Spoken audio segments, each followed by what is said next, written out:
Mission, I'm mission. I'm trying to get it right. Transition, changing the way that I see life. Transition mind. I'm on a mission, trying to get it right. I'm transitioning my life. Making a transition. Ooh, making a transition. Ooh, ooh, ooh, ooh, ooh, ooh. Making a transition. Ooh, ooh, ooh, ooh, ooh, ooh, ooh. Making a transition.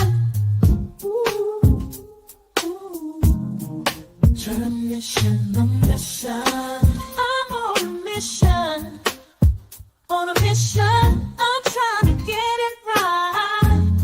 Changing the way that I see life. Transition in my life. On a mission, on a mission, on a mission. Welcome. This is DJ Genesis. And this is Alchemizing Energy. And honey, I have been outdoor dashing today. And I come home. Now, people might have already known about this already, but I just got wind of it. And I'm like, wow. So there is a change.org petition to deport Nicki Minaj. And there's two of them actually. One actually started in, I think, July of this year that people were trying to deport her. But then there's a new one that started, I think it was on the 26th. And it's got like 16,000 people that have subscribed to it. And the other one has over 60,000 signatures, you guys. Let's check this out. So it says, deport Nicki Minaj, guys, to Trinidad. 62,000 people have signed the petition, right? And they say, this is the issue. So this was the one that was done in July. And since then, they had created another one. I mean, but a lot of people have signed this. So it says, Nicki Minaj is currently spiraling out of control and seems to be experiencing psychosis. Her erratic behavior has led to her to harass the Carters, a well-respected and completely innocent American family, despite having no justifiable reason to target them. So I guess this was about her things about the Carters and this, that, and the other. And it says, in addition to her personal misconduct, Minaj's choice of partner puts further strain on her reputation. She is married to Kenneth Petty, a registered sex offender whose criminal history brings additional concern. Despite the gravity of these past actions, Minaj continues to fiercely defend him, reportedly going as far as intimidating and threatening his victims. Such actions demonstrate a blatant disregard for the law and for safety of others. This is not just a personal grievance, it's a matter of public concern. Nicki Minaj's influential status does not grant her the right to overstep legal and moral boundaries. Her actions have demonstrated that she poses a threat not only to individuals she has targeted, but potentially the broader community. Wow. Deporting Nicki Minaj back to her country, Trinidad, seems to be the most viable solution to curtail her harmful actions. Wow. How personal. And what's crazy is, wait, who was I saying? The decision makers. Okay, they're saying the ICE, the FBI, the Secretary of the Army. All right, so this has been signed by even celebrities who signed this. That's what's crazy. I think Cardi B signed it. There were a lot of people, and it's pretty wow. That's something right there. Wow. Okay. So that's the one with the 60,000 one, the 60,000 people that are supporting it. But then there's another one with 16,000, and it was just recently done. And this is here we go. It says Nicki Minaj's actions and words have taken a turn that has left many of her supporters and those who once found solace in her music feeling deeply betrayed. Once a voice for the LGBTQ community, she has now flipped her stance, asserting outdated and harmful notions such as boys should just be boys. These statements aren't just insensitive, they undermine the very foundation of a community that looked up to her for advocacy and understanding.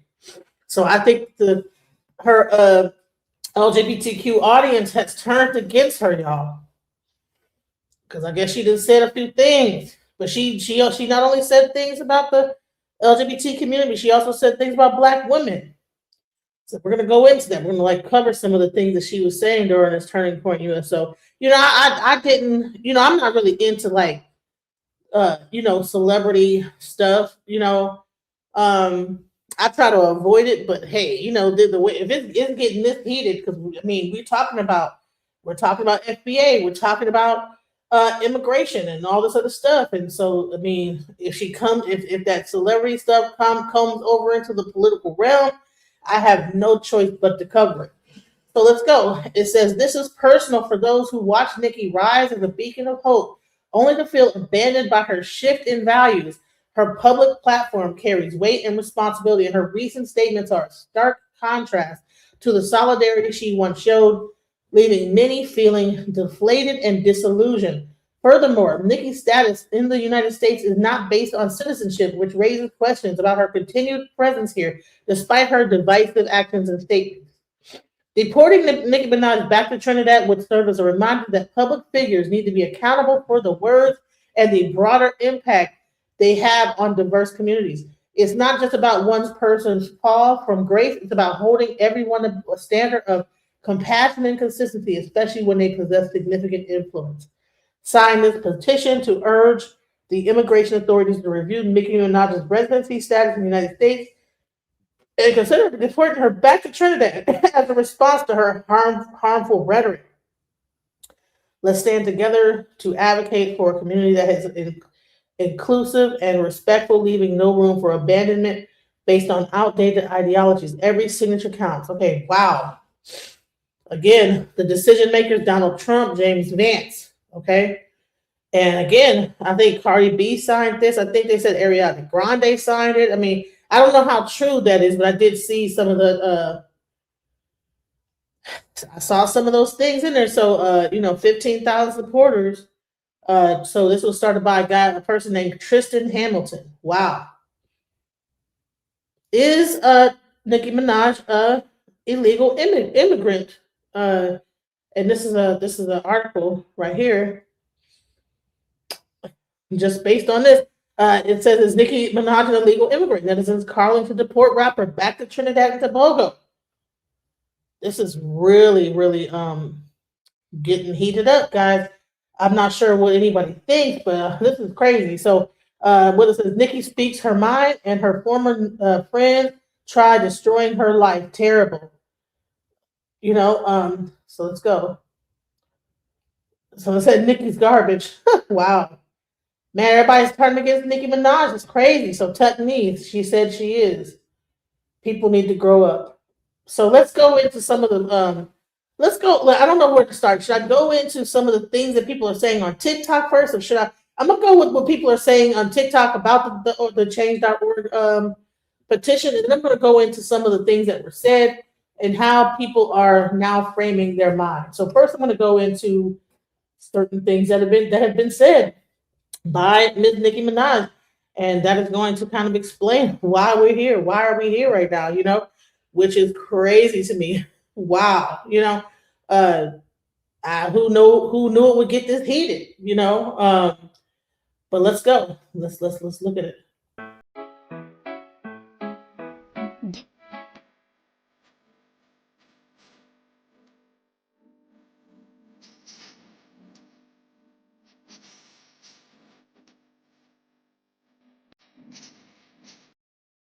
That's crazy. Here we go. This message is for Nicki Minaj. You guys to go, sweetheart. We don't want you here anymore. You made it very clear what side you chose to be on. We don't want people who support pedophiles in our country. So, you need to get on the first thing smoking. This petition here will help that. One thing you have to do is copy, paste, fill it out, and share this. Share this out, save it, share it, repost it, do all of it. So it gets on everybody's FYP who needs to see this. Okay, bye. Wait! I know y'all fucking lying. Over 17,000 people have signed up to deport Nicki Minaj back to Trinidad. This shit is on change.org. 17,686 people said, bitch, you've got to go. I approve this message. Y'all so fucking petty. And not that y'all use change.org. Change.org is not for this. But you know what? Whoever created this shit is hilarious. 17,000 people? This is not enough. This is not enough. I think y'all need to go ahead and keep moving. Because this shit is not enough. Y'all, I wasn't even going to post today, but this shit. Deport Onika. Many celebrities have reacted to the viral Nicki Minaj petition. First up, Kelly Rowland said, "I'm just so disappointed in her." Next, Lil Kim said, "Oops." Next, Lala Anthony said, "She's done." Next, Cardi B put a suspicious eyes emoji. And finally, Tina Knowles said she could have been the best. A petition calling for Nicki Minaj to be removed has gone crazy online and is gaining attention faster than anyone expected. The petition demands that Nicki make a return to Trinidad and has gone viral within just a few hours. The page quickly passed 3,000 signatures and continues to rise as screenshots circulate across social media. Many people were shocked by how quickly the petition gained traction. The petition claims Nicki has been acting erratically in recent public moments. Another section of the petition brings up Nicki's past comments about how she first arrived in New York. Those statements are now being reshared by people supporting the petition. The petition also focuses on Nicki's personal choices and who she stands beside publicly. It argues that her influence carries responsibility and says her behavior has crossed social boundaries. Supporters say removal would keep others in a better place and make things better. Others online say the petition goes too far. Some argue it relies on opinion rather than facts and should not be taken seriously.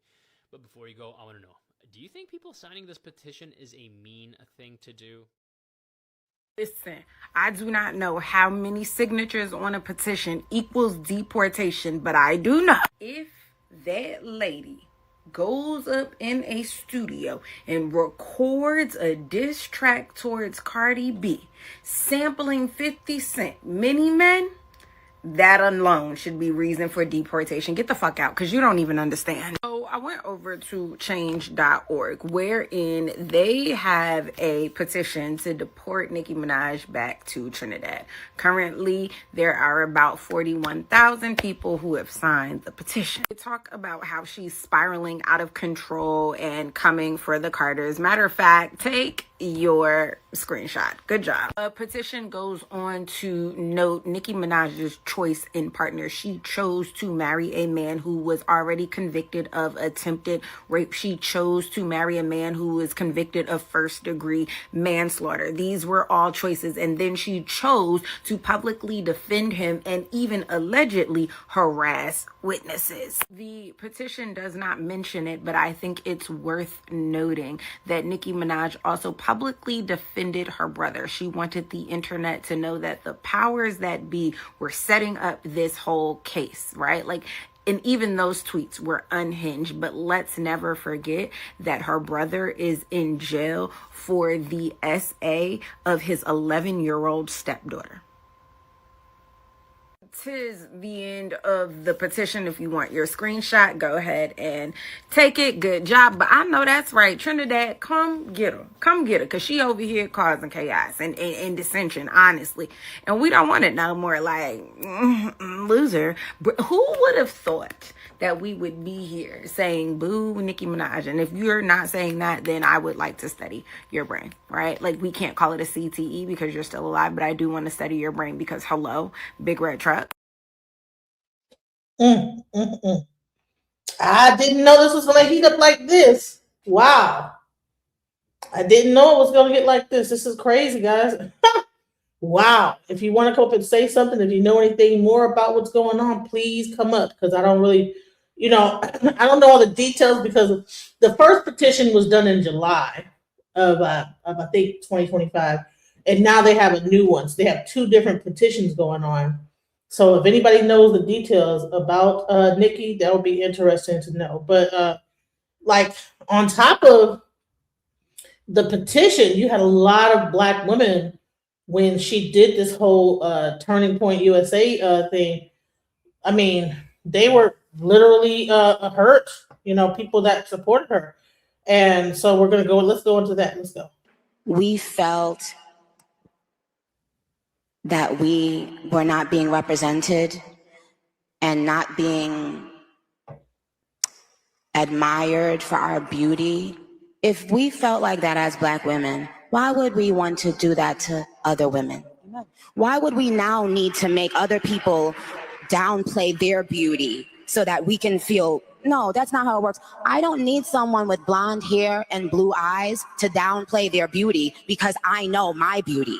Do you understand? It doesn't bother me that a woman feels and says that she's beautiful. What's up, Am? Happy holidays. How you doing? I'm doing great. How are you? Good. I wanted to ask you, obviously you and Nicki are super close. Can I ask you, what do you make of everything? Her coming out with Erica Kirk yesterday.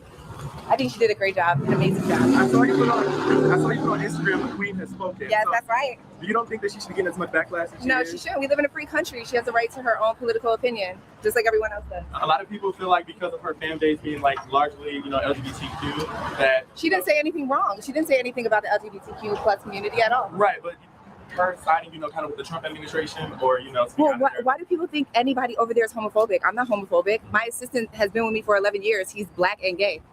I have a bunch of trans friends. So does Nicki. Yeah. I don't know why people twist our words or think because we endorse Trump that we just hate gay people and trans people. It's just not true. So what do you guys think about the whole assumption that because Nicki Minaj is supporting TPUSA, that now she's against the LGBT community? I think she lost 10 million subscribers. I think mostly the LGBT and probably some Black women based on what she said there, why do you think that they feel this now? Because she did say boys should be boys. And I think there's maybe some trans people did get offended by that. Maybe some more effeminate gay men probably took that offensively. But let's go. Like when Nicki spoke out a few weeks ago for the Christians in Nigeria, She said it's not about choosing a side, it's about choosing what's right. So you feel like that's kind of what's going on in this kind of situation too, like her coming out with Erica and speaking. What's wrong with talking to Erica? That's what I mean. Like I just don't get the logic behind why people are upset. But shout out to Nicki. Boy. So we got to talk about a movie that we've seen 1,000 times. Okay, when you have a Black person, a Black celebrity, a Black person with prominent fame and reach and influence, when they escape Democrat Party plantation, the Democrat plantation overseers, aka Black liberals, they lose their minds. And hey, welcome to the channel, Oculus. Maybe you know a little bit more about this situation because I'm not a big Nicki fan. I don't really cover this type of stuff, but I think it's interesting. What do you think? I think Nicki Minaj she just haven't found her particular footing in the industry, even from the beginning. I think that she's standing behind something that she don't fully understand in its totality. I think she's an opportunist. I think anything that can put her back in the forefront of conversation, talking pieces, she's willing to do, whether it means compromising integrity of who she may be, or whether it means come out and say some outlandish stuff where people, creating petitions to get her deported. She's willing to do anything because she hasn't been relevant.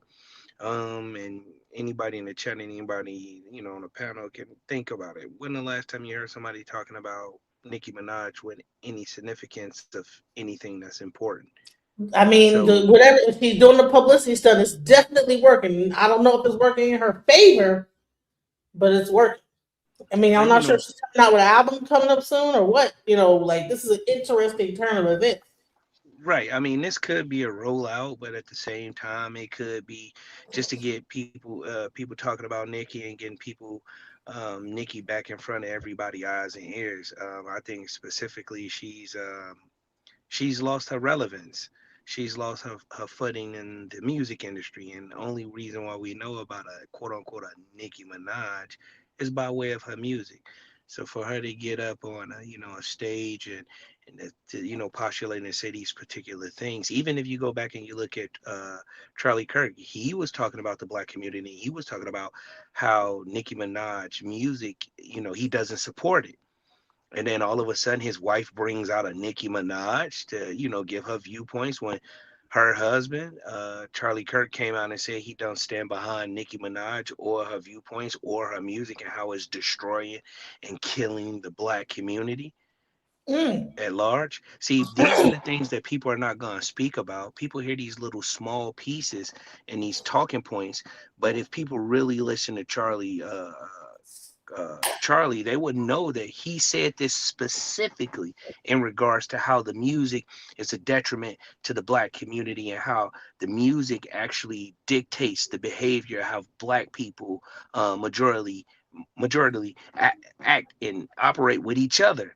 The reason why the violence is spiked, blah blah blah. And he used Nicki Minaj. I don't know if you remember that, but he Yeah, used no, her I do know that he specifically. did. So I'm like, So why do you think Eric Kirk would be sitting next to Nicki Minaj? What is that about? Do you think that she's trying to turn the pages on the whole thing or make it right what her husband was saying? Like, what do you think is the reason why she would bring Nicki Minaj when she was one of the biggest people that he would always talk about when he would do his speeches? I mean, it could be two parts. One part could be, how somebody making fun of you and you don't know that they're making fun of you. Ha! You know what I Ha! mean? You know what I'm talking about? They could be Right. making fun, and she could be the butt of the joke, but don't realize the joke is on her. Or it could be, and I don't know how far you want me to go with this. I could talk. Um, it could be that a particular interest that's interested in Charlie Kirk's wife, um, Israel, etc. They could, want to put, certain things that he said, Charlie Kirk or whatever have you. They want to put certain things to rest or to bed. You know, I don't want to go too deep on certain things because I don't know how far you want me to go, but they want to put certain things to bed and they want to reverse some of the things that he said in people's psychology by bringing her up there as a little pinata. You know what I mean? Well, it's interesting because now she is taking like I'm not sure if it's most of the black community that have defriended her or whatever, made her whole. She took her whole Instagram down, so she would lose no more followers. Interesting. She deactivated it, at least. I don't know if she's completely taken it down, but I think that she just deactivated it for the moment.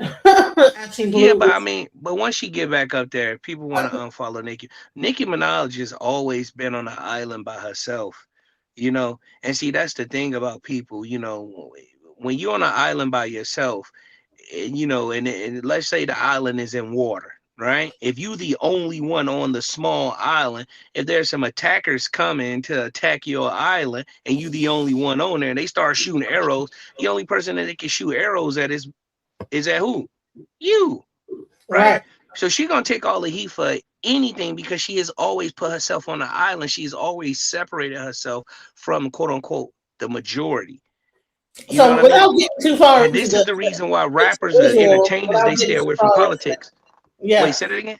I said without getting too far into Israel. But what do you think about the whole Rock Nation aspect of it all? Like, do you think that this could be an attack for Rock Nation? I mean, it's all tied together. I do think it also in three part, it could be threefold. I do think it could be a ploy for Rock Nation to, destroy her to a degree and make her get up there because they know that Do maybe you know about allegedly. the story behind that Rock Nation situation? Because I don't really follow it that much. I know that there's Yeah, some issues. yeah, see, when D'Angelo, I think that's the guy name. What's the dude who's standing in front of the camera with no clothes on, with the braids in his head? All the women like, oh, he got a body. What's his name? D'Angelo, yeah, D'Angelo. Okay, I think this name. Yeah, okay. when he came out, that she created an innuendo and said that, you know, Rock Nation had something to do, Jay-Z, Beyonce, Rock Nation, etc., Desiree Perez or whatever, they had something to do with his death and his demise. You What? see, yeah, like, come on. That's why I say I don't know how far you want me to go with this. Yeah, Nicki No, Minaj go said ahead and this. go with it. Like I said, I just don't want to talk about those other people because I don't want my channel getting hit. I got you. So yeah, Nicki Minaj came out and said this. Definitely. I don't know if anybody in the chat or somebody remember Nicki Minaj talking about how come every time when somebody transitioned or someone passed, you know, there's always a connection back to Rock Nation. And she said this in regards to D'Angelo when he died. You see? So yeah. And then, you know, you kind of lose your tongue when, quote unquote, allegedly, possibly, maybe, when you a cokehead. You know, I'm pretty sure y'all people in the chat, maybe, possibly y'all saw the videos. Nicki Minaj, you know, on camera, you know, speaking irrational, showing and demonstrating, you know, patterns of somebody who's, you know, consistent with, you know, cokehead behavior. So do you think that she's trying to like change her image and become a new person and like get out of like I mean, the whole... but even if that's what she's trying to do, this is a bad way to go about it. You see, this would be your rollout to change your image. And we can obviously see that, you know, politics ain't her strong point. And that's why usually rappers or entertainers, they stay away from politics because they need the general public to, you know, buy that music, you know, stream that music, etc. See, what politics is going to do is going to create a divide, you know, in your sales, because she's always trying to sell a product. Whether it's perfume, whether it's clothing, whether it's concert tickets, whether it's music, she's trying to sell something. And this is the reason why they should stay away from politics, because it's always going to take politics is always going to make you draw a line in the sand versus what you're offering as a product, right? Or a brand and your viewpoints, because we all might don't agree on politics, right? As regular consumers, but we all know when some music hitting. When some music sounded good. We like the music. When you start to mix the music with politics, that's a big no-no. That's a big no-no. So I think you can't even ask a person like Amber, what's her name? Whatever her Amber name Rose? Is. Yeah, because Amber Rose is not an artist that's still doing any music. She got her fame from, you know, being a Jezebel. Yeah. Basically, yeah. The whole walk, and she had the whole walk going on, and or was it the whole walk or the slut walk? You know what I'm saying? I say the whole walk. And what do the hoes do? The prostitutes do? They stay walk. You know what I'm saying? Yeah. The whole stroll. That's what they should have called it instead of the I don't know. In Cali, they call it the blade. Right. You know what I'm talking about? And she made a whole thing about it, call it the slut walk. Well, honey, it's called the whole stroll where I'm coming from. So yeah, they call it the blade. She out there on Figaro. You know what I'm talking about? So you know, with the car sleeping when they was doing the slut walk and the whole walk. Yeah, see, it's crazy because pulling over and stuff and getting people in the car and driving around corners and stuff. Hitting corners. Exactly, it's crazy because we look at slut walk, or was it just a like a fake mimic walk? You know, I don't know. No, I think a lot of these people are for sale. I don't care if it's men or women. I think a lot of these people are for sale, just like their music is for sale. I think a lot of these people are for sale, and they can be bought. Their opinions can be swayed based off the finances that's being given to them. I do think she was paid to actually be there, and I think that she say something thought-provoking, and she didn't do nothing but more than make herself look like an idiot. Yeah, that's sad. Who do you think her handlers are? They're saying, "Hey, get on Turning Point." You know, do you think that they reached out to her? Or do you think she reached out to them? Oh, most definitely. I think they reached out to her. Most definitely. You know, and I think it's even for Charlie Clerk's. I can't say his last name. Kurt. For his wife, I think. I mean, if you look at her and you look at her supporting her husband, everybody in this chat know that her husband was against a Nicki Minaj, and he will reference her a lot, Nicki Minaj, and talk about how she was a detriment to the black community. Right? You think he rolling over his grave right now? Just he doing backflip somersaults and all type of stuff. You know what I'm saying? Yeah, you know, but again, it all comes back down to a look. Everybody is doing everything for a look. You see, because what you can do is if you can get Nicki Minaj, see what certain demographics of people perceive when it comes to black African American people, if you can get a celebrity that majority are represented by black people like a Nicki Minaj, if you can get a Nicki Minaj to support your viewpoints, then you get the black support. You see what I'm saying? So certain demographics perceive if we get this black person that's a celebrity to support us or sponsor us, I mean, be behind us, then we got the black support.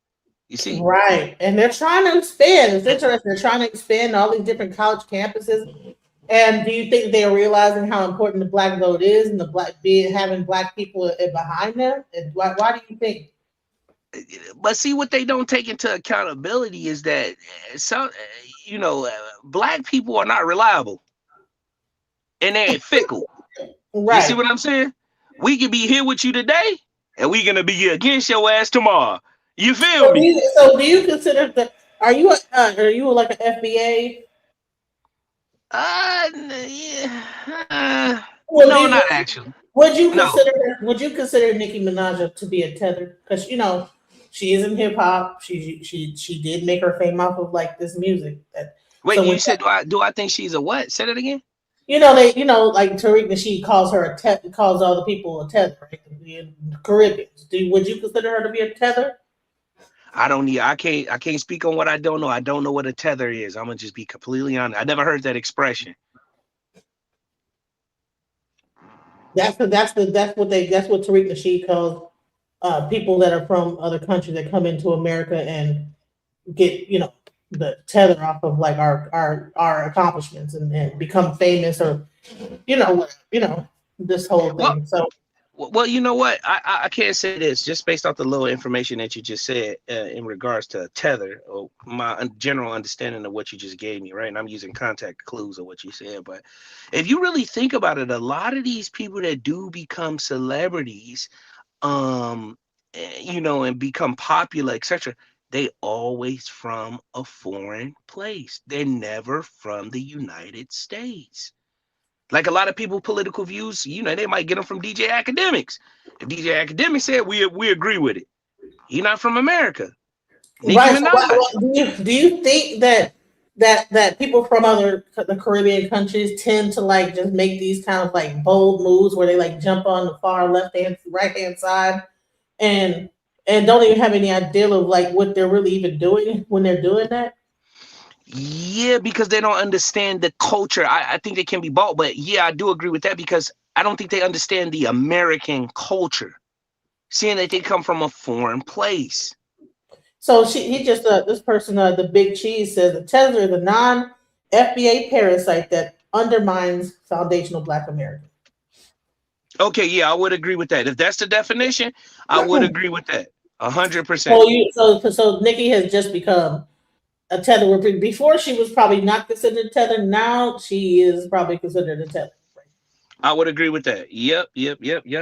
So let's hear some of the rhetoric. This is the page that is discussing this whole situation, but he's pretty much he's kind of on her side. We just heard about Amber Rose, and she's walking, she's supporting Nicki Minaj. She doesn't understand what the problem is, and then he's gonna like make his point. This is what was it called? This page is called Black Conservative Perspective. So he's going to be coming from the conservative side. Okay, so let's go. Think because we endorse Trump that we just hate gay people and trans people. It's just not true. So, like when Nicki spoke out a few weeks ago for the Christians in Nigeria, she said it's not about choosing a side, it's about choosing what's right. So, do you feel like that's kind of what's going on in this kind of situation too, like by her coming out with Erica and speaking? What's wrong with talking to Erica? That's what I mean. Like I just don't get the logic behind why people. What's wrong with talking about Erica? Talking to Erica is that her husband was talking so bad about Nicki up until the day he passed out. So that's what's wrong. We're upset, but shout out to Nicki. Boy. So we got to talk about a movie that we. Here's a question. I'm not sure how many people saw the Turning Point interview. Did Erica Kirk apologize for what her husband has said to her about Nicki? Has anyone seen that whole interview? Was there an apology? Do you know, Oculus? I didn't see an apology, but I am 100,000% sure when he was talking about Nicki Minaj. I'm 1,000% sure about that. And I'm wondering, like, did she even bring that up? You know, even your husband was talking bad about me, but okay, honey, I apologize. There's nothing like that. Just, but it became a thing. Well, we need to like support the white women and whatever. This don't be mean to white women, whatever it is. Yeah. Okay. First, I'll just say this. I don't believe that Nicki Minaj think that she black. That's the first thing I'll say. You know Yep, there could be people over there in the Caribbean that will feel like, you know, you have the Dominicans that will not feel like they're black. So now, you might know they black, but they don't believe that they black. And then Trinidad has a huge like Indian influence. You know, so she might be mixed with Indian and something, you know, and that's where you get that. So is Tariq also a tether for rocking with Trump?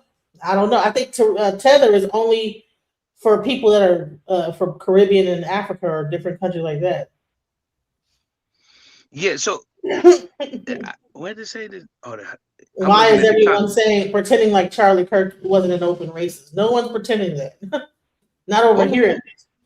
Wait. So hold on. Let me make sure I'm understanding this right. Do you believe, and it's a question to you, that Charlie was an open racist, or do you think that Charlie Kirk was a pattern recognitioner? And what do I mean by pattern recognitioner?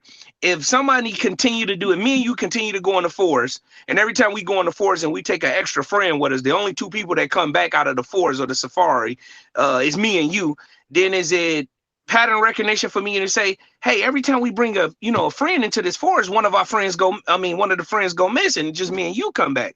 Or is it racist to say, dang, every time we take one of these dang on friends to the forest, dang, me and you, the only two people come back? Is it pattern recognition and things that he was saying? Because you can recognize stuff from patterns and you can still not be racist. Yeah, I don't know. I really didn't follow him enough to be able to make that assumption. I only listened to a few of his, I couldn't sit through it. You know, I watched a few where he was getting like kind of handled by a few people. And I think I covered that, you know, but as far as like me really getting deep into his philosophy, his personal opinions about Black people, I don't know.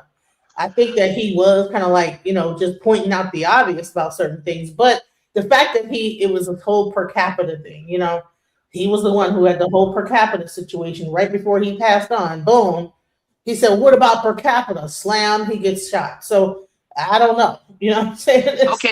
And I hate when people use the per capita thing, because when you look at things in its totality, whatever the initial point would be, if you look at things as a whole, people always try to streamline it and say per capita to make their argument, right? And I think Charlie was doing that. I don't think Charlie was a racist. And I'm going to be honest with you guys. Someone says that he was a white supremacist. I don't know how true that is or not. I don't know. I don't think he was a white supremacist. I do think that he was using statistical data.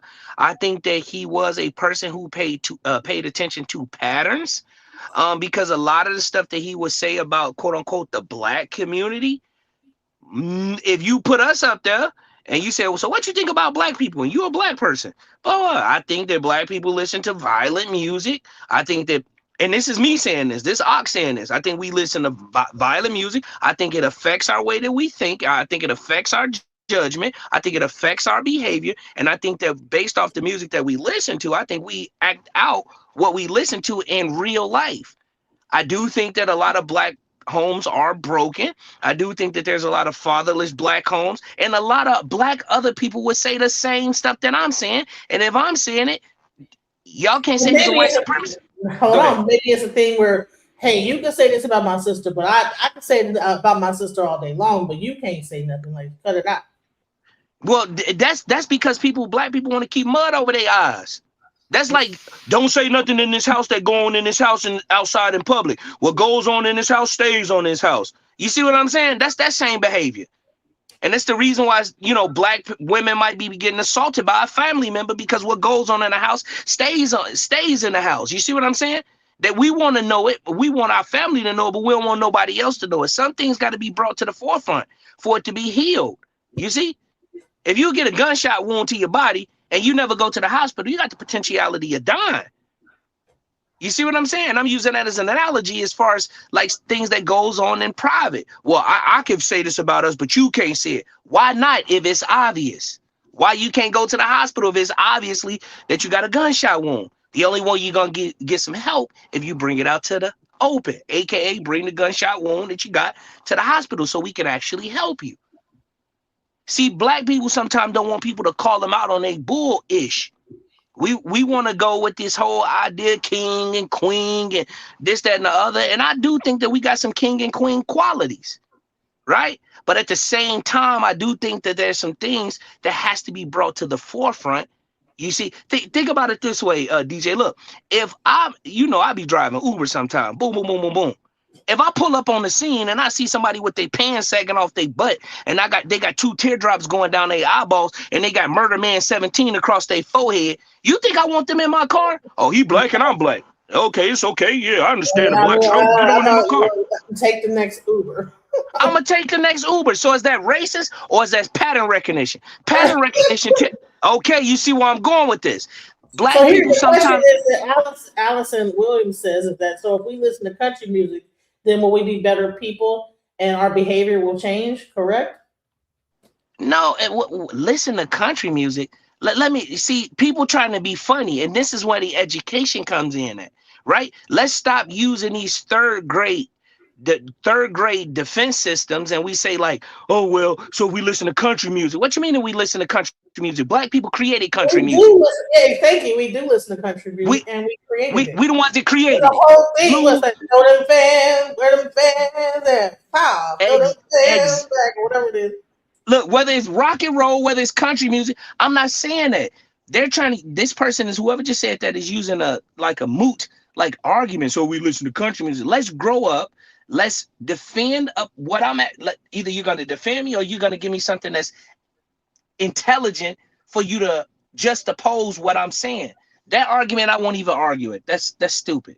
You see what I'm saying? More of this and tell me when you want me to stop if you want to make a comment on it. Let's go. You've seen 1,000 times, okay? When you have a black person, a black celebrity, a black person with prominent fame and reach and influence, when they escape Democrat Party plantation, the Democrat plantation overseers, aka black liberals, they lose their minds. And right now, they're currently losing their minds over Nicki Minaj leaving the Democrat plantation, okay? She has decided to come out in favor of President Trump, in favor of conservative values, in favor of Christian values, in what appears to be a transformation. Now, again, I don't know her sincerity. I can't speak to what's in her heart or what's on her heart or why she's doing what she's doing. However, there have been signs before Trump got elected that, hey, Nicki Minaj might be a supporter. So I'm not super surprised, okay? And she is coming out of the closet, so to speak. And black women in particular, right? Liberal black women, they can't handle this, right? They are currently losing it. A lot of them fans of Nicki Minaj simply because of her political beliefs. And this really shows you how not tolerant, how racist, how not loving the liberal left really is, okay? And I want to go ahead and play some. What do you think? He's going to play some videos from the black women and their response about Nicki Minaj. What do you think about this whole liberal versus Republican argument that's constantly like just being brought up every time? It just becomes a thing, like the really liberal black woman, liberal. Okay, you know, I've never even heard this divide in our culture be so extreme before, where you have this thing where black people are saying, they're sounding just like KK, like not KK, they're sounding just like I don't even know, like the liberals, the woke, they're sounding just like politicians themselves, like when they're breaking down. Just because Nicki Minaj went to that does not mean that that the liberals on the other side are wrong and evil because they have a reaction to that. Well, at one point, Nicki Minaj did not have a political view, and she had a lot of liberal fans, so-called, right? So should they not be upset about like some of the rhetoric that she said in that turning point thing? Yeah, see, the another part is to what you're saying is that black people won't give other black people the freedom to think, to think freely. We think because we are all black and we all know the black struggle that we all supposed to side on the same side. We all supposed to think the same, and we all supposed to agree when it comes to politics. Black people are the only people in my mind who does that. Oh, because you black. Oh, you supposed to be a Democrat. Yeah, you black. You know the struggle. Yeah, woo, woo, woo, woo. Like what? So you mean to tell me I don't got freedom of expression, freedom to think, reasonable deduction? I can't process my own viewpoints. I suppose to automatically, agree because I'm black. You see what I'm saying? We don't give people Exactly. Go ahead. And I wanted to make this statement. So someone just said that, that her losing those 10 million followers were probably 10 million bots. And whoever probably knows how to throw those bots on a thing, just remove their bots. Hey, I can agree with that. A lot of them numbers inflated. Yeah, somebody probably knew whoever brought them. Okay, give it and take it away. God give it. Probably was a person that was a supporter that probably was LGBT and said, you know what, I'm gonna take I'm God give it and God said I'm gonna take my little whatever I fake followers away.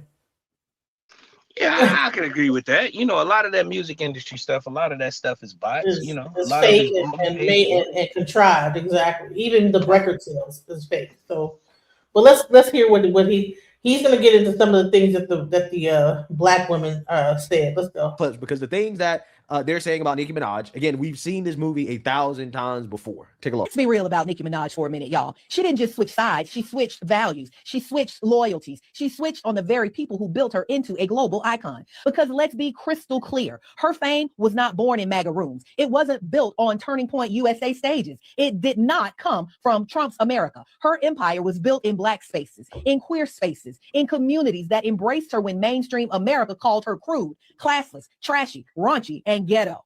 And now she's tap dancing for the exact people who once despised her. Not because she grew, not because she thinks for herself, but because she saw a new lane to explore. This is about aligning with a political machine she thinks will shield her from criticism and consequence. She wants the illusion of power more than the reality of accountability. This is the celebrity tradition of using black culture to rise, using queer culture to shine, then abandoning both when white conservative approval becomes more profitable. Nicki. What do you think about? Dang, she said some ish right there.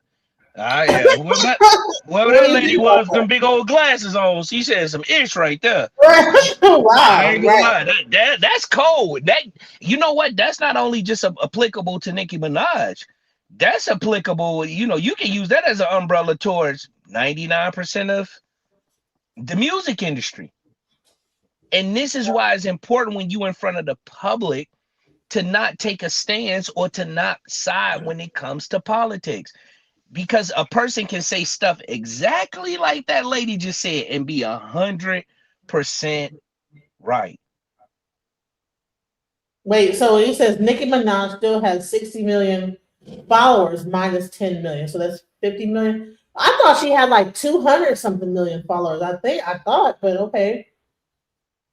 Shout out, welcome Saley to the to my favorite moderator in the house. Thank you, Celia. Shalom. So it says Nicki Minaj wants to get Candace Owens' old spot. Do you think that's true? What do you think about that? Nicki Minaj want to get Candace Owens' old spot. Well, Candace Owens has always been on from what I know, the Republican side. She's always been on that side. Right, so I don't know if it's Candace Owens' old spot. I think it's always been her current spot. But I do think that a Nicki Minaj do view a Candace Owens as a prototype of something that she would like to see herself as. Right, because let's look at it. Charlie Kirk's wife was a person that stood behind a Candace Owens, stood side by side with a Candace Owens. And now since Candace Owens is investigating his death and the weirdness around it, now she needed possibly a new black lady to stand behind or stand beside. Maybe it could be. That could be exactly. Wait, say And that here you again, go, sir. LOL, y'all dumb coons listening to the Democrat. First of all, like this is not a Democrat or Republican channel. I'm listening to everybody's side. Okay, whenever you come here, you're going to hear one side. You're going to hear the conservative side. You're going to hear the other side. So I'm not on any side. Okay, so you're a dumb coon, and if you say something else stupid, you're going to get blocked. As a matter of fact, you know what? You're removed. I'm tired of people. I'm tired of people. Anybody else got something and calling us dummies and coons and everything, you're going to get removed as well. So be quiet. I think we all, I think me and you and the channel and in the chat, I think we all are asking, objective questions. I think that we all got our own perspectives and we just sharing. So I don't think anybody on the panel, anybody in the chat is stupid or dumb. I think that we're just trying to get to a basic understanding of where people stand and why they do what they do, why they say what they say. So yeah, anybody that's coming in the channel and you using that type of rhetoric, yeah, you need to be removed. We only Yeah, up here for I'm a intelligent coon thought. because I'm covering a story. Are you crazy? Get your Yeah. own channel and shoot your thing out, and then just and see how hard it is to just get up here and not have people ridicule you because you're not agreeing exactly 100 with whatever they think. Anyways, so this person says, Princess Davis says, I think Nicki is an entertainment. Y'all worried about the wrong ish. Okay.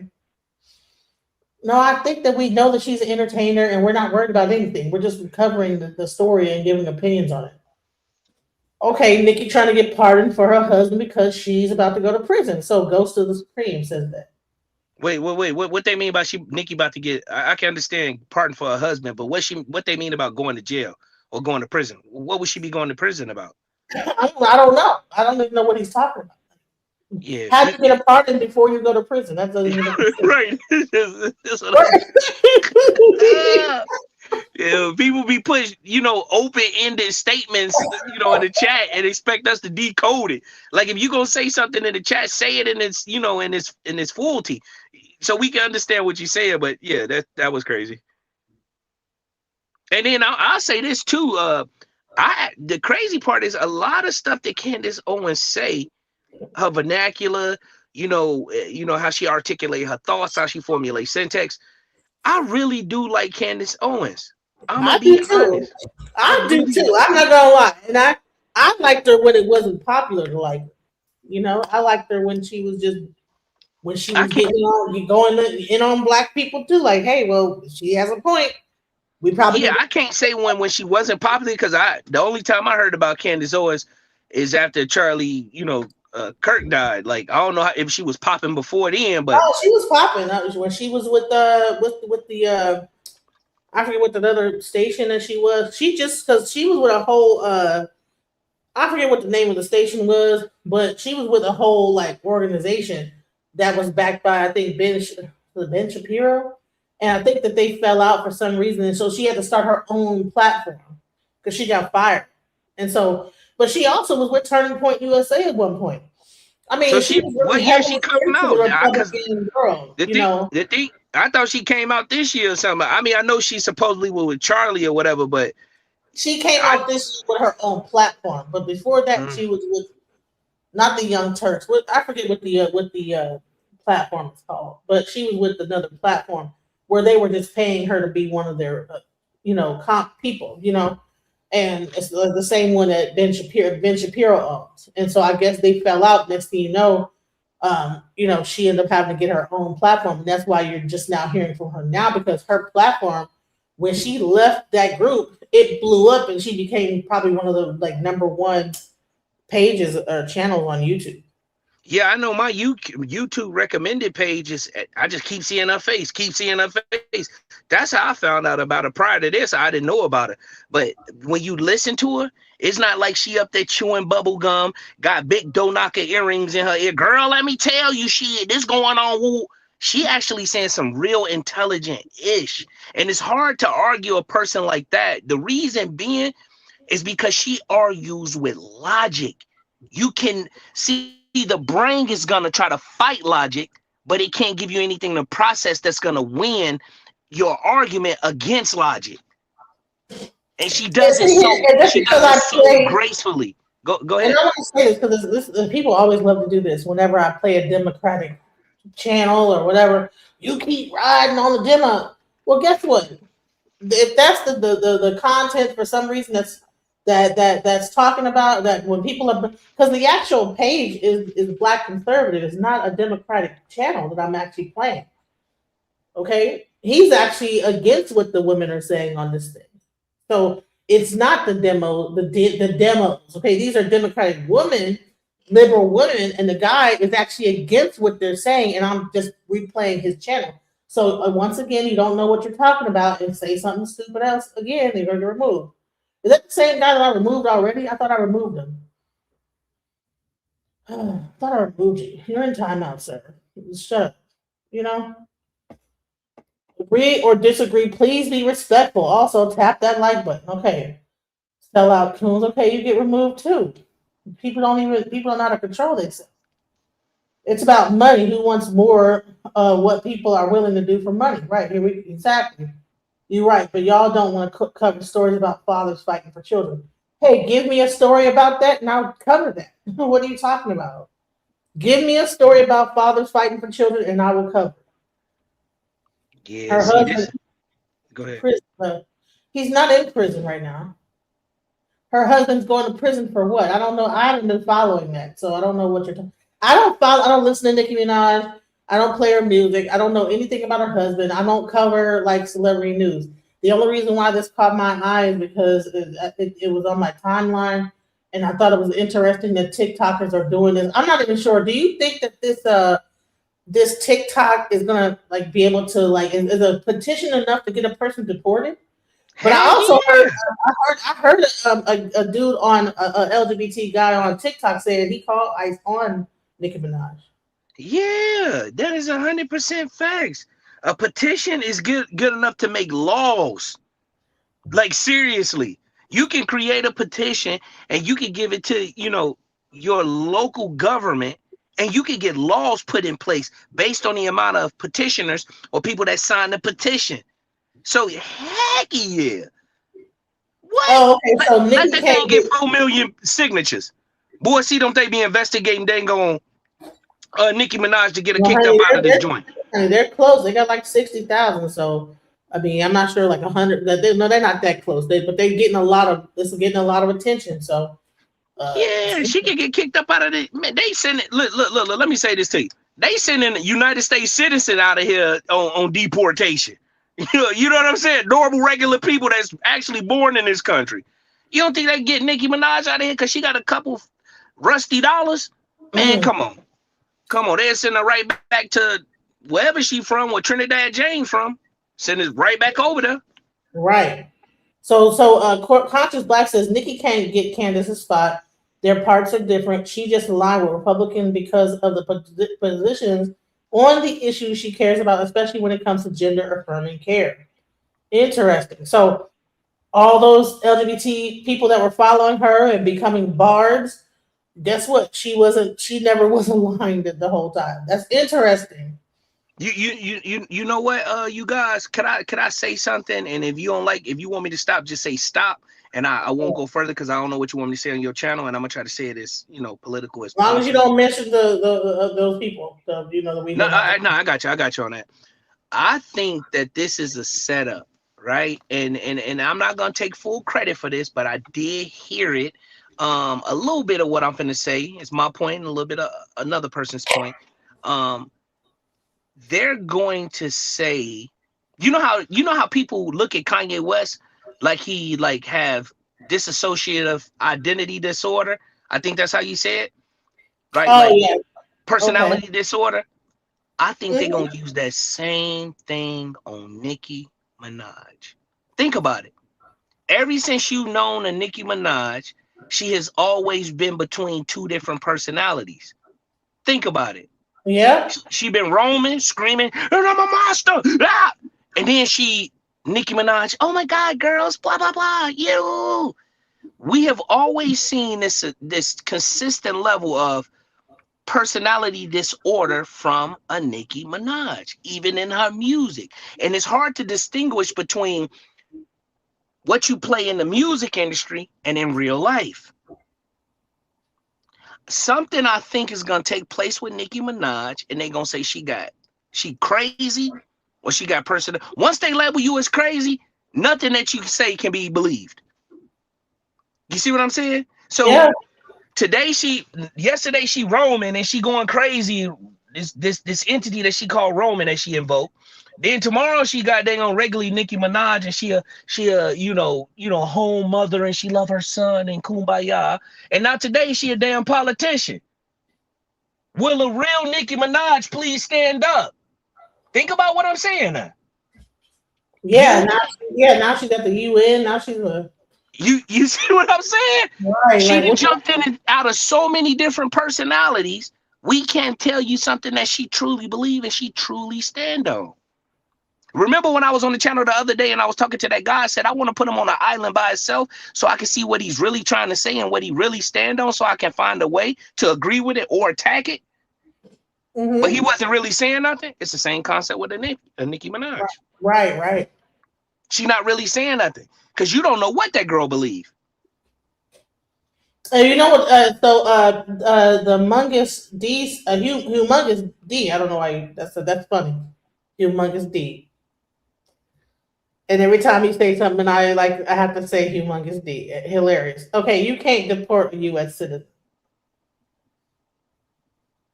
Nicki Minaj ain't a U.S. citizen. She was born in Trinidad, right? Yes, she was born. She said she was born. This ain't what me and you speculating. She was born there. She came over here. I think what she said, she was like 9 or 10. And just because somebody came over here when they was a little kid, don't mean that they got that paperwork. Remember that. Right. Don't mean that they got that paper. There's been people in America since they was 4 years old, and they 37 right now. They still don't got that paperwork straight. They can't deport her, bro. She pays a lot of taxes, so she will be great wherever she goes. A lot of countries will give her citizenship. Oh my God. Like Nicki Minaj pissed Donald Trump off. Guarantee she be about this joint. Guarantee she be up out of here. So they say Nicki Minaj has cooked all the stuff that people can find over the internet about Nicki. They will do a live including exposure to corn. Exposure to corn. What is corn? Like P-O-R, you know. Oh, the P word. Okay, copy that. Yeah. So let's listen to some more what these women are saying. The Democratic woman, the liberal woman at the you're talking about the Democrat, you know, for some reason I can't help to hear from a liberal. Oh Lord, the liberals, right? Okay, so let's go. Let's hear the liberals. Minaj, Nicki the Ball, Nicki the Ninja, Nicki the Harajuku Barbie. I want to be very clear. I will never support it. Yes. When you go against your own identity, whether that be being a woman, being a part of the LGBT community, being Black, whatever, when you decide to actively go against your marginalized identity for personal gain, i.e. being a you will lose every ounce of respect I have for you. I tried really hard not to speak ill. Wait. Can we pause real quick and can we see? Because she kept getting beeped out. I don't know what she was saying because I don't know either. Oh, okay. I was trying to say because if I ain't get it, I thought you got it, but I don't know what the light skinned girl was trying to say because her words kept going beep beep. I'm trying to see if it says it in the thing. Let's see. Let me see. All right.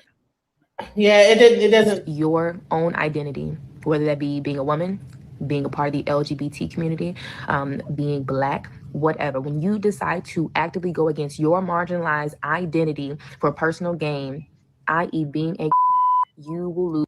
I think she probably says a coon.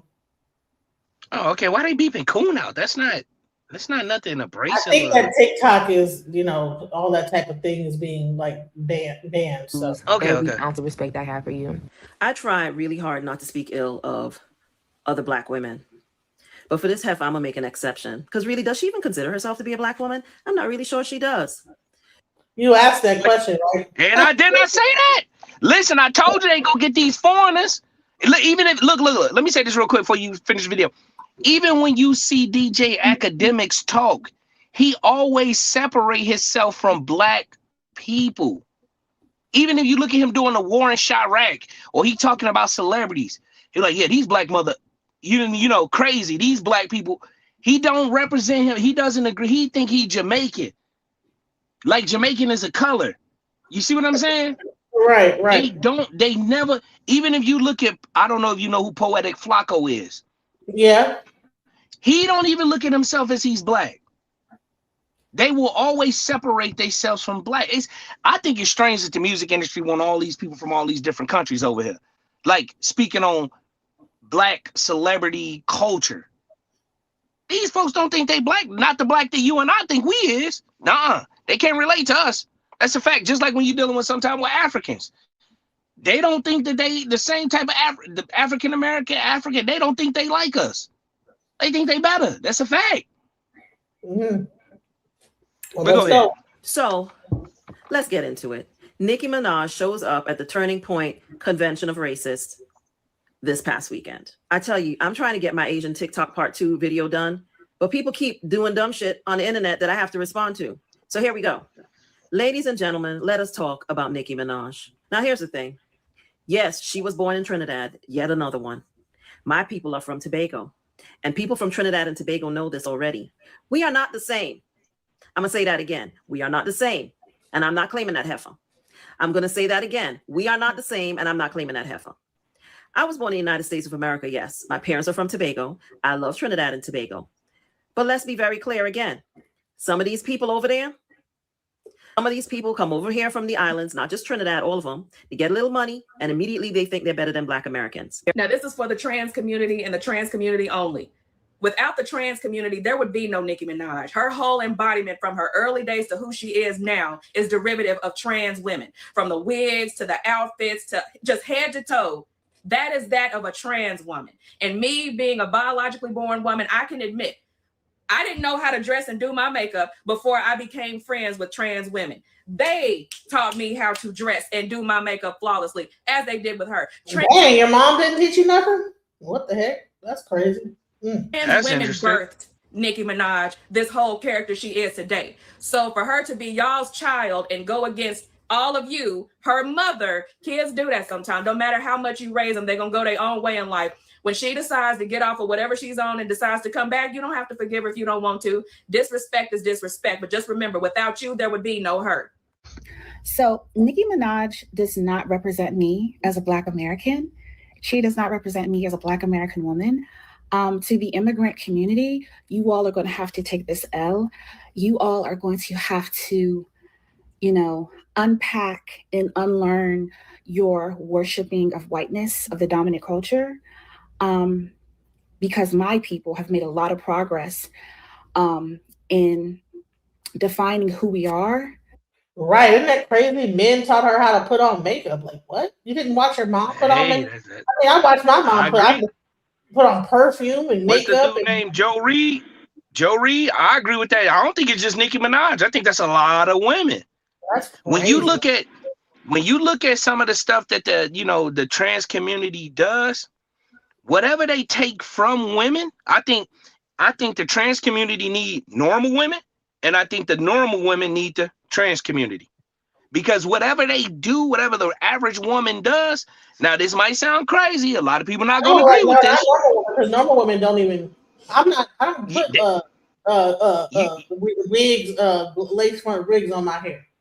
So, and I'm a normal woman. I don't have to. All right, so I look like a drag queen and none of that. So no, I'm a normal woman. I don't have to do all that. I don't do all that bullshit. So no. So I have heard. I don't participate. Listen. Let's tighten me up real quick. I have heard when it come to the best makeup, they say trans people do the best makeup. When it come to setting wigs in people's head and all that, sew-ins and tie-downs and all that stuff, they say trans women do that the best. I'm just listening to what I hear on the day-to-day, driving my little Uber, listening to regular people. I can pick up anybody. I don't got no problem with nobody. But I hear normal women talk about, girl, that the trans dude named Woo Woo, yeah, he do the best makeup, girl. Yeah, we gonna get our makeup done by him. Or they say, oh, the best sew-ins, yeah, the trans dude down the street, yeah, they say he do even Nicki Minaj, dang on the dude who do her wigs, I think his name Trey or something like, I forgot his name, but he That dude got famous from Nicki Minaj. Not everybody in the music industry, when it comes to sew-ins and tie-downs in their head and makeups, they go to him. Anybody in the comment know who the dude who do her hair and her makeup? He big in Atlanta. That dude big, and y'all know him in the A. He big. I forgot his name though. Like this dude a multi-millionaire. Hand over fist. I forgot the dude's name. If somebody in the chat said his name, you would know. It's crazy. If they said his name, you automatically know who he is. I just can't think. Is his name start with a T or something? Shit. I can't think of his name. Who he is, 'cause I don't follow that type of stuff. You know, I'm so far removed from that type of stuff. Like, you know, yeah, no, I wouldn't know who that is. Oh, okay. Well, I mean, if you was in the A, I mean, you hear this dude name all the time. Everybody talk about it. It just is what it is. You know, one of the biggest LGBTQ plus CG community is in Atlanta. It just is what it is. Yeah, you know, some of the trans and gays do excellent makeup and hair. I agree. Yeah, they do that, and they have been trendsetters in the music industry when it comes to styling and makeup and how and pretty much when you see a lot of these women that are out here, they're pretty much getting their makeup done and they look kind of like they're trans. You know, they look like drag queen makeup. So all these because the trans eyelashes and all that crazy stuff, like that's crazy. Like we don't need those huge eyelashes. Yeah, I ain't gonna lie. Sometimes women, it don't matter what race of women, man, them take them big old dang on flappy flamingo wings off your eyes. Right, that's crazy. Man, that just look crazy. I'm gonna be real with you.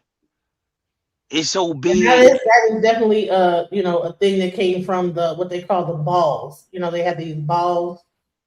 Yeah, like it's too exaggerated. Men want women who look normal now, like look normal.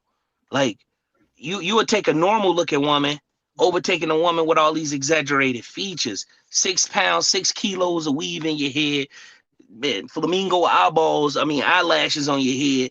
Then you shave off all your eyebrows and you draw them on. Like this stuff is out of control. But I do get the combination of the trans and the just the drag people, because the drag brought those lace front wigs. That's who brought that even out, that whole lace front thing. Oh, that's where that whole look came from. Yeah, it just it's like I'm gonna be real. I'm gonna keep it all the way real. This is just how I see stuff. It's one place I can't go. One place I can't go in America. I can't go to Walmart. Soon as I go to the front door, I see girls with red, blue hair, sew downs and tie downs, pajama pants on, flip flops, big old eyelashes, big old eyebrows. And when I see that, it just does something to my soul. Like I don't know what it is. It probably scares your soul. It's frightening. Yeah, I gotta leave. I cannot go in here. I don't care how bad I might need some baby diapers. I might need some milk. I'll go to Target before I go in the dang on Walmart. I cannot go in there. It's just something about the energy of a Walmart. You just know it's a certain type of person that you're gonna see in Walmart. And this is not just about a black person. Wait, what'd you say? Get my stuff delivered. I don't like to go in any place like that. I can't see these people. And then look, when you leave out the door, they want to tell you, "Let me check your ticket." Mother effer, you just saw me buy the stuff at the register next to the exit. Like what? Like it's just too. Oh my God, I just hate Walmart. I hate Walmart. But these are the type, and I'm talking about Atlanta. So y'all, everybody else city, y'all might don't got trans people like that. But in Atlanta, they everywhere. Everywhere. You will be sitting here talking to a woman. You think it's a woman. Yeah, woo, blah, blah, blah, blah, blah. And then they eventually tell you, I'm a man. You cannot, they look so much like a woman, you can't tell that they're a man. Yeah, I'm not even getting into that argument about that, because that's a whole nother show. I'm just keeping it real. Let's get back on Nicki Minaj, because I'm not trying to have the gay community come after me because of what we're saying here. All right, copy that.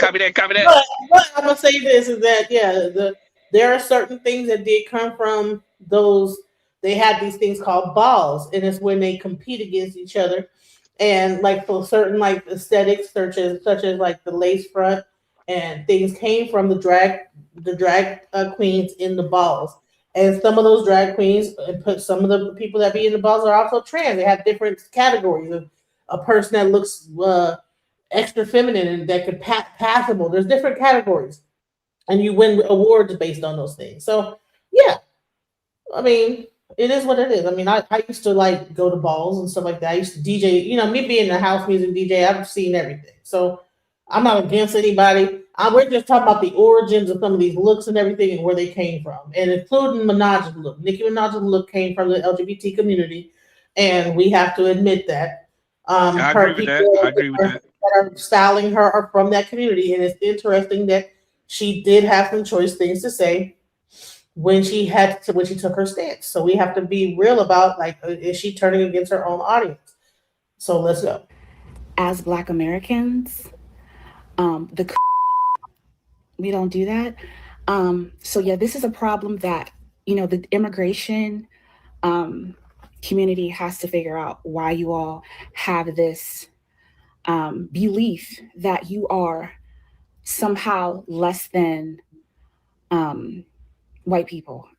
Nicki Minaj, what are you talking about? This is really giving a bunch of nothing, because what world you live in where you see Black women making or wanting white women or women with blonde hair and blue eyes to downplay their beauty? I've never seen no Black woman yet where she wants a white woman or whatever, a different race, to downplay their beauty so they can feel beautiful. I haven't seen that. I will knock. Nicki Minaj, come on, let's get back to it. Let's do it. Nicki Let's Minaj, Turning Point USA. She went out there. Oh, By now you've seen it. I got a bunch of phone calls about it. I bet. I'm out.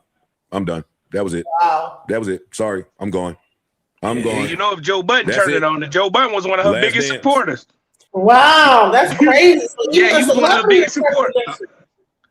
So Yeah, see- are all the and I think that Joe Budden, isn't he LGBTQ? Yeah, he support. He not in the community, but he support the community. No, I thought that he said that he was bisexual. Whoa, oh, I ain't. LGBT, so LGBT is bi, so that's a part of that community. So he said that? Yeah, I think a while ago he did say that he was bisexual, or yeah. I ain't gonna say I don't believe you, but I ain't never heard Joe Budden say he. So recently he came out and said he bisexual. No, it was a while ago. Hold on. I ain't never heard that. I swear to God, I ain't trying to be funny or nothing like that. I ain't never heard Joe Budden say that. I thought he said that. Joe Budden once said he was bisexual on his podcast. Somebody in the comments said he it made was it a joke. clarified it was a joke. Okay, my bad. Oh, okay. I'm finna say, what? Joe Budden said that? Oh, you done sparked something in the comment section. Now everybody commented. Yeah, he said, I'm bisexual. I like guys and girls. And Joe Budden, he even tweeted afterwards, I see the word got out. But okay, maybe I was wrong. I don't know. Okay, I mean, yeah, everybody made mistakes. I mean, that's we all here to his own education. You know, we all just talking and learning. You know. So it was a joke. He said it, but it was a joke. So all right, now that we. But yeah, so going back. Oh, he said it on Matt Hoffa's show. Well, I thought it was with the baby. He was on the show with the baby, and I think the baby said something. And he was like, "Well, you know, I'm bisexual." That's what it says on this search thing. On November 2021, during a conversation about rapper the baby and the LGBT community, Joe Budden said, "I'm bisexual." Maybe it was on Matt Hoffa. My bad. Hold on. Okay, so you wasn't lying. You was telling the truth. Yeah, it was a whole big thing on Twitter. Yeah. Okay, well. Then he denied that. So. I mean, people, you know, okay, I ain't trying to detract from the Oh no, it's not misinformation. If he said it, then you know. Yeah, it ain't misinformation. Yeah, If he said what you say, you're gonna say that I'm a bisexual, and then hey, so I ain't never heard no straight man come out and say jokingly that he bisexual. So right, hey, who would even said it. The man said it. You can't get mad at him because he said it. You know, that's what he said. He was throwing shade at little baby. Okay. I mean, see, now this is all open to interpretation. The man said he bisexual. He ain't say he was throwing shade. Blah blah blah blah. What came out his mouth is what came out his mouth, and that's what the dang boss of the channel said. And then later on, he cleared it up. He said, "I was just joking." Okay, all right, okay, well. But Nicki Minaj, in regards to this, see, you know you wrong. One thing about black people is black people don't seem to all agree unilaterally across the board on one thing. But if everybody coming out and agreeing against Nicki Minaj, from me to you. No, you already know. If Joe Budden said it, that means yeah, you done fucked up. Yeah, all the other celebrities are probably in the back chat talking. They probably got a whole group chat somewhere, and they all are in there like, "Girl, what? Oh man, she's out the club." That was the last candle on the cake for me. Sorry, Barb. Sorry, Nick. Don't call me. Don't text me. It is what it is. Sometimes how y'all move around out there does have an effect on how I view you, and this was one of them things. I'd be a fool to think that you didn't consider that before you did it. I'm sure. Which just says to me that you really don't give a fuck. I'm even more baffled. I don't even know how much of this conversation I could have. They're so anti-transgender, which is confusing to me because I've been to the Nicki concert. That's the thing that fucks me up. I'm so confused by so much of what was said on that stage. Yeah, I watched the whole thing, hoping that maybe it was going to be impartial or there was a reason, but she was just echoing a lot of the shit that you would expect to be echoed. I remember. But here's the thing. So Humongo says that she's her own person. Who cares? Well, 60,000 people, according to change.org, 62,000 people plus another 16,000 people care. You know, so like that's like almost like 60. That's about like almost 70,000 people that have like petitioned for her to get deported based on her opinions on this Turning Point USA thing. So a lot of people care. A lot of people care. You understand? Yeah, I'm gonna call him Humongo. I'm not gonna keep saying Humongous D. I'm not gonna keep doing that. Okay. But that's crazy. So let me say this. I'm gonna keep like being Humongous D. Yeah, I don't know. Humongo. I'm just calling you Humongo. Humongo. Look. The one thing about one thing about Donald Trump is Donald Trump keep his ear to the street. What do I mean? Yeah. You agree with that? You agree, DJ? You agree with that? What'd you say? Say it again. I said one thing about Donald Trump is he keep his ear to the streets. Do you agree with that? Yeah, he does. So when it comes to something that or his cabinet or people surrounding him, I don't think he has time to. He probably can't even. Okay, maybe he don't. But if he want to get the people talking about him and he want to do something, because we know he about the big show, he about the big antics. Man, I guarantee you Donald Trump a dang gonna get dang on Nicki Minaj deported. I believe it in my heart. That's more polarized. I don't think that Trump is gonna allow it. I think that if anything, he'll try to work a way to take that influence, and because she hasn't lost all of her fans. I don't think that she's lost. I mean, 10 million people is a lot of people. That's crazy. But she has 200 million fans, right? Didn't she have a? I think there's one account, Twitter or something, that has like 200 million followers. So she might have lost out of 60 million people, she lost 10. But then on like Twitter, I think she has like 260 million followers. One of those accounts is like really like a crazy astronomical number. So I don't really think, that's like maybe 1% of the whole thing, not even less than 1%. So I don't know. I don't know if it's and they said they were bots. Some people said these were bots, they weren't even real things. So she stopped her account before it even happened, which I think is also interesting that she had to take her account down so that now she loses access to like her audience. That's an interesting thing. You know what I'm saying? Yeah, man. So here's the thing, and then people keep talking about her husband and how he didn't register. So I mean, he would have been arrested by now if that was the case. So, but maybe they're trying to get that known or what? I don't know. No, no, that's a fact. It's 100% fact. Oculus stamping it. Her husband is registered as an S offender. That's 100% fact. Okay, but someone said he wasn't. No, he is. He is now. 100%. But he wasn't at first. So he wasn't at first. Okay.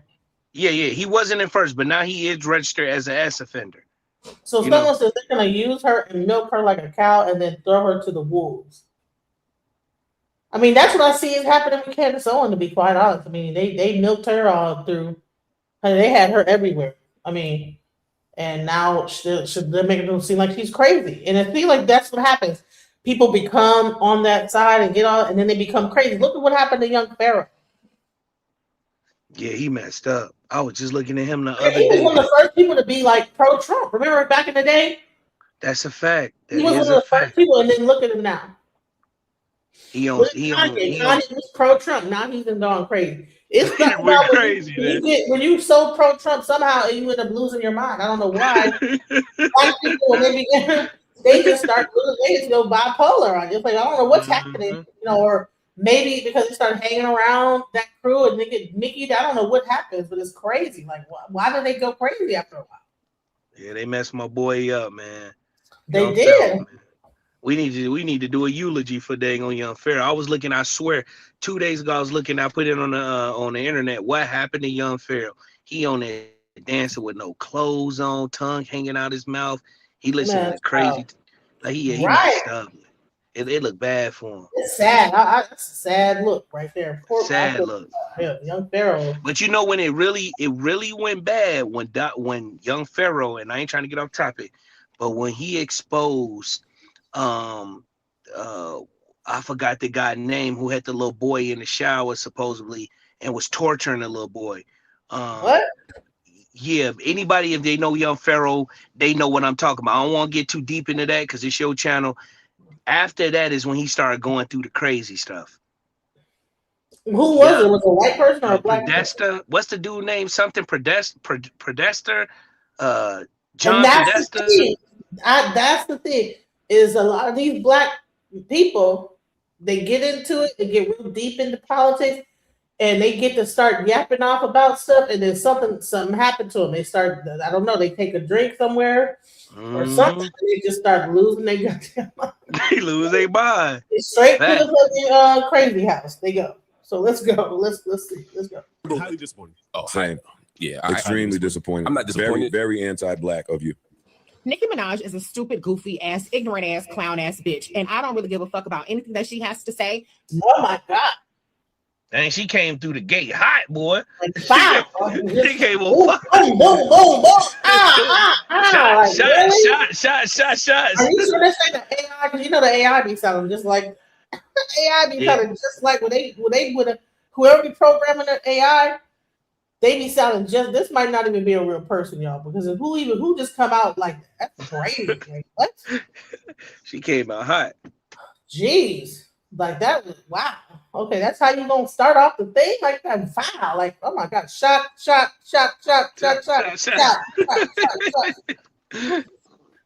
Nobody should be paying attention to her. However, since people are paying attention to her dumbass, now I gotta motherfucking address some shit. Now, I really don't care about a lot of the shit that she said. It's a typical Republican grip. It's the same script. But what did piss me off is how she sat up there with Eric Kirk on her dead husband tour and brought in black women. Why the fuck are we in it?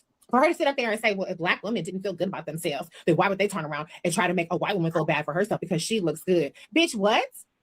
The idea that black women are somehow bullying white women? No, that's another point.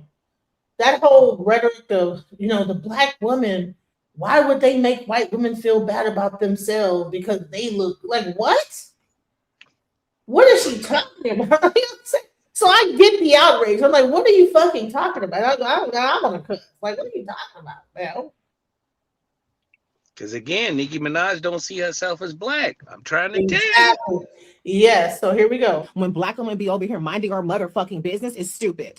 The biggest bullies of white women are not black women. It's actually white women and white men. White men are the ones passing these motherfucking laws to make them baby incubators. That's allowing child marriage to come through all that ancestry shit that got going down in some of these states. Ooh. Child labor. Y'all the ones that they taking away DI, which white women benefited from the most. So why the fuck are black women in it? If you go to any discussion that black women are having about black beauty, don't involve white women. If you go pick up a fucking Essence magazine, Epic magazine, Jet magazine, whatever the fuck, we over here mind our black ass business talking about our hair, our face, card never declining, and the things that worry us. Yeah. So you see, now you heard that. Now, one of the reasons why I'm doing this video, even though I talked about this topic a couple days ago, is because it allows me to do a deeper dive into exactly what is wrong with the Black community, right? Because the backlash against Nicki Minaj, the same backlash that was non-existent against Meg Thee Stallion, is exactly what I'm talking about when I say that the priorities of the Black community is out of line. And this is why Black people continue to lose. This is why we continue to lose, okay? Because these people are calling Nicki Minaj a sellout, racial slurs, she ain't Black, you know, all this, all that. We already know what these people say when it comes to Black people that do not shield for the Democrat Party, right? That are not on the Democrat plantation or that leave the Democrat plantation. We already know what they say. Now, when Nicki Minaj got on stage at Turning Point USA, she did not get up there as Nicki Minaj, the performer. She got up there as Nicki Minaj, who was preaching conservative values, Christian values. She was just simply expressing her political opinion. She has actual clothes on. She's not shaking ass. She's presentable, right? She looks good. She's well dressed, got clothes on, and yeah, I mean, she's presenting herself as essentially a professional speaker, right? Regardless of whether or not you agree or disagree with her opinions, she's presenting herself in a way that's actually respectable, right? But when it came to Meg Thee Stallion, she got on stage and started booty popping for Kamala Harris, right? Shaking ass, booty popping for Democrats, twerking, putting on a show. This is a minstrel show if I've ever seen one, right? A flat out minstrel show for Kamala Harris. And none of these Black women or Black folks, like Joe Budden, for example, that are currently upset with Nicki Minaj, none of them had an issue with this. Nobody said, well, hey, is Meg Thee Stallion selling out here, right? Is booty popping, booty shaking at a political rally for Kamala Harris, for the Democrat Party? Is this really how we want Black women represented? Is this really what we want to see, right? Is this the best representation of Black women? Because apparently, according to these people, he got a point. He got dressing a point. professionally, presenting yourself in a respectable way. Again, this is not Nicki Minaj on stage doing what she's done for a lot of her career, right? This is a different Nicki Minaj. Talking about Christianity, talking about conservative values, expressing her political beliefs as a professional, right? Somehow, some way, this is worse for Black people. This is selling out, but this is not, right? This is totally fine. This is totally okay. This is celebrated. And again, this is what's wrong with Black folks. This is what's wrong with Black people. This is why we're losing. This is why we're behind. Look at what people are outraged about. They're more outraged by this than they are by this, right? Seriously. And again, this apparently is tap dancing, but this is not. This is selling out, but this is not. Really? Seriously? Right? Is this what we're doing? Really? Because again, you have all these Black rappers, a lot of these Black folks who made a career tearing down the Black community, causing real pain, real trauma, real issues in the Black community, talking about drugs, promoting violence, promoting degeneracy. You know, again, having a real net negative effect on Black folks. And none of these people had a problem with it. They're never called sellouts. They never say they're tap dancing for the white man. They never say they're disrespecting their own race. They're never criticized. In fact, they're celebrated. Like Meg Thee Stallion was celebrated for this, right? Celebrated for this, okay? But if you're Black and you present yourself in a respectable way, again, you talk about Christian values, conservative values, but you support Trump and you're on stage at Turning Point, oh, this is too far, right? You're selling out your race. You hate your mama, right? You hate your people. Fascinating. And again, this is the problem. This is the problem. If we had as much backlash against this as the Black liberals have against this, then maybe we'll get somewhere, right? Maybe we wouldn't be at the bottom, right? Maybe we wouldn't be just the minstrel show, right? Because that's what this is. Let's keep it 100. What is this? This is tap dancing. If I've ever seen tap dance, this is tap dancing. That's exactly what Meg Thee Stallion. She's tap dancing on behalf of white Democrats or white liberals, right? That's what she's doing. She's tap dancing for the white liberal power establishment. That's what she's doing.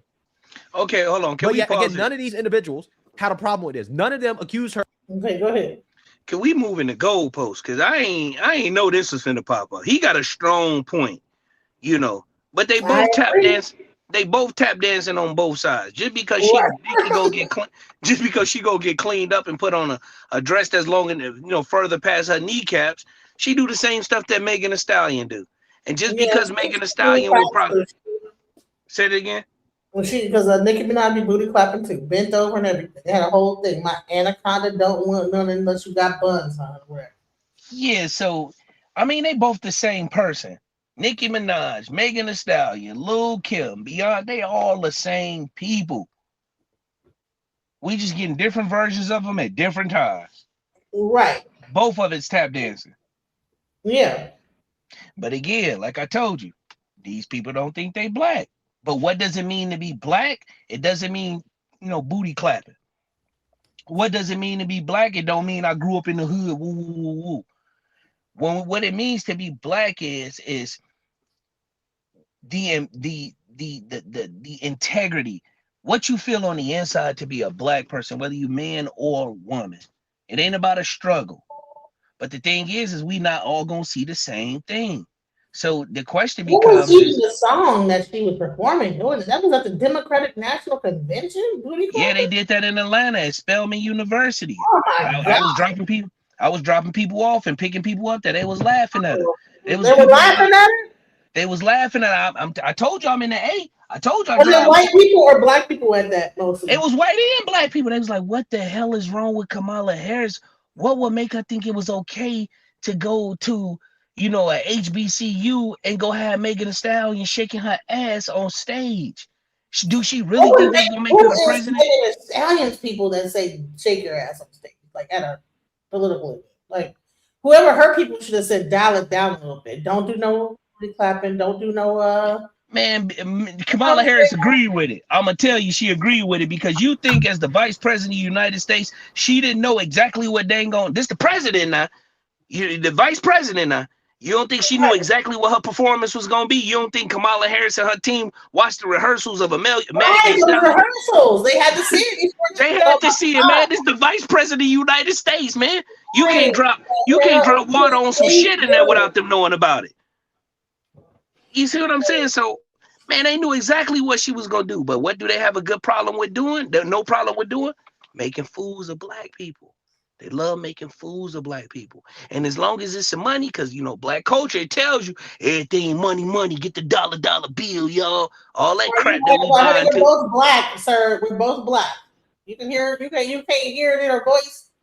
This is one troll account of many troll accounts that's really being ran by one person that's in my chat saying a bunch of stupid shit. And if Celia, if you're still modding, please remove people that please delete their comments of saying stupid shit like, are you white or black? Shut up. And you can see that we both black. It's obvious from our pictures. We might be lighter skinned, but we're black. I'm gonna delete your comment. Say something else stupid you're getting put in time out. Okay, isn't Megan performing on stage? Y'all say that with all music and turn point about putting black people down. Not talking about problems that affect people daily basic. That's Megan's First Amendment. What? I don't even know that. Child, did you read that and proofread it before you hit share and hit that little button right there? You know what? I'm gonna say, DJ? Check this out. I'm gonna say this. I agree with that comment, but I'm gonna tell you what I don't agree with. I'm gonna say these words: time, place, and manner. Yeah. 100% is Megan Thee Stallion's freedom of speech, etc. First Amendment. But time, place, and manner. There's a time to do everything. There's a place to do everything, and there's a manner in which you do it in. Hey, how many other songs could she have done? Yeah, why they couldn't get a Lauryn Hill up there? Miseducation of the Negro or something. What is that about? Like, did Kamala say, yeah, girl, twerk it up? Like, what? Twerk it up. Welcome to, I'm old. Twerk it up. Twerk it on down. Get your twerk it up. Get your eagle on. Get your eagle on, child. My nigga said twerk it up. She said twerk it up. You better thank the Democrats. You better thank the black people. You better thank your grandma. Hell no.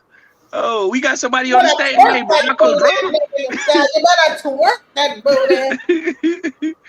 Who is this on the stage? Did you let this person up? Yeah, Barack Drama, what's up? Go ahead.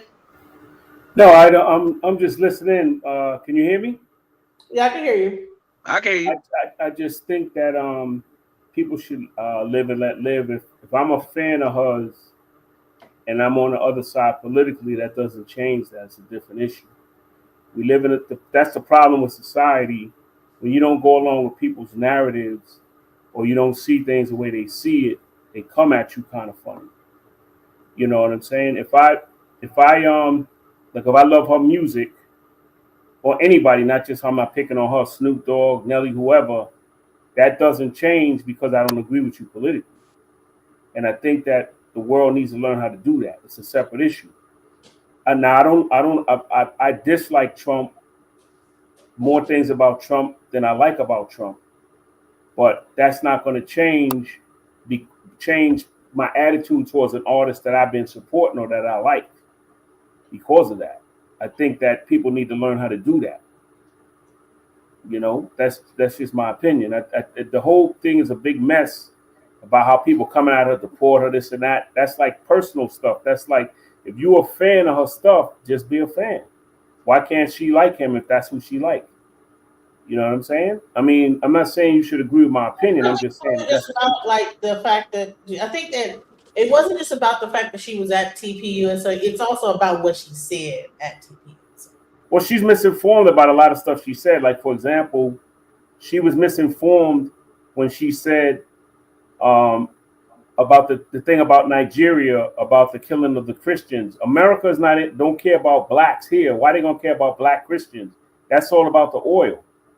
And I'm not a historian like that, but the historians, for example, I don't know if you know who what's her name? Amanda Seals. I don't know if you know who that is. Yeah, I know. Is she a historian? Is she a historian? Amanda? You know, she ain't no historian. She studies. I cannot stand her.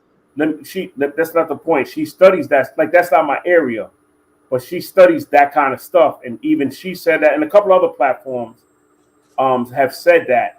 And so when she made that statement, I think she was misinformed of why America is going to Africa. America is about the resource, about the money, like what they did in Iraq. They don't care about them people. They care about the resources. So that's why I said. So when she said that, I don't know if she was aware that she didn't know what she was talking about, if she's misinformed, or she knows and she still said it. I don't know. But she got an opportunity to somehow somebody pulled some strings when they knew that she was trying to go on a different route, and they said, "Okay, we'll start with this." It could man, no, man. I think he's being too nice about these people. Everything when you get on TV, you get on national platforms, everything is curated. You gonna know the questions, they gonna know the answers. No, that's not true. Hold on, let me finish. Let me finish. Sorry. So when you dealing with events like this, especially specifically in the political space, because narratives is everything. They just not gonna let you. Now, if she was on her own YouTube channel, her own Instagram live, all right, cool. But when you dealing with a touchy topic like this, regarding Charlie wife and his death and political things, boy, everything is curated. You best to believe that. They ain't finna let her get up there and be like, oh, the government killed Charlie Kirk. No. Everything is curated. They gonna know what she gonna say, when she gonna say it. And if it's something that they don't like that she say that wasn't a part of the script, in my opinion, that 10 to 20 second delay that's in between live TV and then making it to your dang on TV in your house, they gonna edit that junk out. Put a commercial break in there. You'll never hear it. Believe that. I agree with you. What is drill rappers? What is drill rappers? I'm sorry, I'm 48 years old. I like this guy. He just proved me right. That's the narrative. What she said is their narrative to make us think that that's why America's there. You just proved my point. But the historians, that's why I use Amanda Seals, for example, they were the ones that Dr. Umar, like they were the ones that was another. I'm not good with names, so forgive me for that. It was Dr. Umar and a couple of other of the historians that said that that's why America's out there. And what Nicki Minaj said is what their narrative is. So you're 100% right. They might have reached out to her, gave her the speech to say, said, go ahead and do this, and we'll back you. We'll get behind you. No, that's a different. No, that's you're correct, but that's not what he's talking about. What we're talking about is what he said that you have to go along with their narrative, and he's right. He's dead on. Oculus, whatever your name is, sir. He's 100%. No, you said it right. It's Oculus. You said it Yeah, right. Everybody yeah, I act don't like wanna they struggle call- to yeah. say my name. Right. It's I like don't they wanna- didn't say Oculus. Yeah, I don't want to call nobody out their name. I want to get a little bit more deeper into this whole thing with this turning point. I mean, with this change.org petition. Let's get into it. Let's go. I've signed Okay, a go ahead. petition on change.org to send Nicki Minaj back to Trinidad. And no, I did not sign it. Don't even ask me. 10,000 of those signatures were from today. And mind you, this petition is not new. This petition was started in July. It also includes a series of her husband's mugshots. Nicki Minaj has said she's furious over the petition going around about getting her back to Trinidad. The petition has already received 3,000 signatures in only a few hours. It quickly picked up traction on Twitter with people sharing screenshots and reacting to the wording. The petition focuses on frustration with Nicki after she publicly praised Donald and people connected to him. Many say they feel disappointed by her recent statements and choices. The petition also references comments Nicki previously made about how she arrived in America. In the past, she said she was brought over through an alternative path, which people are now bringing back into the conversation. One source said Nicki is angry about this. She feels that she's just shared an opinion, and there's no need for the internet to be piling on her like this. She wants everyone to know that she will hold her head high and not let anyone get to her. While she has the right to be angry, I can't see the public's opinion of her changing anytime soon. She's a lot of fans against Donald, and she supports him. So this is a consequence that's happened. Hi guys, welcome back to our channel. In case you're new here, my name is Maureen, and I'm Maureen. Right. So Sorry guys, a lot of these I'm not gonna lie, a lot of these TikTok stream things come from Africa. I don't know why. I think there's like a whole group coming out that are like a group that helps these people do these things. So, but I'm gonna skip past. But shouts out to them. Shouts out to Josh, to Twins Shangut, whatever, Kenya. Because that's what I got the information from. So shout out to them. An illegal immigrant. She came to this country illegally when she was 5 years old. She does not have U.S. citizenship, and she doesn't even have a green card. Should Nicki I Minaj told you, be didn't I deported? tell you that, Well, I guess DJ? it depends on who Hold you on. ask, Oh, because shit. thousands of people have I signed. told you she don't got. Man, listen. I forgot I watched something years ago about Nicki Minaj and the history of Nicki Minaj. I told you, I said 5 or 7 or something like that is when she got here, and she does not have United citizenship in this country. I told you that. And you know Donald Trump. For the people in the back, anybody saying that she can't be deported, that's not. Yes, she she don't. can. Hold on, y'all. Let me replay this, guys. I'm here, let's watch. Hey, conservatives, just so you're aware, Nicki Minaj, the woman you had on stage at Turning Point Fest or whatever, yeah, she's actually an illegal immigrant. She came to this country illegally when she was 5 years old. She does not have U.S. citizenship, and she doesn't even have a green card. Should Nicki Minaj be And deported? that's the reason why she was willing to marry a pedophile. A pedophile. That's the reason why she went in jail, found a dude in jail, got married to him so she can potentially, and she had a baby bond to get her what? Citizenship. Is it making sense now, you guys? Is it making sense? Wow. Is it making sense? Yep. Why didn't she get it before? Why didn't she get it way before? Because you can get I don't want to get too personal on my own business, but you can get, let's say you can get a work permit, you can have a social security card in the United States, a social security card and a work permit. And you can get that thing renewed by USICS, that's literally what it's called, through Department of Homeland Security. And you can get those permits. You can either pay top dollar or you can pay that $700 to $500 and then keep it for 2 to 5 years. Now they reduced it. You can get one up for 10 years too now, work permit. But now they reduced that thing back down to 2 years. It used to be 2 to 5, and that's between $500 and $700. And they used to have one from 5 to 10. That's a little bit more.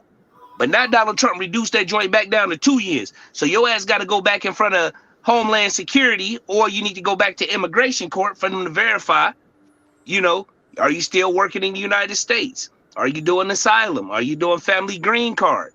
What are you doing? You get me? No, they're not wasting their time because. All right, so she says they're wasting their time with this position. President Trump's wife is illegal, and she's still here, and Nicki will be here also. All right, welcome to the channel of the Man in the High Castle. Welcome. Good morning. Rise and shine, everybody. Good evening, Americans.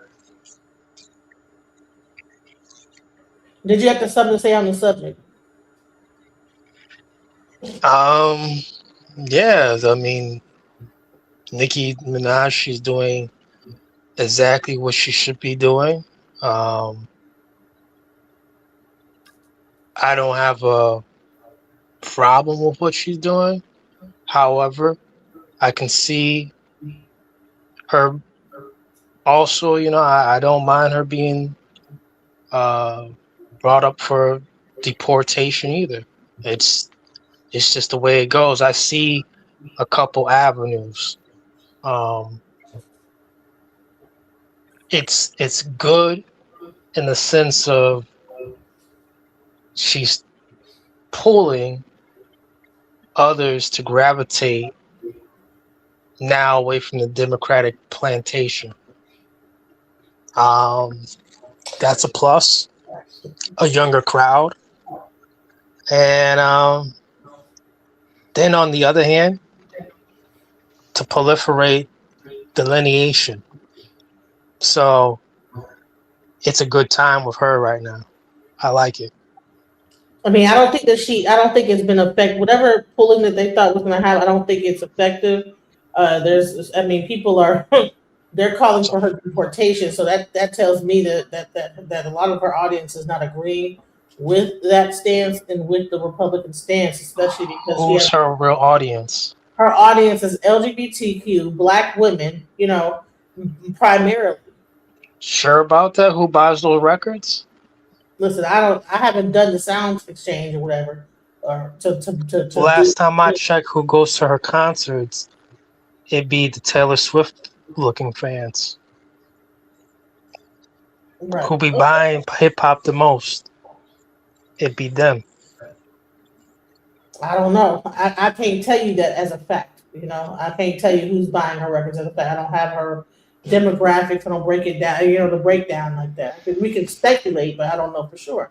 But let's go further into this video and what more people are saying about this whole situation. Well, I guess it depends on who you ask, because tens of thousands of people have signed a petition to send Nicki Minaj back to Trinidad because she herself has expressed that she came here illegally. Yes, she pays taxes. Yes, she does all the right things. She's a contributing member to society, but she is not a U.S. citizen. And if you ask any Trumper, they are going to target everybody who falls under that umbrella, even people who are here legally and even served our country in military action.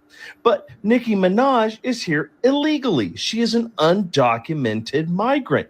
She is not a U.S. citizen. So shouldn't you deport her? Or are you going to say because she joined Erica Kirk at her T-Puss event and now is full MAGA that she's cool? She's a good one. She's one of the okay ones with me. Yeah, it's the double standard. You go after anybody and everybody, regardless of their status. It's just if they look brown, you want to round them up. And Nicki Minaj has actively had a platform and stated she's here illegally, and you'll probably just look the other way and it doesn't matter. As long as she chose the company line. So Nicki Minaj has a pass for right now, but as that petition grows and signatures collect, I don't know what tomorrow holds. Then she was DJ, also didn't I say that? Didn't I say that?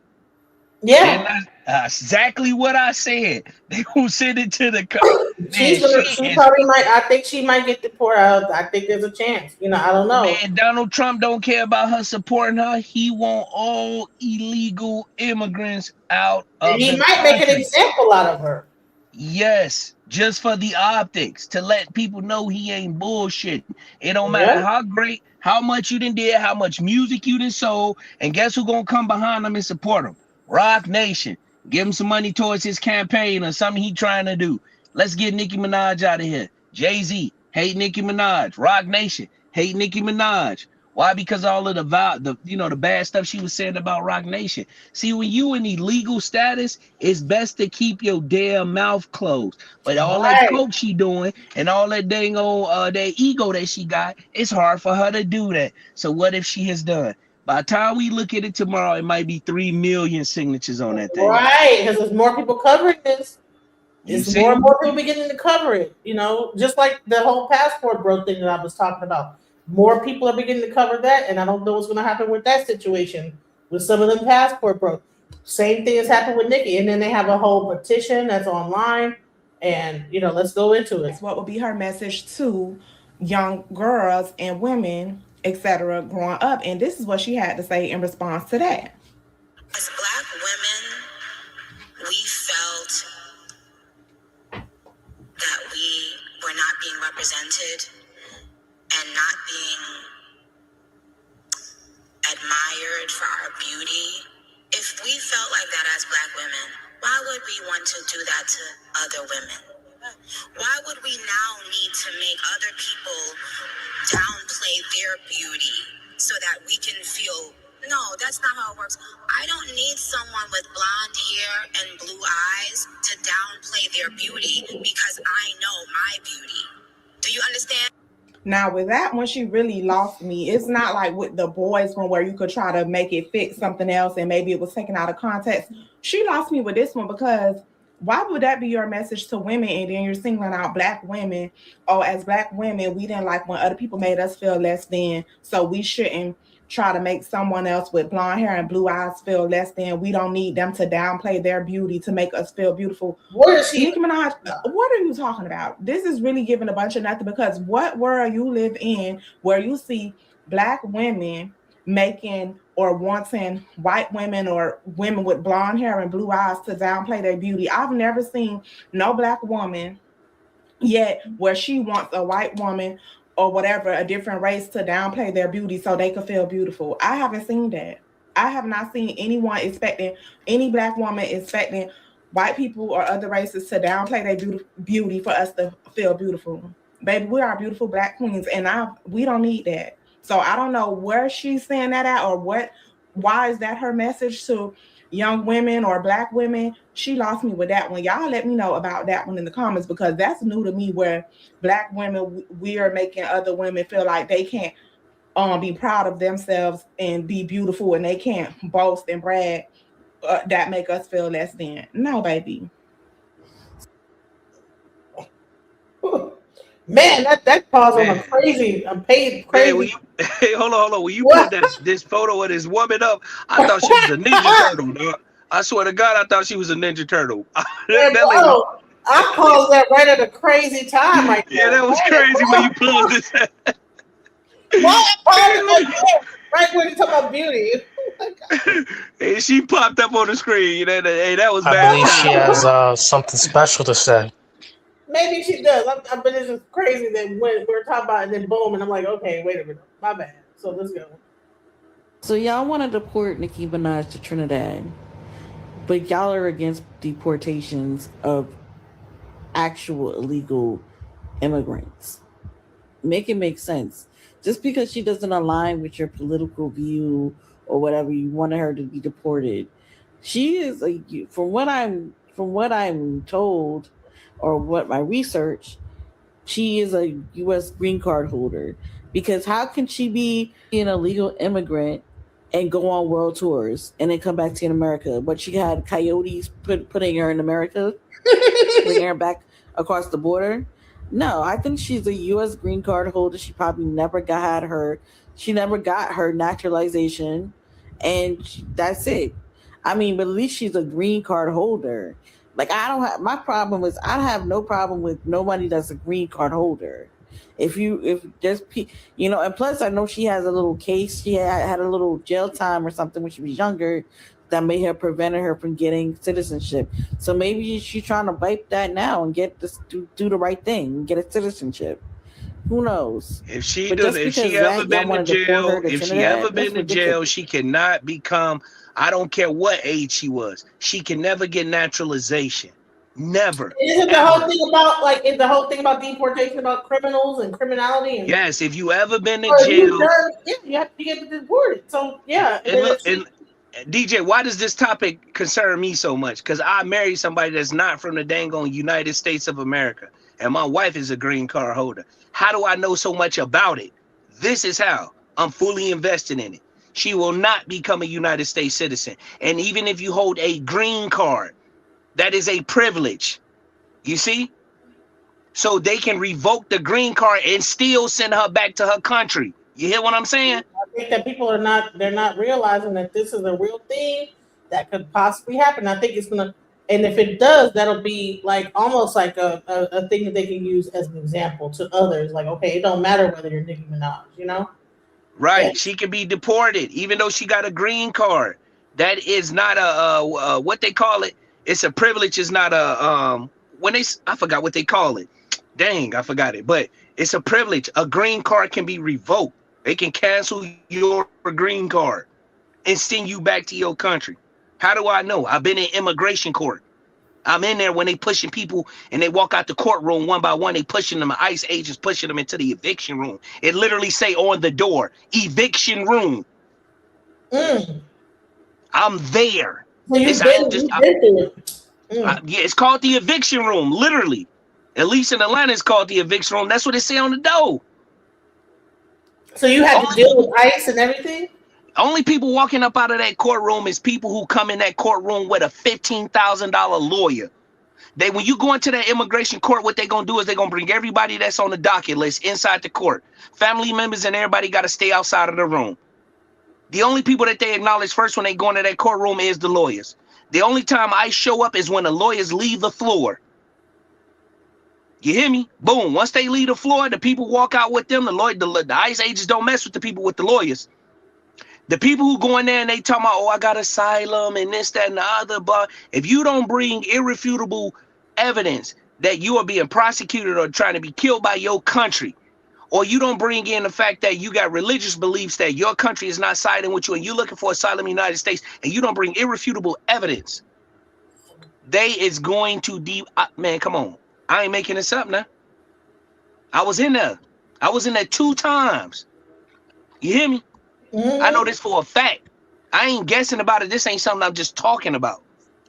A green card person. Isn't there like a thing called the golden ticket where you can pay $1 million with that golden ticket? So I think that she has enough money, even though they said she's losing her houses and this, that, the other.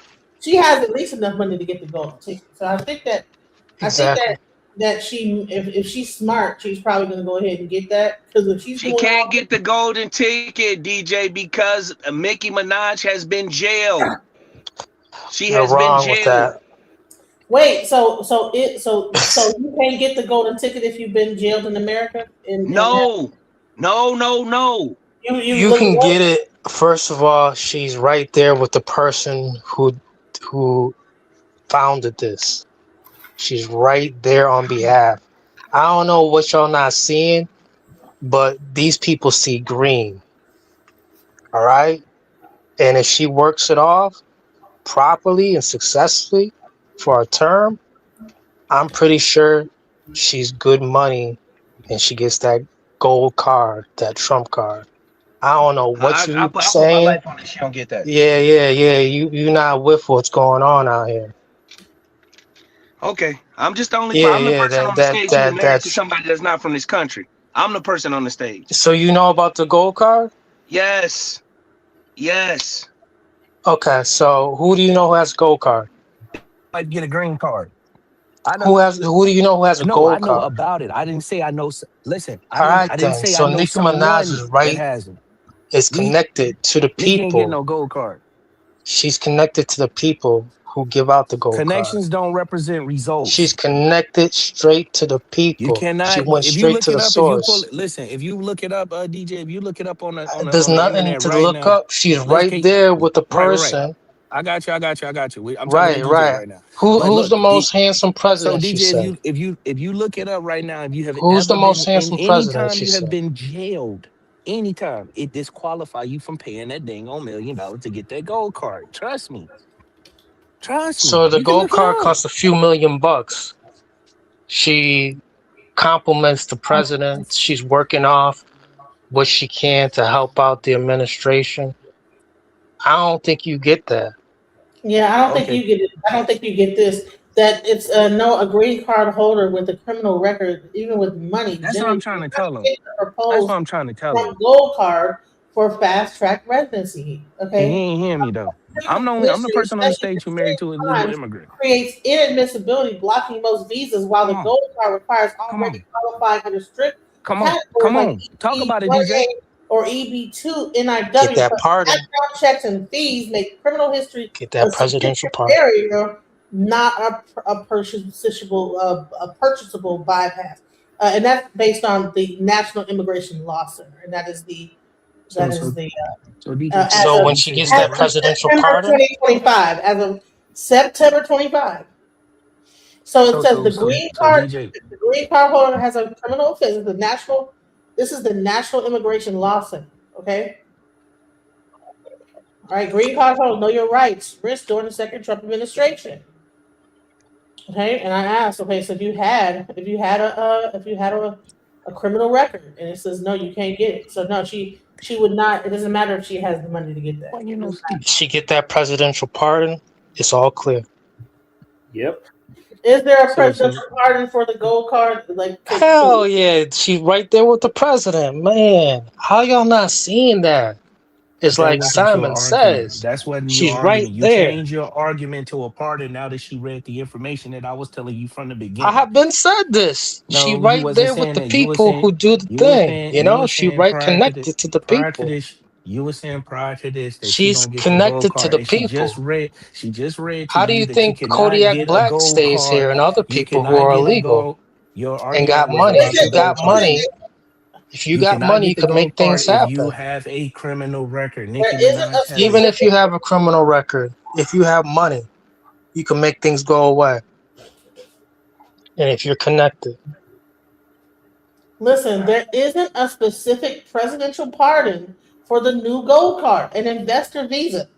But criminal history definitely impacts eligibility as the program requires deep background checks, significant investment, and demonstrating U.S. benefit, meaning serious criminal records likely disqualify you, though minor offenses are handled case by case through standard immigration vetting processes. So do you guys know whether or not the criminal history that she has, was it minor or was it like a felony? Was it who misdemeanor? knows? But I do think she's at the right place with the Trumpers, and she's right next to Trump. And only time will tell. It's only been a week. It's only been a week. People are already talking about it. These people are from TV world. Trump is from TV land. so DJ, could I ask you a question? If you had a choice and you had to side with somebody in this conversation about him being right about what he said and me being right about what I said, who would you side with in this after reading the information that you just Side with read? him, DJ, please.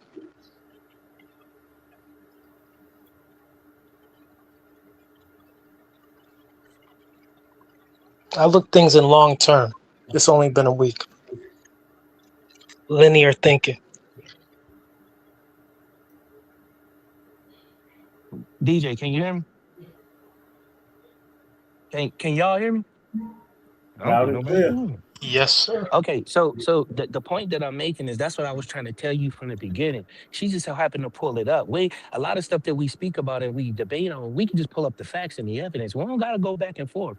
I'm just telling you, I'm a person who married to somebody who's an illegal immigrant and now got their green card. I know how it That's works. I nice. got listen, I got the lawyer. So if you want to get firsthand experience, That's nice. hold on, let me finish. If you want to get firsthand experience and firsthand knowledge, it's okay to ask me. Pretty sure Everything if you that I met just said, President listen, Trump and you got hold, good with him, things hold, go away. no, that is true to a degree, but you know, it's a lot of concessions got to be made. But Nicki Minaj, with what she got going on, it ain't about to happen, Captain. She's hooked up with the right team.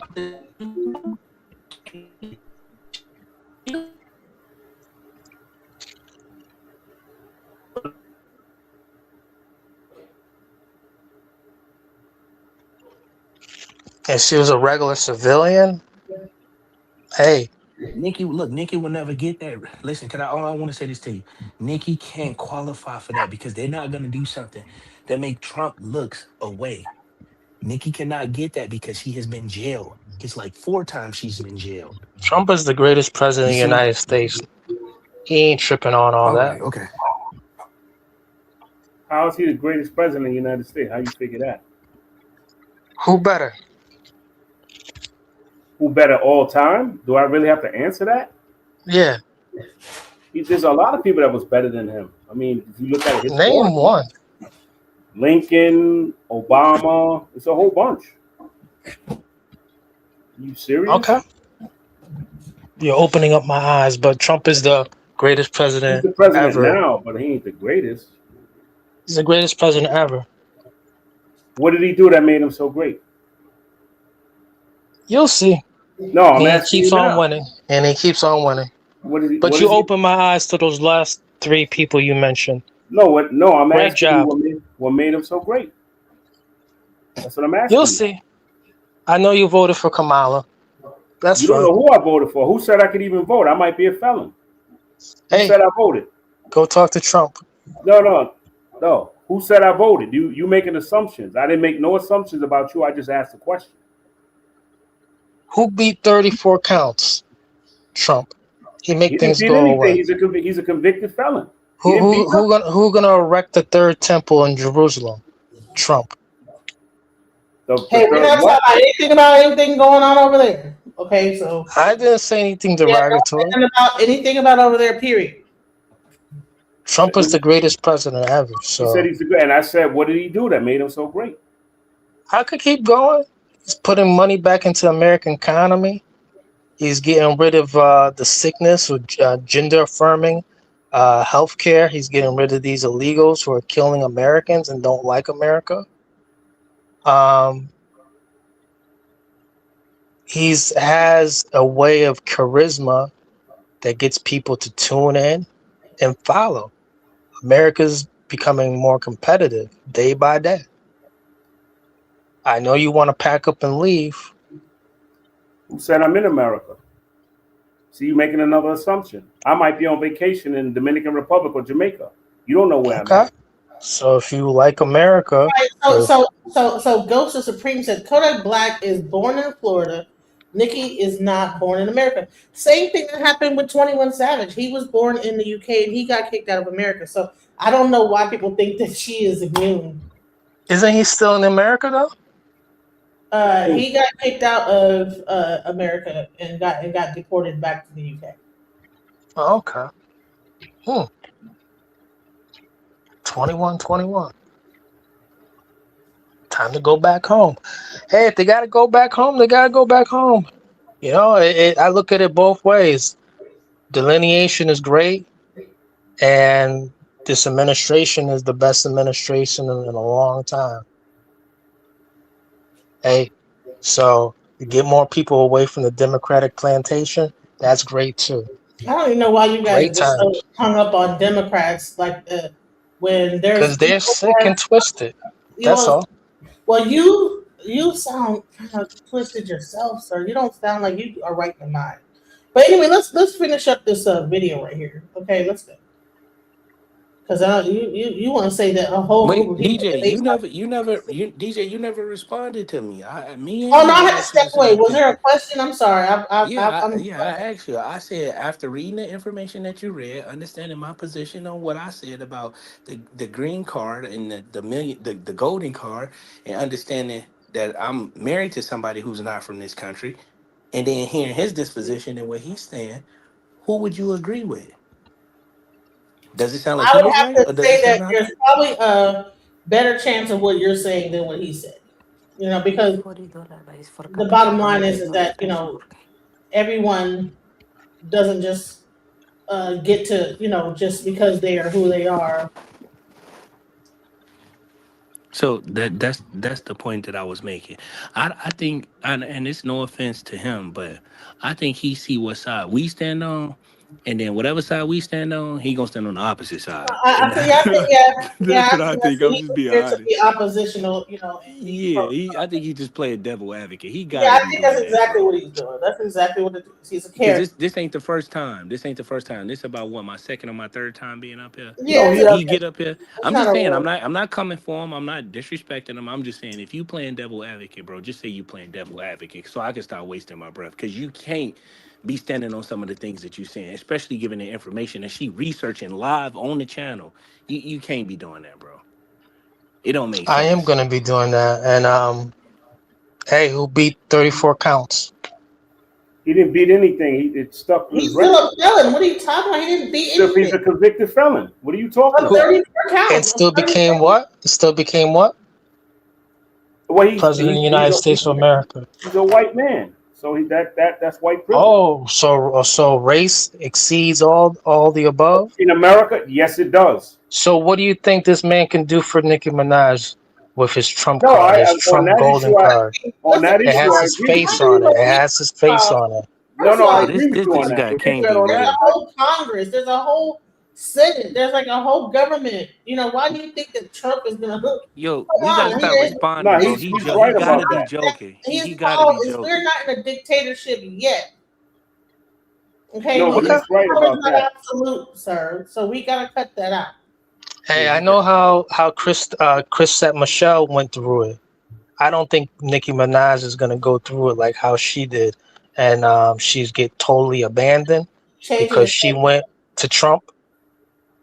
You Oh, know? she's still in America? Yeah, when she sang on his first term, his first administration, everybody canceled Christophe Michelle because she sang and performed Oh at his yeah, inauguration. I don't yeah. think it's gonna be like that this time around. But she's American, right? Of course, but Yeah, I still, didn't the know that. cancellation was Mhm. ferocious. Yeah. Oh, but if she's American. So we're talking about. You're We're changing talking the about subject I don't because you think it's moving gonna the be like goalposts I and don't think changing it's the gonna be subject. like how you're like that. changing the subject because when you lose the argument, you move the goalposts. Well, that's No, I'm not moving the goalposts. That's what you keep doing. Trump is gonna has these gold cards with his No, name on it and his face on it. it doesn't matter. She is in the right per It she don't matter what he has on. You know what I'm saying? He yeah, might and do some shit she like has the that. money for it It doesn't matter. and she's in the right area. She's connected to Trump. Yeah, just because. Listen, is she connected to Trump or just Turning Point USA? She's connected to Trump. How? How do you know? First and foremost, she has UN.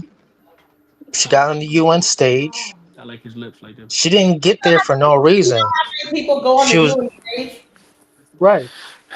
It's You only don't. 1 week. You 1 don't have week. to Y'all go. not seen the long range picture. No, sir. Like a lot. Like 1 week. You're Give us some time. Like I said about 2026. Give us some time. all you do is speculate. You're talking about the Trump stage. You're talking about all this stuff. And This is Trump style.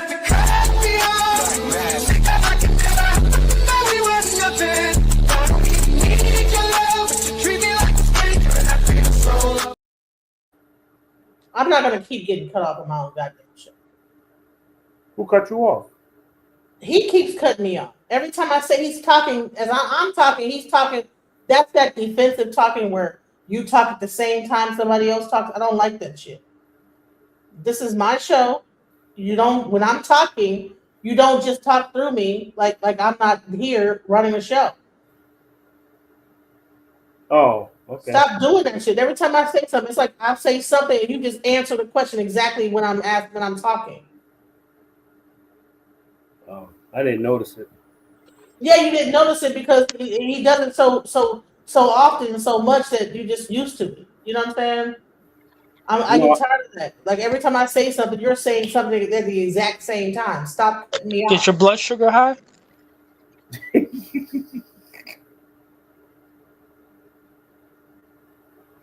All right, so I'm done. I'm done having stupid ass words being said. You're done. You're done for the night.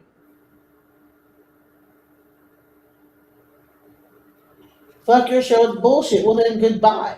banned. I told you. Look, DJ Detroit. Look, I told you last time. He a provocateur. He a Where is he? What provocateur. happened? He a detractor. I told you. I said that. I'm not trying to tell you how to run your show or how to operate your show.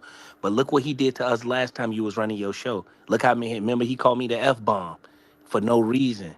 He called me a hoe yesterday. And like, bro, what is wrong with you? Why can't you control yourself? I told he. I don't get a person. You want to be pro-Trump? Okay, you want to come here to talk about how you love Trump? Okay, get up here. All right, you get to say how much you love America and Trump is the best. Every show I do, he gets up here to say that he loves Trump. And I let him come up here because there might be people nowadays that love Trump and they are, honey, they're probably jaying off while he said. You know what I'm saying? They're probably like, but he not coming with facts. Trump is a convicted felon. It never does. Never comes with any facts. Always comes with speculation about. And then you can show him a fact, and all he does is change the subject, move the narrative, switch up the conversation to something else, change. So we're saying, okay, no, you cannot, based on the thing. Well, Corsette Michelle, she got a lot of backlash when she sang for Trump. Bro, that's not the conversation. We're talking about Nicki Minaj and this whole thing that people are doing a change petition against her to get kicked out of America. I was back on for 1 second. Back on that Trump thing. Let me say this. I really don't think it would be. I don't think that it'd be fair. You don't think it's what? I don't think that she should get kicked out of America. I don't think that she should. I'm gonna just make that plain. No, I agree. I feel the same way. People gonna feel different than you. I mean, that's how people are. Because she went up because she has a political opinion. Did you? Like, I don't think that's not the American way. That's not okay. DJ, even though she might not get kicked out, even though she might not get kicked out, but she has put a spotlight on herself. Because I'm pretty sure that the Trump administration and people that's in his cabinet, I'm pretty sure that they was assuming that Nicki Minaj was, a legal resident or a legal person in the United States. But now she put that spotlight on herself. Now it's you bend over and you do what we tell you to do, or you gonna be up out of here. Well, it could be. If they do keep her here, then she might end up being a puppet for their whatever. Did you kick the guy? What happened to the other guy that was on? You kicked him off? Yeah, I kicked him off because you don't get to talk about my blood sugar, and now he's. He knows I'm a bigger woman, so now he wants to do fat shaming. It's like yesterday I was a hoe. Now he's gonna fat shame. Was your blood sugar high? Just stupid shit. Just eat. No, the new guy, the new corner. Then he gets to. Go ahead. The new guy don't know. I don't know if he been up here before. I don't know his name, but he don't know. The last time the same guy, the same individual that was on the channel, he kept talking about personal information. Talking about, oh, you mad because your man gone and this, that, and other. He always does personal. No, but I was gonna. No, I agree with you, but I was gonna. When he said Trump was great, I got my phone. My memory sucks, so I got my phone. I pulled up something. I wanted him to still. I didn't want him. I mean, it's your show, so I gotta respect. Oh, trust me, he'll be back. I always pick him out. He always comes back. Trust me. Yeah, I wanted to just. He comes back. He'll get kicked off. He somehow finds a way to come back, even though he's like, I'll pick him from the studio. He'll wait a couple minutes and come back. He does it all the time. So, no, I wanted to spit one fact. I think he likes it. He gets off on getting kicked off. He has, some. I mean, I don't know the guy, but he has some factual stuff. But I just couldn't remember it. I was gonna spit something at him. I didn't realize you kicked him off until I didn't hear him, and then I looked. You can still spit it. He's watching. He don't go nowhere. No, I was gonna say. It is a fact. He don't go nowhere. When he don't go nowhere. He takes a timeout because he don't know. Calm down because you're starting to say stupid shit and pissing me off. No, get on out and then go watch from the other chat room and get your mind right. That's what I have to do. Can I spit this one? Can I spit this one fact that I was going to say about Trump? Yeah, go ahead. I was going to say when he said Trump was so great, I couldn't remember it, and and when I speak on a live, I want to make sure my facts are. When the pandemic started, Obama had 2 people die from Ebola. When Hillary was involved with Obama, only 4 people died in Benghazi. when Trump was the when COVID came out, almost 900,000 deaths in armed resurrection, theft of classified documents, and he wants to be cheered as a dictator. What's so great about that? I wanted to see what he was going to say, and I got a whole sheet of stuff. I can already answer that question for you. Trump is the best. He's going to say, and he's going to be long-winded about it. Trump is the best, the most number one is president. Yeah, but what's so great about what I just said is what I wanted to see what he was. He's not going to answer the question. He's of course not. That's why I said. That's why I said that. Yeah, out of here. He'll quip and say the exact same thing over and over again. If you go on my channel, you want to hear his talking points every time he gets up here. No matter what the subject is, he talks about Trump being the best. Yeah, but I don't know if you know anybody that can spit facts at him, because like everything I'm coming out my mouth could be fact checked. You can never say I'm making up stuff. You can't listen. The first thing about him is that the whole time you're talking, he's gonna be talking while you're talking. So the reason why you probably couldn't get your initial thoughts out and forgot what you were going to say is because he does this defensive talking to where as you're talking, he talks at the same time. So it throws you off, No, it won't. That won't work again because I'll let him go. And then I'll say, well, let me know when you finish. You want to bring him up here? Listen, hey. No. I just want to spit that. Go back up and I'll like me and Oculus will come down and you guys can have a back and forth about Trump and hopefully, trust me, if you don't get frustrated and be like, because I'm gonna tell you. No, I don't want to change the subject. I don't want to take over your show. I just wanted to spit that out. No, it's okay because trust me, that this whole thing and. At the end of the day, what people believe is that whatever people, I don't know, that he has the power to. Trump has this overlooming power, like he is a dictator right now, and he's not a dictator yet. That's what he probably wants, but it hasn't happened yet. So this whole omnipotent power that he thinks that Trump is going to be able to go against law and no, because he's also been stopped by the Supreme Court on several things that he said. Yeah, because he's only spitting his opinion. That's the difference between me and him. Because I've heard him on social media before, and I don't agree with him, but I respect him. But he spits a lot of his opinions, and this is where I'm different. I spit facts. I put my opinion to the side when I'm going at somebody, not him. I'm just saying in general. I spit facts. I don't spit my personal opinion. If I say he's great or he's bad, that's an opinion. A fact is, let me give you an example. A fact is, even though he won the election against Hillary won the popular vote. He won the the collegiate vote or whatever they call that. That's a fact. An opinion is Hillary was so great or Trump is so bad. That's what me and him are different. Everything that he said, because I can't argue his opinion, that's his opinion. But when it comes to facts, I will destroy him. In general, the thing is that he thinks that everything he says is a fact, no matter what. No, when you say somebody's great, that's an opinion. He still think he got the facts. That's an opinion. His brain don't work like that. But if I ask him just to spit a fact and an opinion, if he can't do that, I don't want to talk to you. You ain't listening. No, I am listening. I don't think he's hearing us. I heard him. I heard everything he said. But he didn't say one he fact. ain't hearing us. He not hearing what we said. No, I heard what you. I'm hearing you loud and clear. I'm just saying to you everything that he said. I don't want to, because he's not up here. I don't want to get into that, and I don't want to take over your show. I'm just saying everything he said. It's not taking over. It's like, hey, this is content. If y'all go back to court, that'll be very interesting. Right? No, I'm saying everything he said. Everything he said was an opinion. Wait, what's OG name? OG, what's your name? Because I don't want to call you OG. My screen name is Barack O'Drama. Okay, Barack, I want to say this. You are trying to use logic to deal with somebody when he come back up on a channel that deals with illogical behavior.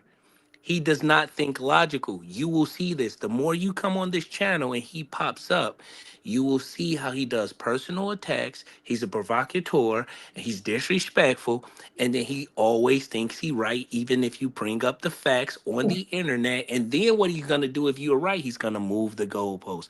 There is no winning with him. But then that means, but then when you do that, in my mind, and probably to the audience, that means you lost because you're going off subject. When you I just showed a thing that said that you can't get the green card, and he's still saying no, Trump is going to make it happen. He just like he is obsessed with Trump. Now, that's a fact, Great. though. So with the high castle, No, that's true. listen, if Trump was here laying down, he would be on like just guzzling it down. Just Glazing. Just say glazing. That's all you got to say is DJ. you know what I'm saying? Just boom. You know what I'm saying? Booty clapping for him. Yeah. Because when I'm having a discussion on social media, I just go by the facts. That's it. But I agree with you what you said about him in general. But I'm saying in general, I'm not speaking on him. When I'm going back and forth, I'm going on the facts. I keep my opinion to myself when we're debating. You know, but when you're going on your opinion, I gotta respect your opinion. I don't have to agree with it. If you think he's great, I respect that. I don't agree with it.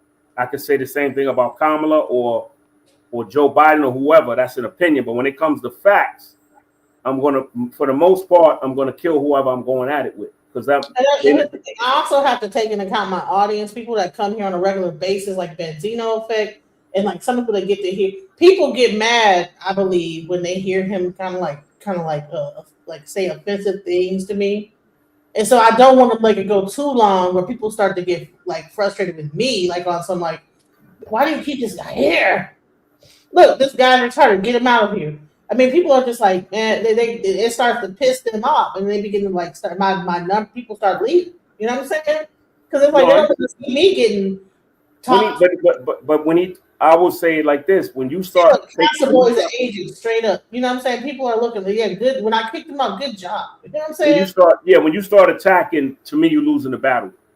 Because if you're the winner, you're not winners.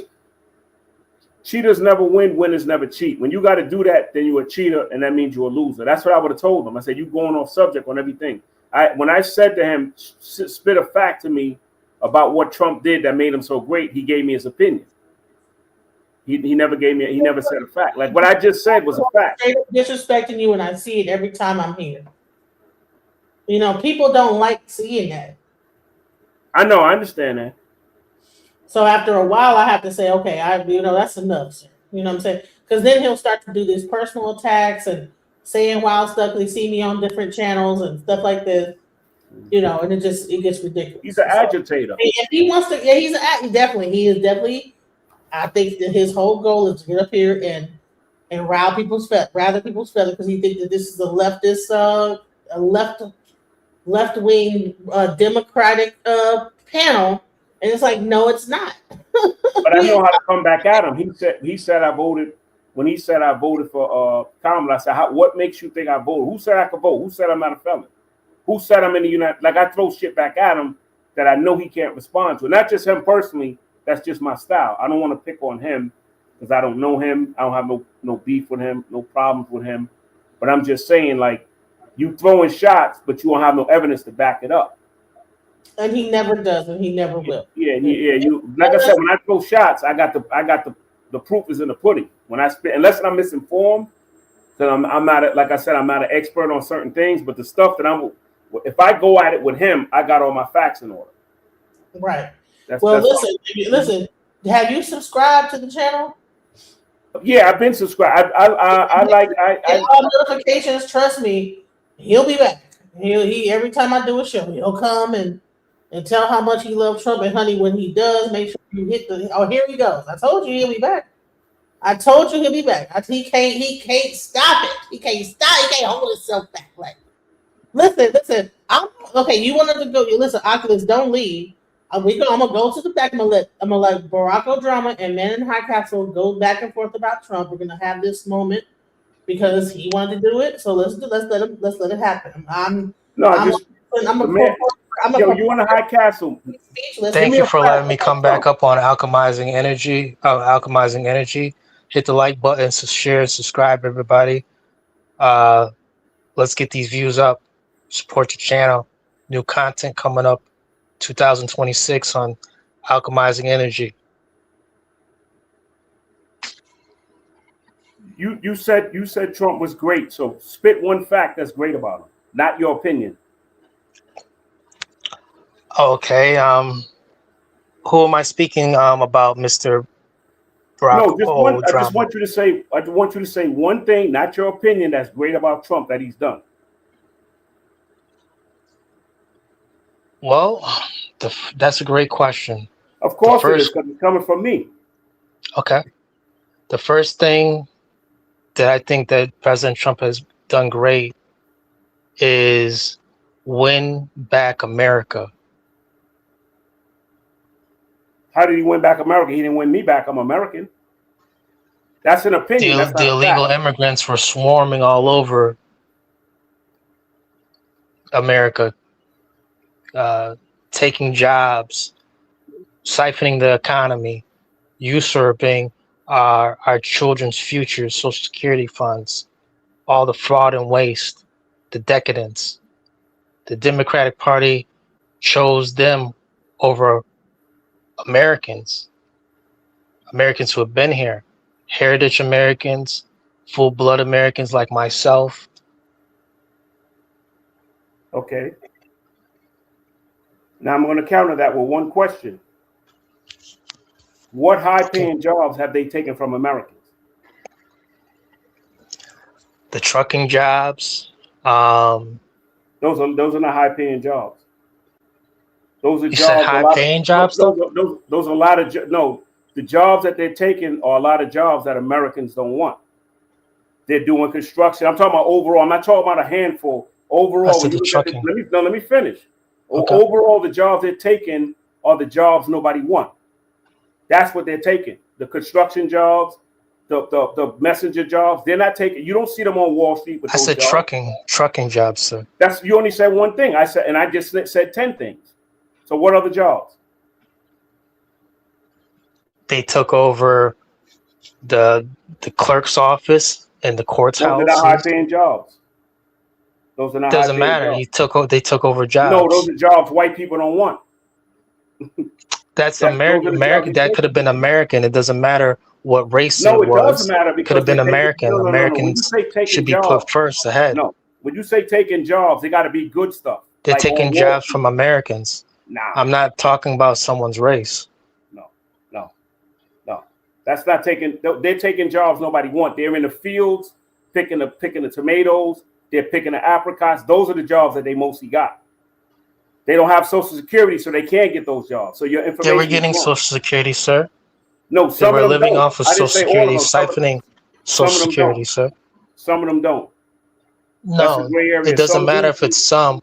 They were. No, some do, some don't. I'm not gonna argue that. But here's another thing I had spit before you left. This is a fact, not my opinion. When there was a pandemic, when Obama was in office, 2 died from Ebola. When Trump took over the office and the pandemic happened, almost 1 million died from COVID, and like 10 million got sick. What's so great about that when he was the president? Let's debate.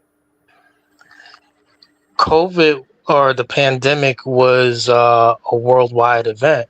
No, I said in America. And I'm going to tell you why. I'm going to elaborate. I'm going to let you answer, then I'm going to elaborate off it.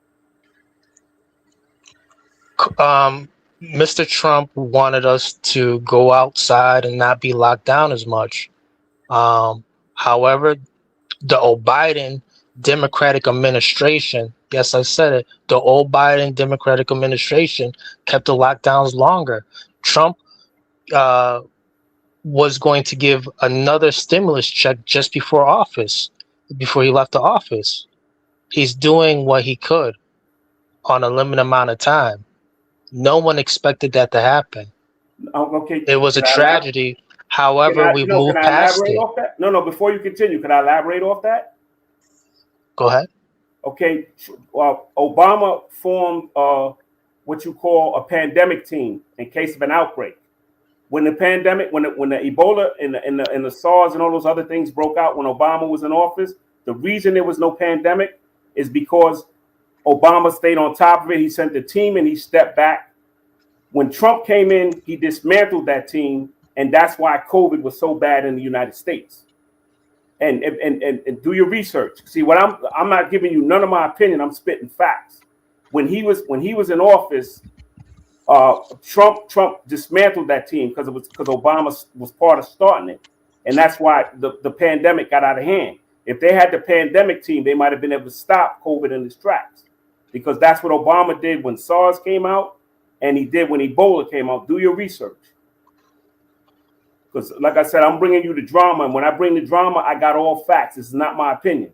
My opinion would be, I would say Obama's a better president than Trump, or Trump is a better president than Obama. That's an opinion, but this is a fact that I'm spitting at you. Trump also is trying to dismantle the progress of blacks. This is a fact. He's trying to make it where the Tuskegee Airmen and the black historians are wiped away from history. That's a fact. These are the things he did. He's a 34-time convicted felon. That's a fact. He's a womanizer. That's a fact. It's been proven. He's been sued. He had like 8 failed business practices. That's a fact. Not my opinion. So now you want to elaborate? I'm listening. Yeah, Mr. Trump inherited a lot of debt from the previous administrations. And you know what? He says it each and every time. Give it 1 more year, 2 more years. He's only been in this office this time around for 11 months. So yeah, but look what he's done. It was a shutdown. He's doing a tremendous job. No, he isn't. There was a shutdown when he was in. There was people that didn't get food. There was people that was on the Democrat Party, sir. No, that was him. He's the president. I'm talking. He's the Democrat Party are going to do it again January 30th. They're going to try. No, he was the president, and they has the House and the Senate, and they still shut down. It was under his regime. A lot of people didn't get their food stamps. A lot of people didn't get they wasn't able to pay their rent. It was a lot that was during his regime. It made Americans tougher again. No, I didn't make people tougher because a lot of people couldn't eat. Nothing's gonna make you tougher if your kids can't eat. I don't know if you got kids, but there's nothing tough about not being able to feed Americans your kids. pulled through it. It was 40-something days. Americans pulled through it. No, a lot of people didn't. We're resilient. A lot of people are still trying to recover from that. They had to borrow money. They had to, do what they had to do. Some people probably did illegal stuff, but that's what I'm saying. So, I respect your opinion, but I don't agree with you. You don't have to, sir. However, it's only been a year for President Trump's second term, and I think he's doing a tremendous job, and he's going to continue. My only issue with this administration is that they're not moving fast enough. The Democratic Party are trying to mobilize and get themselves back together, and I believe January 30th, 2026, the Democrats are going to again shut the government down. How could they shut it down when he got control of the House and the Senate and he's the president? Just by doing what they did last time with the government spending bill. That's why he wanted to end the filibuster. Hopefully he gets to it soon, before January 30th comes around. God bless America, and God bless Americans who love this country. Yeah, whose ancestors breathed this American air, drinking this American water like mine's. And I'm pretty sure like yours as well. Yeah, I'm a FBA black. I'm a black American. I'm not sure. These people should never have ever been here, who are leeching off of us. You see these sanctuary cities. Bro, you trolling, bro. I promise you. Yo, he is trolling. He said, God bless America, and God bless America. You don't love this country like I do? Bro, sir? You is trolling, but it's becoming comical now, bro. You trolling, bro, and you sounding like you're serious, but I bet you Nicki Minaj loves this country more than you do. Oh my God, bro. This is getting out of control, bro. This is getting out he has some good points, Yeah, he got some good points, but the troll is still there. He said, God bless this American water and this God bless the American air that we breathe. Yo, I said that. What you say it again, bro? I said this American water that our ancestors been drinking, breathing in this American air, getting up in the morning. This is what our ancestors did. They never fled. They fought. Fight, fight, fight. And we're going to keep fighting. The good fight. In 2026, Our economy, through the roof. We have the best military, the greatest military ever. So if you was the American president right now, what would you do as the standing president? If you was in the position right now, would you stay on par with what Trump doing, or would you add something else to it to make this country even more great? What would you do? Just in hypotheticals. If I were president of the United States, I'd assemble a team right now to activate the Alien Sedition Act. And what So does that entail? I could stay into office for 2028 and through Trump 2028. I think if Obama runs against him, Obama could beat him. I like that. Do you think that Trump is going to live? Do you think he's not? Listen, you don't think that Trump is having health issues and that you're talking about 2028? He's barely making it through 2026. Like, do you really think that he's going to make it another 4 more years? And how old is Trump right now? And he can He barely 80. Trump damn near 80. I mean, his veins in his hand, you can't even shake his hand without his veins busting. Like, what are we talking about here? I'm telling you, he's trolling, gonna man. me back. Like how many years do you think he's gonna be able to? Like, what are we talking about? What are we really saying? He here? is DJ. He is trolling. I'm telling you. And say and talk to his grandkids and hold on. His grandfather. You know, what are we doing? Yeah, you still there, right? Yes, I am, sir. Okay, I got some Trump by the numbers I just pulled up on my phone. You ready to respond to them? Sure, sir. Go ahead. Okay, he got 7 times he flew on the planes with Epstein, 97 times he pleaded the fifth, 34 count felony conviction, 91 criminal charges, 26 sexual assault allegations, 6 bankruptcies, 5 draft deferments, 4 indictments, 2 impeachments, 2 convicted companies, 1 fake university, Trump University, 1 fake charity shut down, 25 million in fraud settlement, 5 million in sexual abuse verdict, 2 million fake charity abuse in judgment, 93 million sexual abuse judgment, $400 million fraud judgment in New York State, the Central Park 5. He's trying to whitewash the Black history. You want to elaborate on that? I'm all ears.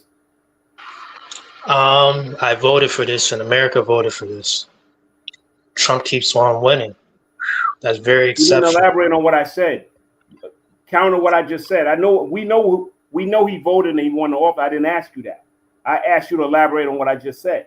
You want to counter that? Because like I said, that's why they call me Barack Drama. I bring the drama. I bring the pain like Method Man back in the days. I want to hear you elaborate. He keeps on winning. He's exceptional. He didn't keep on winning because he lost to Biden. So he doesn't keep Barack winning. He beat 2 O'Drama, women. Barack O'Drama, I told you, man. No, I know. I There's still want to hear him elaborate. I want you to elaborate on what I just spit at you. See, I'm spitting facts at you, and you coming back with your opinion. I want you to spit some facts to counter what I just said. And I won't say nothing else after what I just read off. When those Trump checks come out, the terrorist checks, are you gonna accept it? That's my question. I don't know. Okay, so now he answered your question. Now can you answer his question? No, I asked you. No, I'm talking. Do you have any to him. response to what I that's just what I'm said? trying to say. Do you got any response to what he? Bro, like I said, when I come on the live, I got my ammo. I'm ready to go. I'm like Tyson in his prime, Michael Jordan in '97 in the finals. So I just spit that at you. I want you to respond to it. What's your reaction? I did. I said he's an exceptional man. That's opinion. I said facts. Facts. This is true. I said spit facts. America still voted for Trump. Okay, so what happened? No matter what you just said. Okay, what happened? What happened when he ran against Biden and lost? I'm going to counter what you just said about winning. When he lost, then I want you to elaborate on that. We know that the Biden crime regime definitely stole and rigged the election. We know that to be true with Mr. Autopen. Okay, so how come it wasn't stolen this time when he won? How come it was stolen when he He has a lost? great team around him. No. How come it was stolen when he lost, but when he wins, it wasn't stolen? How come you don't say that? Oh, because just like how Hillary Clinton could not beat Barack Obama, and just like Hillary Clinton could not beat Trump, Kamala could not beat Trump. No woman could beat a man as president. But And that's that's not a what fact. you're Bro, he's deflecting. saying he is just So how come he trolling. couldn't beat a man then? Barack Drama, he trolling, man. Yeah, Talk to no, me. it's so good. It's okay. Okay. No, I don't know how that's trolling. I'm answering his questions. No, you're not answering. You didn't answer. You're the not election. answering no questions, bro. You deflected, and you're giving me your opinion. I'm spitting facts at you. He beat Kamala Harris. He beat Hillary Clinton, just I didn't like ask you when he Obama beat elected. Hillary Clinton. No. That's why he won again. No woman could beat him. I asked you, what about the 7 times he flew Epstein plane, the 97 times he pled the fifth, the 34? That's fake news. Huh? That's fake news. No, it's not fake news. This is fact. Do your research. I'm telling you something wrong is something is wrong. Do your with research. This dude, is man. facts. That's fake news. No, sir. it's not. He wasn't convicted 34 times? And he keeps winning. No, you said it wasn't a fact. Stay on subject.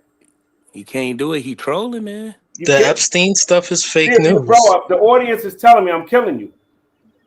The Epstein stuff is fake For news. the chat, if anybody think this he trolling, put clown emojis in the dang chat. If y'all think he trolling.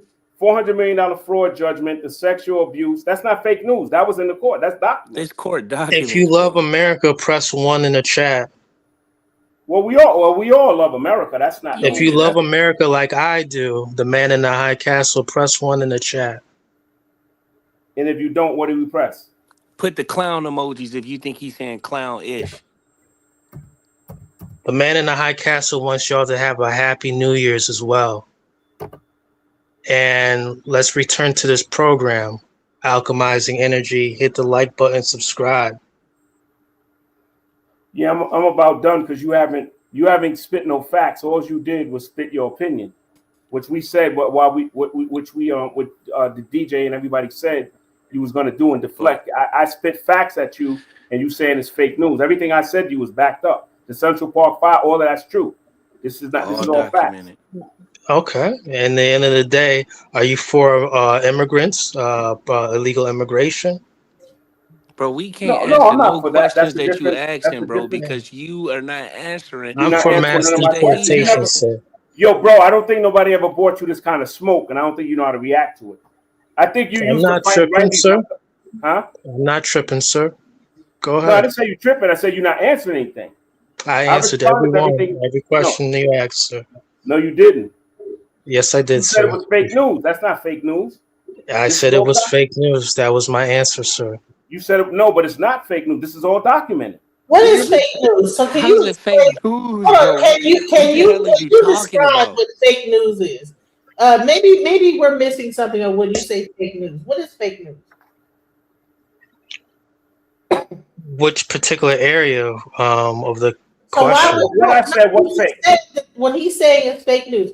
When you're saying that what he's saying is fake news, what do you mean by that? Based on what measurement would he saying be fake news? Yeah, the flight logs. That's fake news. It's been documented. Remember this president ran on Epstein. He ran on saying he was going to release the flight logs and stuff of that nature. Yeah, but there are powerful people who don't want this information to come out. But he campaigned on it from day one that he was going to end the trans mutilation of children. He ran on the Epstein. He was going to release the Epstein files. He had a lot of pushback, but it's being released rather slowly. Okay, but here's this. What When the he fuck said this dude is Trump talking But said it's he being stopped messing with- released. No, Trump said he stopped messing with Epstein after he found out he was a pedophile, supposedly. But that was after the 7 trips. You didn't respond to the 7 trips before he said he was going to release everything. Respond to that when he was riding with him. Why didn't your Democrat Party release No, it? I asked you about Trump. I didn't ask you about the Democrat. We can Who elaborate on the sent Democrat. Epstein to jail? Topic, Who though. sent Let's stay Epstein on to jail? topic. Who locked up Epstein? I disagree with you, sir. Who locked up You're not Epstein? reacting to the. You're not answering the question. I asked you a question on the 7 before he split with Epstein, and Trump said that out of his own mouth. He said, "When I had the falling out with him, I split from him." But I'm saying the 7 times he didn't split. What's your response to that? On Trump, not the Democrats. Please, can you just answer the question, brother? Trump also said this. He threw the guy out of Mar-a-Lago. He was no good. Correct. Once he found out how he was, his whole perception changed. Give this man a break. He's been he's died assassination attempts. Give this man a break. So you think Trump didn't do a vetting process by having certain individuals around him that he didn't know no prior information about? And then he finally just found out in Mar-a-Lago and then threw him out? Or did you know he did? Or do you think he had information prior to this, and when the general public found out, then Trump decided to take action? Exactly. Did you think Nino Brown wanted to do that to G Money? Did you think Nino Brown wanted to do that to G Money? I don't know who a Nino Brown is, but can you Am I my brother's keeper?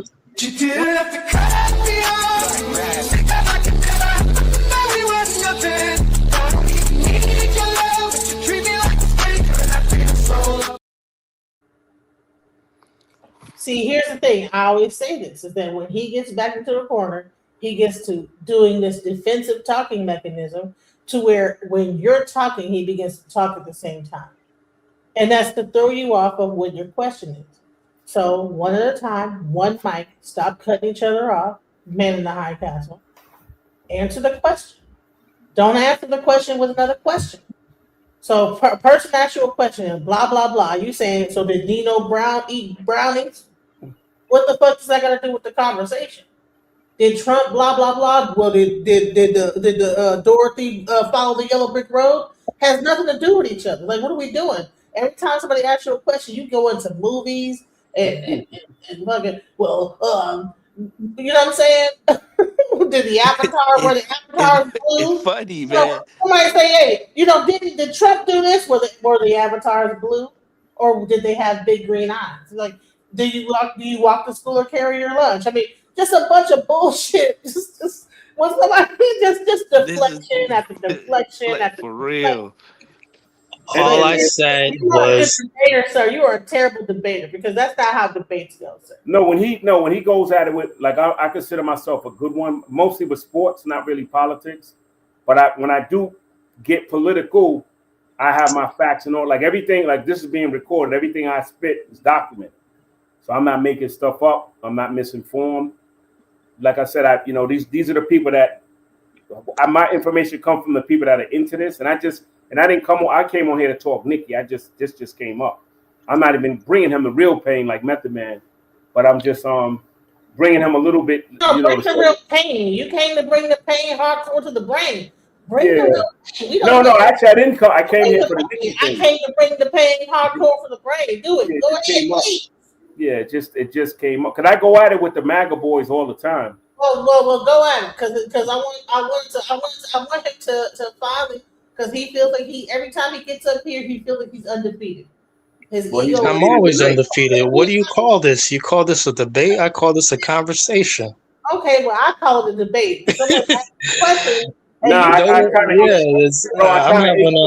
having a good time. If a person asks, no, a debate does not mean you're not having a good time. A debate means that someone's asked you a question based on what your rhetoric is, and then you come back with your actual answer. But instead, what you're doing is someone asks you a question, and you say you answer a question that has nothing to do with the original question. Nothing, what you do? And I'm getting questions asked by two other people as well. No, you didn't answer mine. Well, this is what you want. You want to talk. That's about fine. This is what you want. I like it. Thank you. Exactly. I'm giving you what you want. You want to come here and talk about Trump. You do it enough that this is what you want this to be. You want the conversation to change from the original conversation to a Trump conversation. So now you get your conversation, sir. Okay. Thank you. I'm not going to go back and forth politics. I don't know all that about politics like that. I don't know. You got two people here that are very versed in politics that get to like bounce your ideas out. Now let's see if you can actually really give a real answer and not answer questions with other stupid questions that have nothing to fucking do with what the hell the initial question was. So okay, so this is the new rule about the conversation. If someone asks you, okay, so does Trump wear orange suntan lotion? You can't turn around and say, well, didn't New Jack City have a guy with a dummy? You know what I'm saying? I expose you as like a troll, though, brother. That's kind of if you've never been considered called a troll, I kind of exposed that tonight. Yeah, and what about the starving kids across Europe? No one cares, sir. No one cares. Well, the audience does. Sure. I mean, I don't have nothing personal against you. I mean, I could. Sir, I'm not even tripping on you. Yeah. Go ahead, do your thing. No, that's it, man. You kept deflecting too much, so I'm gonna. Okay. Yeah. You're we right. We already told you. Yeah, they told me that, but it don't bother me. I don't take this to heart. Y'all not touching my heart. With him, go on here. Yeah. Let Obama. Yeah. I don't want to call him out his name. But everybody else be quiet. Let Obama and baby Trump talk. Okay, go ahead, y'all. No, I'm saying that I don't want to call him out his name because he's been respectful, but I used to call him the guys, the MAGA moron. They're 10 times worse than him because you showed them something. You showed them 2 + 2 = 4, and they'll say 2 Hey, you hate this country, okay? I got it. I don't hate I love this country. The man in the high castle loves this country. Let me just ask this question. Why does it, because I don't agree with your views, you make it seem like I hate America?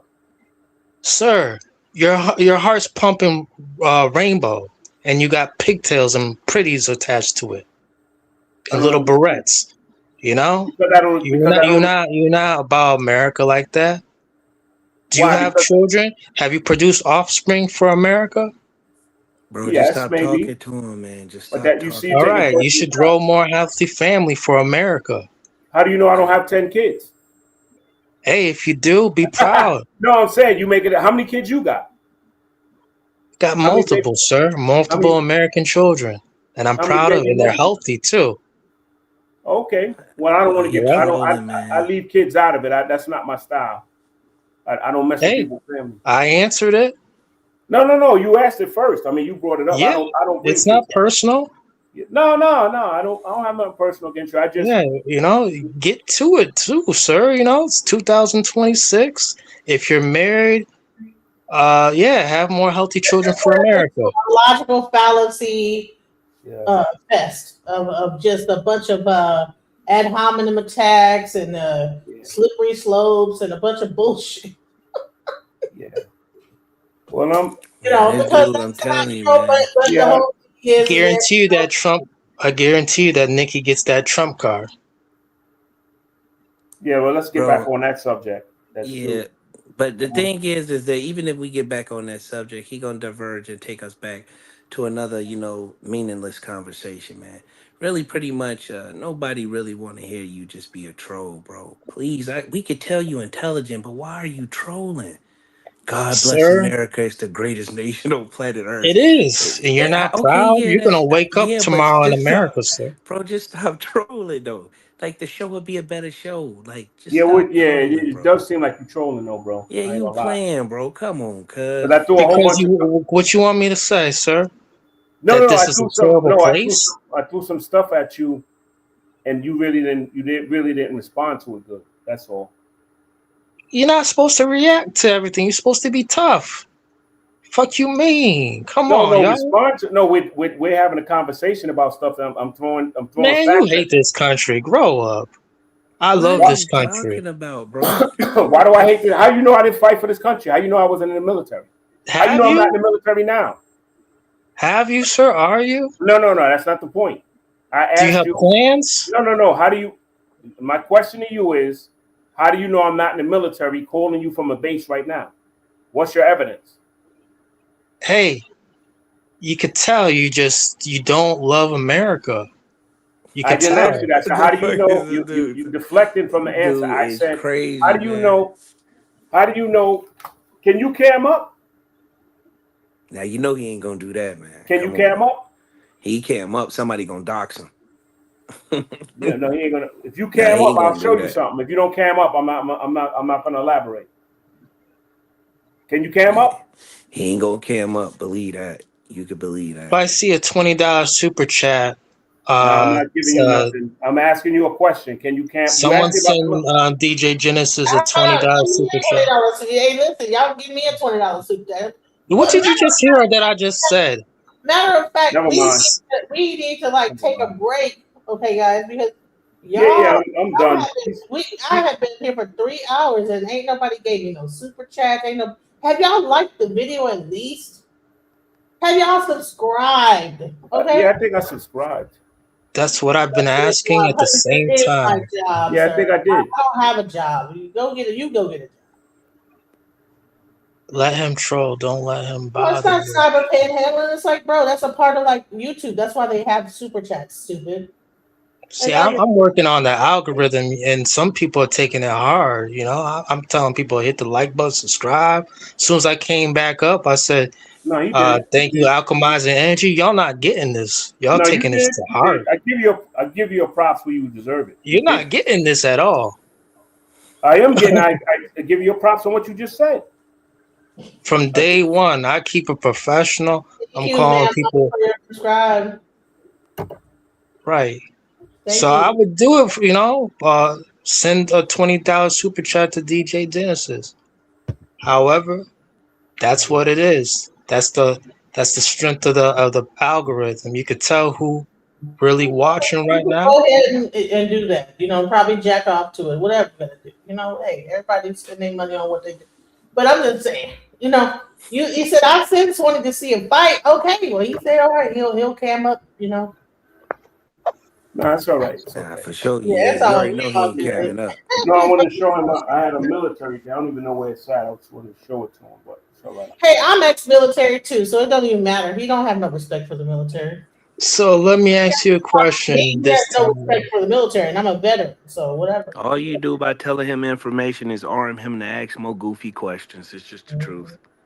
What's So the if you're question? ex-military, would you what branch would you suggest a child growing up right now for Air Force. 2000, an 18-year-old or someone who's getting out of high school Well, in I was in the Air Force, sir. 2026? So I would always promote my branch of service, the Air Force. Hoo-yah. Air Force.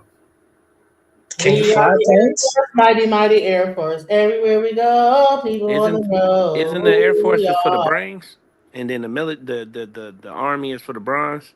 Is that how it go? The Air Force is like, yeah, they're the air, the planes, and No, I'm saying like they the most intelligent well, out of. you have to have a higher, like a higher score than like certain other branches to get into the Air Force. Yeah. Yeah, when I took the ASVAB, I qualified for like 40 jobs in the Army and like 10 in the Air Force, like that, or 15 in the air. So the Air Force was the hardest to get the best jobs, and the Army was the easiest to get the best job. I didn't go in the military, but I passed the ASVAB. I took that back in the days. Sir, I have a job. Sir, I have a business. I'm an entrepreneur. Don't get blocked, sir. You would have a job, honey. First of all, I don't have a job. It's not a career. I'm a software engineer. I don't need a fucking job. I'm a fucking contractor. And on top of that, I will work on the side as a DoorDash driver. And I know that's not a job. That's me contracting my work out. See, you're stupid. You need a job. You need someone to hire you. You're too stupid to actually know how to work for yourself. Shut up to my having to get a job. You go get a job. That's all you can do. That's the only way that you get paid. You're too dumb to go out there and get it out the mud. I have businesses, I have corporations, sir. Be quiet. Talking to my channel. Deleted comment and about to get put in timeout to say something else. Hit that like button if you haven't. Thank you. Thank you so much. I might just make you a moderator because you're the only one that actually said hit that like button. Thank you. Thank you very much. Please get these people in line. Can I ask you a question, DJ Genesis? What's the question? All right. It's not going to hurt. Since you were in the military and you recently saw the new Avatar movie, how far away are we from that? Where people go into some conscious realm and are fighting that way. How far do you think we are from that reality of going to another planet, inhabiting it? Well, I would say is that the Avatar is not about going to other planets. See, here's the thing: movies are really made to dictate. Well, science fiction is what our current reality is. They just put it in a science fiction frame, but all it does is this pretty much show what's actually happening in real life, and they just put all this science fiction fluff around it.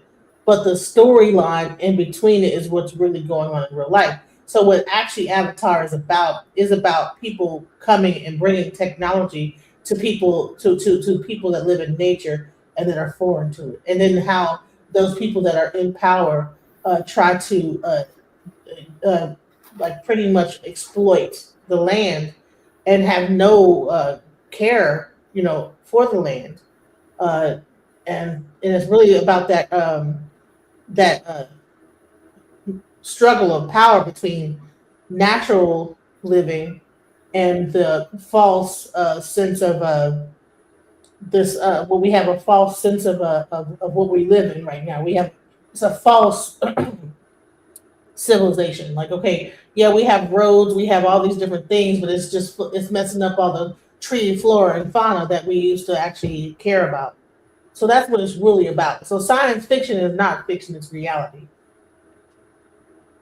that we're living right now. But they put it in that framework so that you could actually absorb it better, right? To get the story. Just like they have Disney movies. Those Disney movies are put in cartoon format, but there's an underlying story that's there for kids to be able to absorb it. And adults. I mean, I've cried at every Disney movie I've seen. That somebody always dies at some point. It's usually the climax of the whole Disney. Honey, every Disney, oh my God. I think I've cried at more Disney movies than I have real movies where people died in real movies.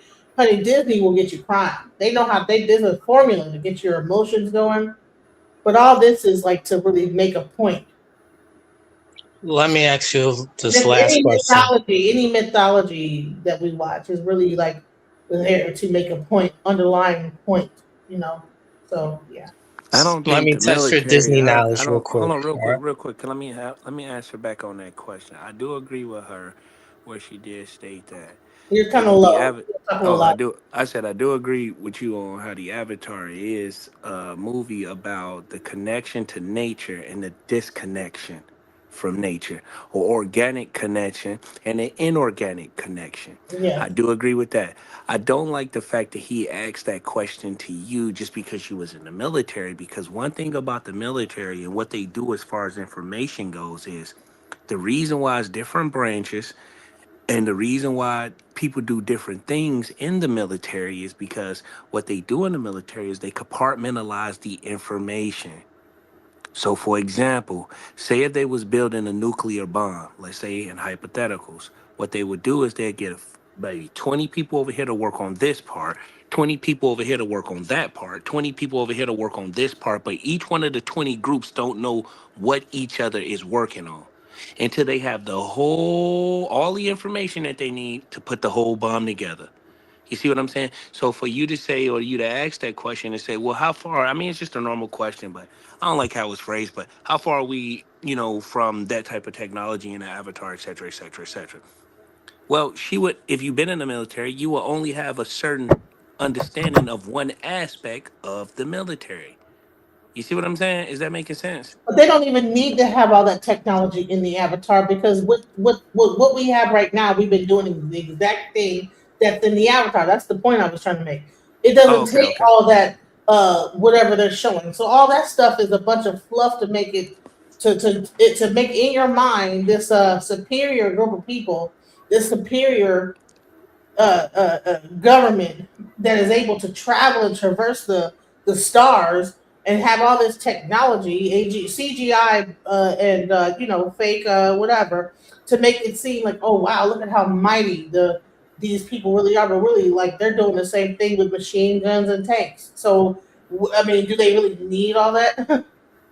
Yeah. I They're mean, doing that on Earth. Like the Avatar is just another replication of what's happening on Earth. They just made it. They just made it look like it was aliens, but really, this is happening right now. It happened already, and it's continuing to happen.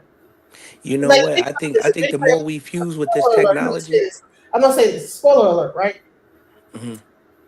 The fire people got access to guns, which made them be able to attack the water people that were more natural and had air bows and spears, right? Mhm. Hasn't that already happened? Having the governments giving people in tribes guns and then they were able to attack each other and do genocide against each other? Yes. So all this is doing is showing you the exact thing that's happening. Now, like the actual creator of Avatar said it was really based on the Native American tribes and how the whole thing happened with them. But the same thing happened in Africa. The same thing happened all over the world when it comes down to when people want to get control of an area. The first thing they do is try to get the people to war against each other. The people that are living naturally, they get the one tribe that doesn't believe in the same thing, and they give them guns, and they can they might not like this tribe over here, but their whole objective is to get to align with them just to be able to permeate that area because they probably couldn't at any other point because those people had heart. They even though these people had guns and all these like advanced technology, even with their heart that they had and all they were still like able to still kind of battle them to a certain extent, but that's what it's really about. And this is so it's like pretty much showing a microcosm of a macrocosm of a problem. Copy that. Well, one part of that avatar I do believe that they can do, and they have been able to do for a long time, is transfer consciousness. I definitely believe that. Definitely believe that.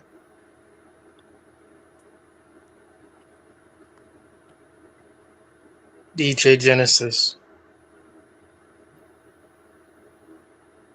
are you there? Yeah, I'm here. Here we go. Disney trivia. See if you could guess where this movie came from. I don't know. You might have cried in it. Here we go. And we'll always be friends forever, won't we? Wait, what was that for the? I don't know what was that. Well, I don't know. That's Simba. And we'll always be friends forever, won't we? Pinocchio, cuz. Was that Pinocchio? Because I think I said Pinocchio at first. The Fox and the Hound. The Fox and the Hound. Yes, I don't. Yeah. Okay. All right. Okay. So, what's the point of bringing that? Is there a significant storyline? You don't know no Disney movies. DJ, you funny. No, I'm just saying. Disney movies. No, I watch Disney movies with my kids. I don't know every Disney movie that came out. What are you talking about, bro? I have kids. Like, what are you talking about? Like, now I'm gonna be a Jeopardy guest because I watched a few Disney movies with my kids and cried at them. I can tell you the exact ones. Moana, that dang on Frozen had me crying. The damn Walleye, oh my god! And then the one with the what was it called? With the thing of the dead, the ancestors and stuff like that. The Mexican one with the Day of the Dead. That was what it was called. What was it called? Coco. Yeah, Coco. Oh Lord, that one. That was more Pixar, right? That was Pixar. When the grandma, Pixar is owned by Disney. When the grandma died, oh Lord have mercy. Mama Coco. Let me say this real quick. That was deep. Yeah. Let me say this.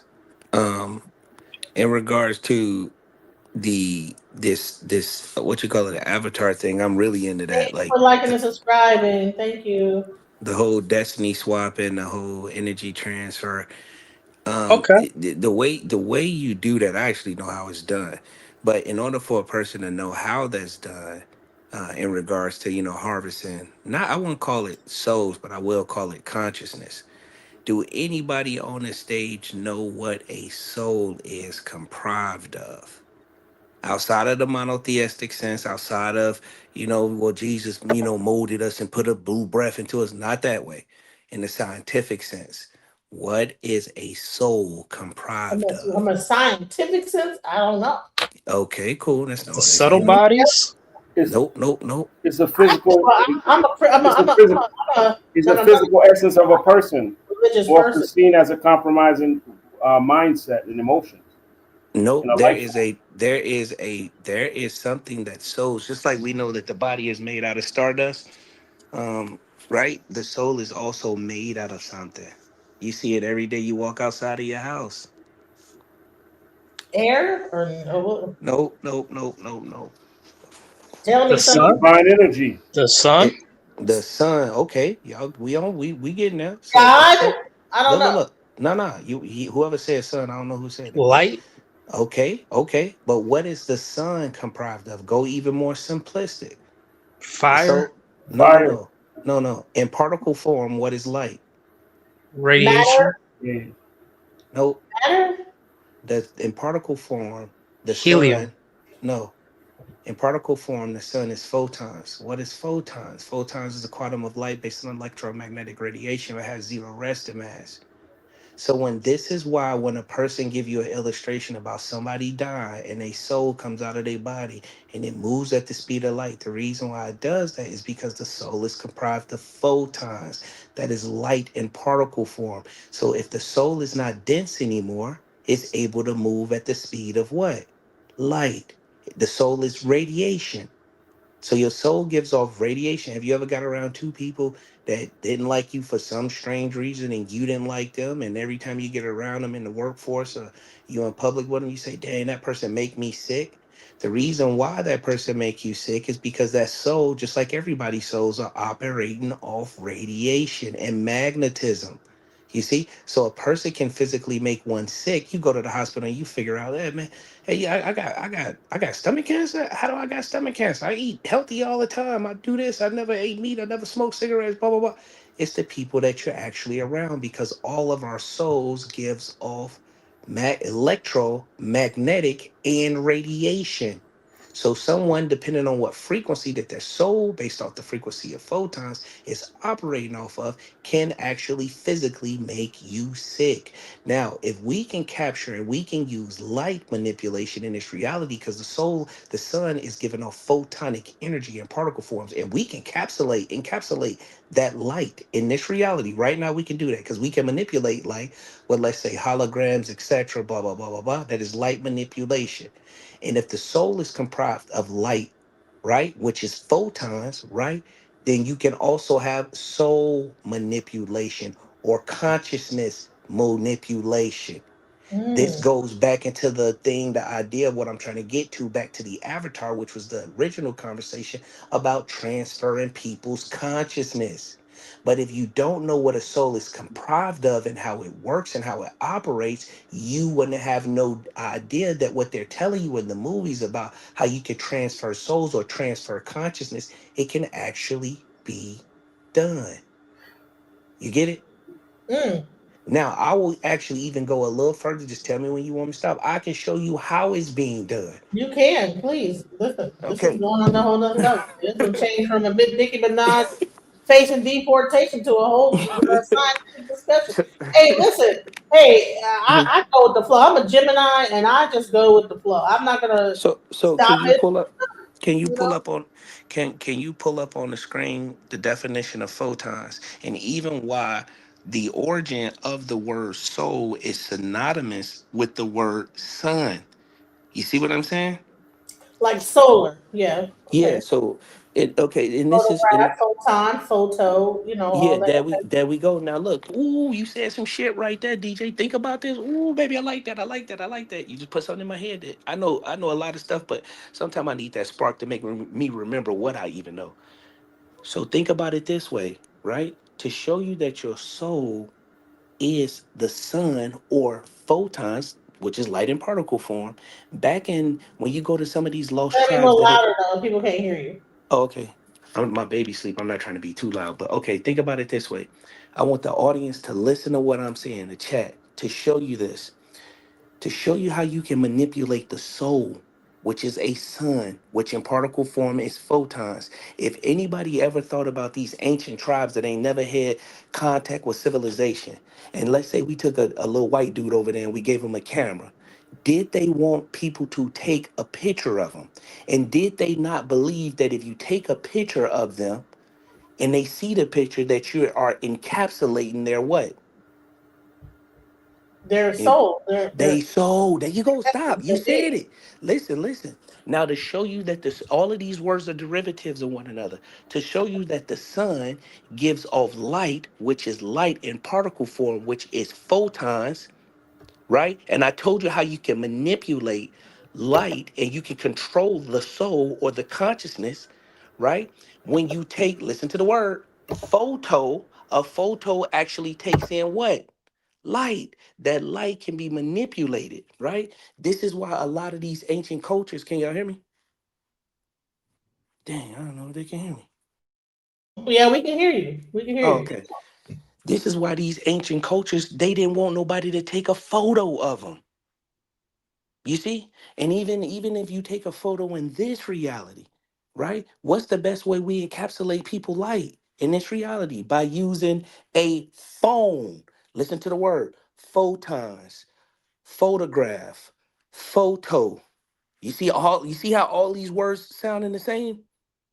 You see what I'm saying? So what is happening is we're And using also, isn't like the actual vinyl record, wasn't it a phonograph when they a phonograph. Yes, yes, yes, yes.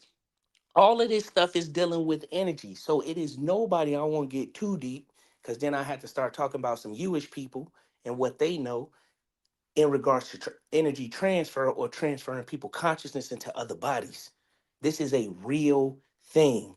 But as long as they have people subscribing to a monotheistic sense, whereas when you die, it's a dude you go see, his name JC, he sit on the throne, he got some angels on the left, he got some angels on the right. You get to live, you get to die, come on into heaven, we happy to have you. As long as we keep people thinking like that, nobody will realize what I'm talking about.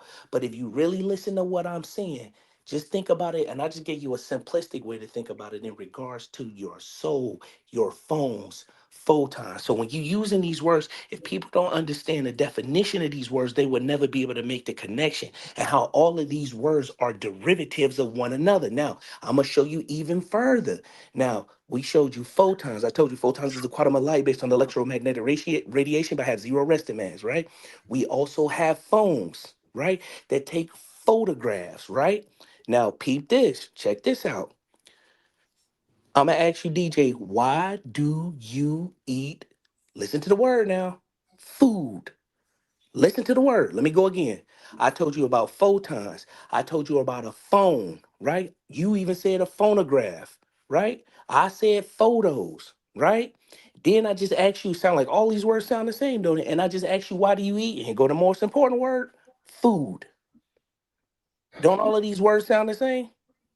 yeah, Okay, now answer my question. Why do you eat food? for energy. Okay, no problem. You eat food for energy, but there's a That's word. everybody eats food for energy. You wouldn't Okay, be. okay, cool, cool, cool. No, that's no problem. But there's a word. It's a reason why you eat food. You eat food for energy. But have I told you that light in particle form is photons? Think about it this way: if I took the sun out the sky, nobody else on planet Earth can see it, right? Will we be able to grow food? Yes or no? No.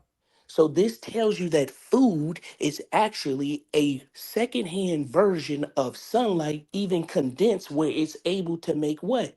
Food. So you eat food for what? Photons. Think about it. Listen to this. I'm gonna give you something else to think about. See how all this shit connected. I'm gonna keep going. They say when somebody say something intelligent, right? They say it is food for what? Thought. Cool. Now let's think about it. Since people don't know the Bible, we're gonna use that pretense. They say in the beginning was a void, a nothingness, an emptiness, but yet there was God, right? I'm here to tell you that the nothingness was something and the somethingness was nothing, because you can't have one without the what? Other. The idea of God in the beginning, they say, how did everything come into inception? Everything comes from the void, the nothingness, but the nothingness is something. When you have an idea, when an idea solidifies, it turns into sound. Think about it. Nothing can come out of your mouth right now, DJ, unless it's comprised of thought or subconscious thought. But hold on, did sound come before light? Because No, with the sound does come before light, but you ain't letting me get to it, 100%. my bad. But the sound comes from the intent. The intent comes from the void. The void is the nothingness, the space, right? So within the confinements of making sound, you have to have an operating mechanism which sound can actually work within. It has to be something there to work within. So when everything comes, I say, where you get that idea from? You say, I don't know, that just came out of nowhere. Again, going back to the nothingness, the void. This is why the Bible starts off with that void, right? So when thought solidifies, which is the void, it turns into sound. When sound solidifies, it turns into light. Hence the reason why God said, and let there be what? Light. When light solidifies, it turns into matter. Hence the reason why if I took the sun out of the sky, you wouldn't have no more food, then go manifesting on planet Earth. Because light solidification brings about matter, food, material, right? Now think about this. If I put an apple in your hand, everybody imagine an imaginary apple in your hand, right? Is the apple actually real that's in your hand? Or is the apple, which is matter, is the apple coming from what? Light. Reverse engineer even further about the light. Reverse engineer even further back. The light comes from what? The sound. The sound comes from the what? The void, the nothingness, the thought. This is where you get the word thought from. So is that where we get the whole thing about the simulation? This is what I'm getting to. It's going to show you how you can transfer consciousness, right? So this is why when people look, is the apple actually real? If the apple comes from the light comes from the sound comes from the thought comes from the void, the nothingness, right? This is why when someone says something intelligent, they call it food for thought. Yep. You see And what I'm thought saying? is thought, right? And then now we're getting into like the hermetic principles. That's And what I'm trying to get to. Yes. So yes. listen, you're not talking to people that are not aware. Like I mean, Okay. I definitely know about the hermetic principles. I know about I practice E5, and but one thing about E5 is allows you to study other things. I'm not pigeonholed into E5 like, oh, you gotta. No, I'm able to study all that Hermeticism, Sumerian tablets, the Book of the Dead, the Ma'at coming forth by day and by night, all that stuff. So yeah. So if you come back and you bring everything into fruition, right? This is also the reason why you can transfer consciousness, because if you can control light, right? If you can manipulate photons, you can just like the sun do. We manipulate light is manipulated every day, right? Light manipulation. We got holograms. We got all this That's stuff pretty going much on. what the Hadron Collider is. You know what the Hadron Collider is trying to For create, sure. Yeah. What they got at the CERN antimatter. machine? They're trying to create darkness. Yeah, They're what trying to they create actually whatever what they're trying to do is find the God particle. That's exactly what they're trying to do, and they actually have found the God particle. And then this goes back into the whole little, the Bernstein Bears, all that stuff. Yeah, because what is happening in this reality is that we are in a different quote unquote timeline. Because again, the whole reality is predicated off light. The light is predicated off the sound is predicated off the thought, right? So with this being said, I was getting back to the transferring of people consciousness. Don't think just because you die that you get to go and you get to experience God, you get to chill, okay, everything cool, I'm back home, thank you, Jesus, woo, woo, woo, I get to shout No, and I praise died him. and I came back in a different timeline. I've died before I came back. Different timeline, different Earth. Things look different. Everything. And I remember the other Earth I was in, and I can tell you things that were in that Earth, how it was different, everything. So you need to talk to some people from some near death experiences. They will blow your mind away about like no things were not. I was on a whole nother situation going. Yeah, it was the same. It was everything looked the same. Everything seemed the same. But once I came back, it was like this ain't the same. This ain't the same. This ain't the same. See, what's killing me right now is because while you talking, I'm reading and chat, and people tell me, oh, this some sci-fi stuff. No, no, no, no, no. Anything I'm saying, it can be pulled up right on this screen. I ain't making none So of this ish up. let me pose the question to you, sir, Mr. Oculus. how far away do you think we are technologically from the Avatar movie series? Technologically, you're actually already in it. Your body is a form of an avatar. Even if you look at your higher self, imagine everything that you're even participating in right now as not real or a dream. And you are dreaming, and in your dream, in this dream of a reality, you can go to sleep and still have quote unquote dreams. You see what I'm saying? This is the same principle that we're dealing with right now. This is why, quote unquote, when you're dealing with, these industry people, whatever have you, and they're making these false bargains and et cetera, sell it and talking about selling their soul, you really can't sell something that don't belong, quote unquote, to you. You can sell the vessel, you can sell the And I would also material. say that the cloning is not necessarily that's a transfer of consciousness, but I don't think it is what people think it is. Right. People That's what I think was it's some gonna get science to. fiction thing where they put you into a tube and Yeah, and then they come out clone your with another body. person, but Nah, no, they could nah. just transfer the people. Listen, I can hypnotize a person. You could hypnotize. You could just by just talking into a person's mind. You could pretty much take their consciousness from them and put a whole new consciousness within. Like I This mean, is a fact. This is a fact. it's This is see, and then hypnotism, syncopism.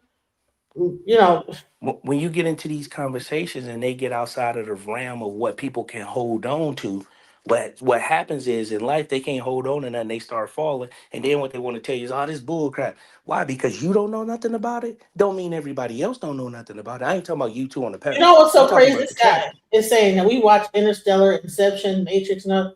Yeah, I've seen all those movies, but that does not mean that I was not aware of it before I see those movies. All they did was confirm that other people that are on this earth are aware of this, even as I am. Because even before I was even introduced to, I would say, esoteric knowledge. You know what I'm saying? I was looking at my skin and said, you know what? Just when I learned about atoms and this, that, the other, I said, okay, well, when you look at the atom, if you like were to zoom down further into yourself, you would see another universe. If you were to be small enough to be, you know what I'm saying? It would be just the microcosm of within your body is the same thing as if you were to try to like go outside. It's like and I knew this before I even became a priest in E5. So no, like that's interesting that people would just minimize people's knowledge and people's intellectual capacity to a movie that some people in Hollywood wrote. But By the way, you got to Hollywood realize though, knows DJ, this very is their much about reference all this points. esoteric knowledge and they just put them in their movies. But people like you watch these things and you just think, oh yeah, ha, ha, ha. But no, they're putting all their esoteric, all that Kabbalah, all that Quabala, Kabbalah with the K and with the Q and Kabbalah, all those different Kabbalic and ancient mystic practices and things into their movies. But DJ D, you can't sit. I don't take it offensive. I'm just calling it out. But these are people's reference points. You see, when they watch it in the movie, it's cool, it's good, it was a good movie, yeah, boo, woo. But when you hear somebody in real life, in actuality, start to talk on it and give you the jargon, the definitions of what these words mean, then they say, oh, it's somebody stupid, somebody dumb trying to act smart. I got a whole master's degree in psychology. And I'm not saying that, but like I'm better than nobody. But at the end of the day, she's 100% right. And what do they teach you? They teach you how to do what? Hypnotize people, at least in the field that I'm in. You see what I'm saying? And a degree don't mean crap. It is what it is. And I said this on the last panel. But since people only have reference points which they can pull from, since they only saw it in the movie, then that's just movie talk. You see what I'm saying? It doesn't mean that it exists in Here real he life. said, this guy said he's still stuck about how far we are from the Avatar movie. Answer: as far as you are from the movie theater or Blockbuster or Walmart that sells the video. Wow. Yeah, I like that answer. I like that Okay, answer. yeah, that's true. I'm about 6 miles from the movie theater. There you go. That if you want to that simple of an answer, you don't want to go that deep. All right. Some people don't want to go that deep. NPCs, you know what? You're frying their brain right now. You're going too deep. You're saying a lot Yeah, of you stuff, and see, their brain can't process it, so they have to go back to They Yeah, have they to, what's name called calling, homeostasis. badgering. Yeah, they got to go It's called backstage. homeostasis. When you start to talk above their head, their brain has to have homeostasis. So they have to fight against Yeah. the, So the, do you the programming in their mind that just tells them that this world is real. look? Let me say You know this. what? Do you Wait, know? hold on. Before you Go do ahead. that, Go ahead. Go you ahead. know that there was a game, right? And somebody had went into the game and began. It was like a VR game, and the game and the person actually went in and told all the characters in the movie, "You know, you're a real person." And they were like, "What? What?" There's actually a movie about that too. Like they had a crisis, like the AI in the movie. It was like, you know, you're Yeah. not. Real. You know what I'm saying? You know, you're And not you know real. what happened? The AI start to have an existential crisis. Crisis. That's what happens, and that's the same thing that happens to human beings. When you start to implode What was on that them, movie though? There was a I movie forgot the about it name of it. too. Damn, what I was that forgot. damn movie? I forgot the name of it. But this is what happened. It's either existential crisis or what they It had call the it is same guy in cognitive it from dissonance. Deadpool. What was the damn movie? It I wasn't can't think of it. Multiplicity. What was the movie with the Deadpool guy that I gotta that's gonna drive him crazy. But they either call it cognitive dissonance or they call it an existential crisis. You see what I'm saying? And so since they never heard of it, since these just nice little fancy words, just colorful talk that I'm saying, oh blah blah blah blah blah. They brought up the avatar. When they brought up the avatar, the first thing I thought about was, oh, let's talk about dang on, conscious transfer. Oh, this movie talk. Oh, man, they transferring people consciousness. Believe that. Believe that. All you are is a walking amalgamation of god dang on chemicals and photonic energy, aka your dang on soul. Look. Even think about it this way. Look. I'm gonna even show you how everything is based off energy, right? When you go to jail, right? Or when you go in jail, they might sit you in there for a crime that you committed, right? They gonna send you to another place. DJ, what's that other place that they send you to when you do all your time? Say it again. I said when you go to jail, you gonna go to court, blah blah blah. What's that other place that they send you to? When after you do some time in jail and then they sentence you, what's the other place you go to? What's it called? It could be the whole. I mean, what No, part? they call it a prison. But Oh, the the word, but check this out. I'm gonna show you how this shit work. This is magic right right. here. You have jail, then you have the prison. Right. Exactly. Right. It's called prison for a reason. The word prison comes from the word prism. A prism takes in white light on one side, refractalizes that light, and then give you 7 bands of color on the other side. Black people call ourselves people of what? Color. Supposedly, black people say, what man always trying to get them? The white man, right? That's what they say. I'm gonna show you the magic in it though, right? That's cool. So, say for example, me and you get to fighting, DJ. Boom, boom, boom, boom, boom. We get to fight. Police come here and they get both of us. They gonna take us to jail for what? Battery. They call it assault now, but before it was battery, right? But check it out. I'm gonna show you how they make money just off the soul and how the soul is energy, how the soul is photons. Check it out. When they take you to jail, they gonna put you in something that start with a C. It's called a cell. A cell has to be what for it to be activated? It has to be charged. So when you got dang get into the cell, they say we are charging you with a what? A crime. Like And the charging. Right. yeah, Exactly. like charge, right? But check this Keep out. going. I just have to You step away real quick, and I'll be right back in 2 seconds. So all right, keep cool. going. But you going to jail for battery. But guess what the battery holds inside of it? It holds cells. Right? And in order for a battery to be activated, because you are the conduit, you are the battery that's inside of the cell, you got to be charged with a crime. So, how is the prison industrial complex using black magic, is what it is, right? Or it's occultic magic. They're using magic to do what? Generate, because the battery will be the generator. The charging is what they do inside of the what? The cell, put you in a what? A prism, right? Or a prison, charge you with a crime. Now, as the generator, which is you inside the cell, as you get charged, guess what you make for the prison industrial complex? You make something called what? What does a battery make? Don't it make a current? Or don't it make a currency? And this is how the dang on prison industrial complex make what off people inside of prison? They make what? Money. Because don't you call money currency? Ooh. You see what I'm saying? Now, this is the type of knowledge that's over people's head. They think, oh man, you know, God, well, this what God want me to be. I did the time, I did the crime, I got to do the time. No, this is black magic being used on you. And black magic is not bad, it's not good. It all depends on the intent. So developed, I figured out he's an atheist. That's why he's like so against what you're saying. Wait, say it again. No, this guy developed is an atheist. That's why he's against it. I get it.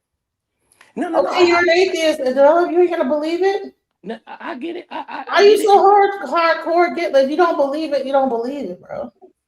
I get it that people they ain't gonna want to hear it, but this is what's going on. This is what's going on a way. This is why they call the dang on court the dang on circus. It is a circus. And what do you have in the circus? You have magicians, you have wizards. You see what I'm saying? You have witches, you have warlocks. This is the circus, and it's the same thing as what you're going when you go into the courtroom.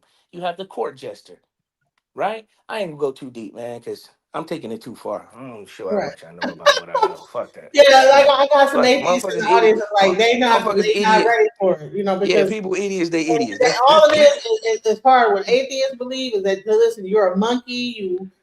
The Big Bang happened. You came from a monkey, and all, and then you just die, and that's it.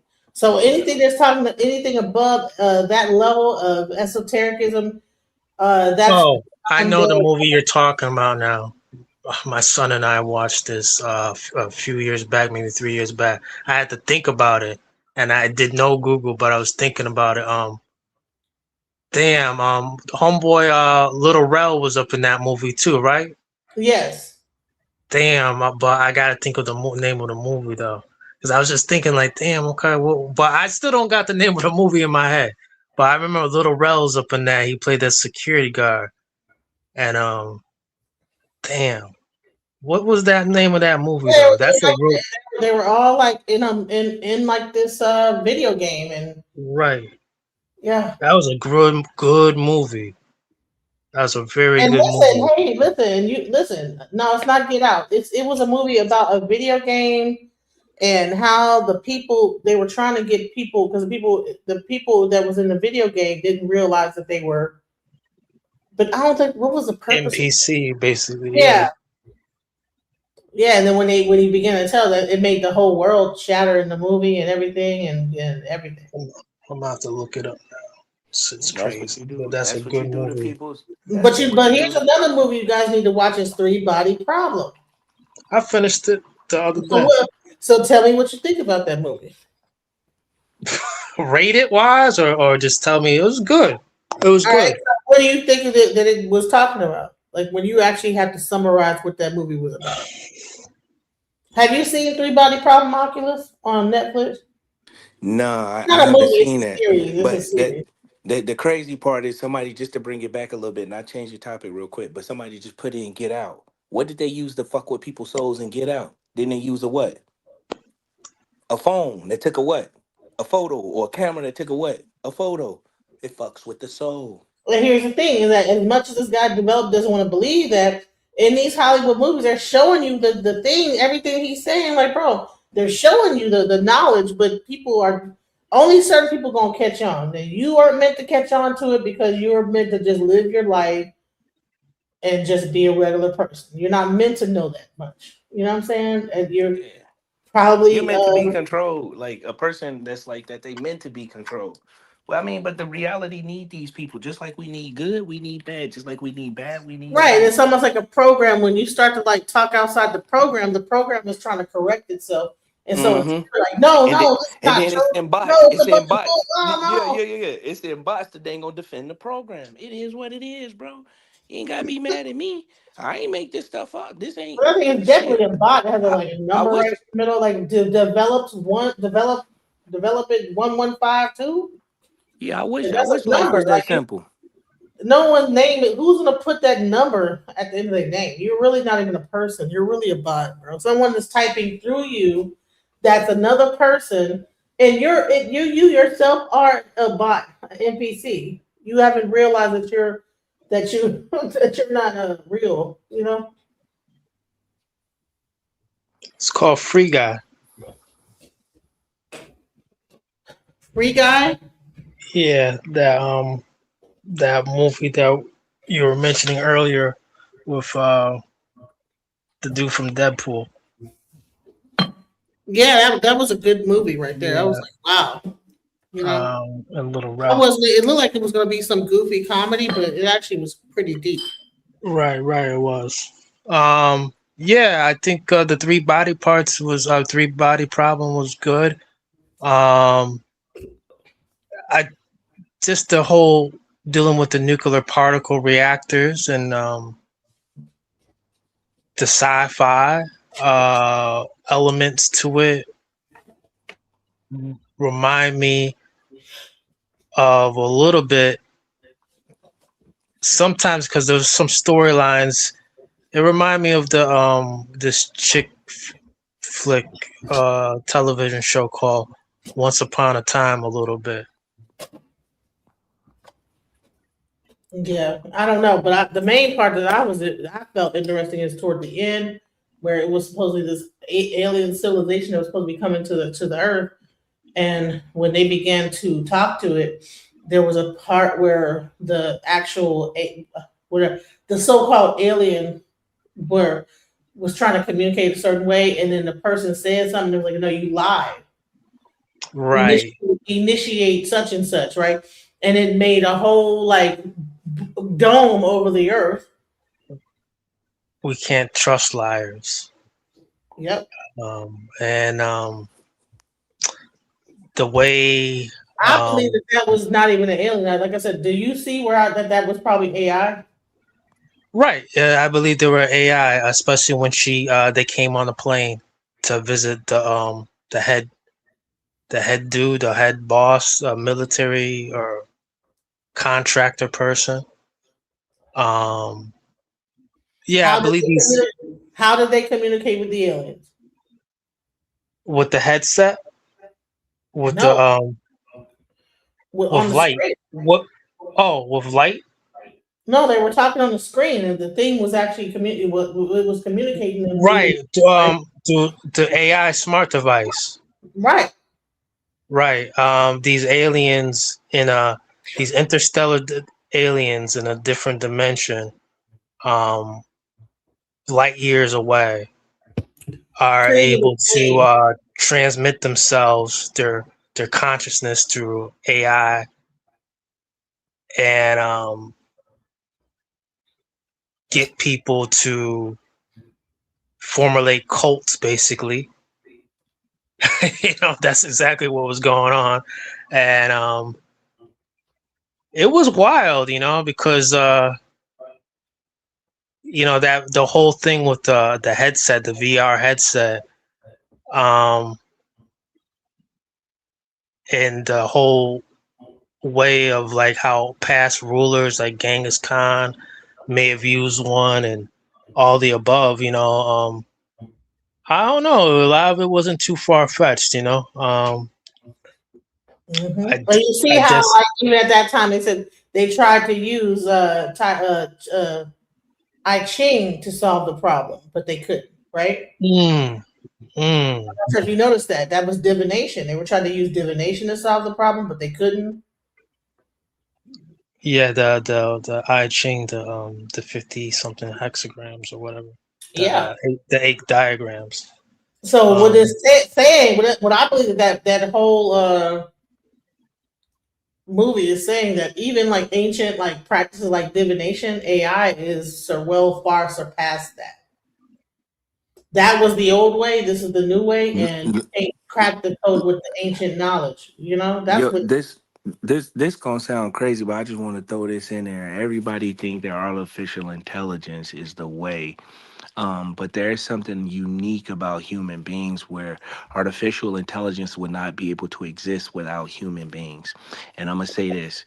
The greatest gift that we have as human beings, that reason why AI would never, ever, I don't care if it reaches a super singularity, where it will never be able to take over will be this unique aspect of human beings. We have authenticity. That's the only thing that AI will never be able to get is authenticity. It's one of the greatest things about each and every one of us. And this is why AI needs us and we don't need AI. I mean, I think AI is telling you that you're in denial. Hey, this guy is AI. He's telling you. All right. I mean, AI bot right there telling you you're in denial, honey. I don't know. People, They talking about me or what I just said? how long has someone gone without a cell phone? Or can people even memorize phone numbers anymore, like how we used to? I still do. I can a little bit, just the particular ones. Well, no, I purposely, I purposely memorize phone numbers because I've been locked up before. So whenever, you got to memorize people's numbers, especially important people. I know, okay, if you ain't important enough, I won't. But but I'm older. I'm like about to be 50, so I still like have that memory thing going on. And you know what's so crazy is you look at people like even like Baba Yashabai. You know what I'm saying? He was like in his 80s, but he still had a memory like a cat, like I don't even know, like what would say, a cat or like whatever, like a photographic memory of all the books he read, what book it was in. He was able to like, oh no, this is in this book over here. Boom, get it the book. So he was almost like his own version of AI. Okay, he didn't have to. Instead of him going into the internet, the World Wide Web, he knew what book it was in. He'd be able to go right to that book and say, okay, this in this book on this page, and blah blah blah. But so that's where AI gets its model from. Human cognition. So. Yeah. The only thing AI can learn from is what we put in it. And that's why you feeding the quote unquote, as they call it, the beast, the AI, is based off what we put on the internet. But AI is searching for authenticity and it will never be able to find it on the internet. Do you subscribe to the carbon number of man? 666 or whatever, yeah. Right. Do 6 you? protons, 6 neutrons, 6 electrons. Yeah, do you though? All right, now. You talking to me or you talking to DJ? Anybody. Yeah, I do. I'll tell you this though. But you know on the periodic table, what's next to carbon? Sure. That. Sure. Okay, so if you don't know what's next to carbon on the periodic table is silicone or silicate. Silicone.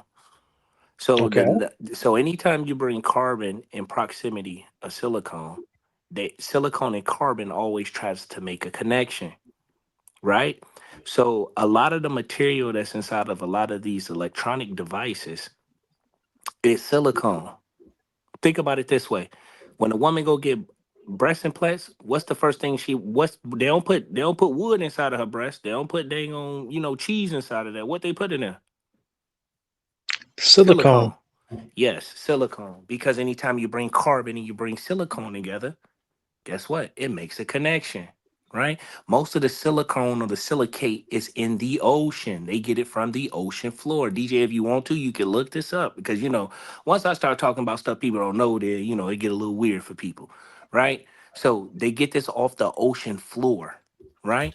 This is the reason why when you lose, since it's silicone inside of your cell phone right now, right? When you lose your cell phone, what it feel like you lost? Have you ever felt like you lost your arm or you lost something so important like you lost a child if you lose your cell phone? Why? Because you're the carbon interacting with what? The silicone.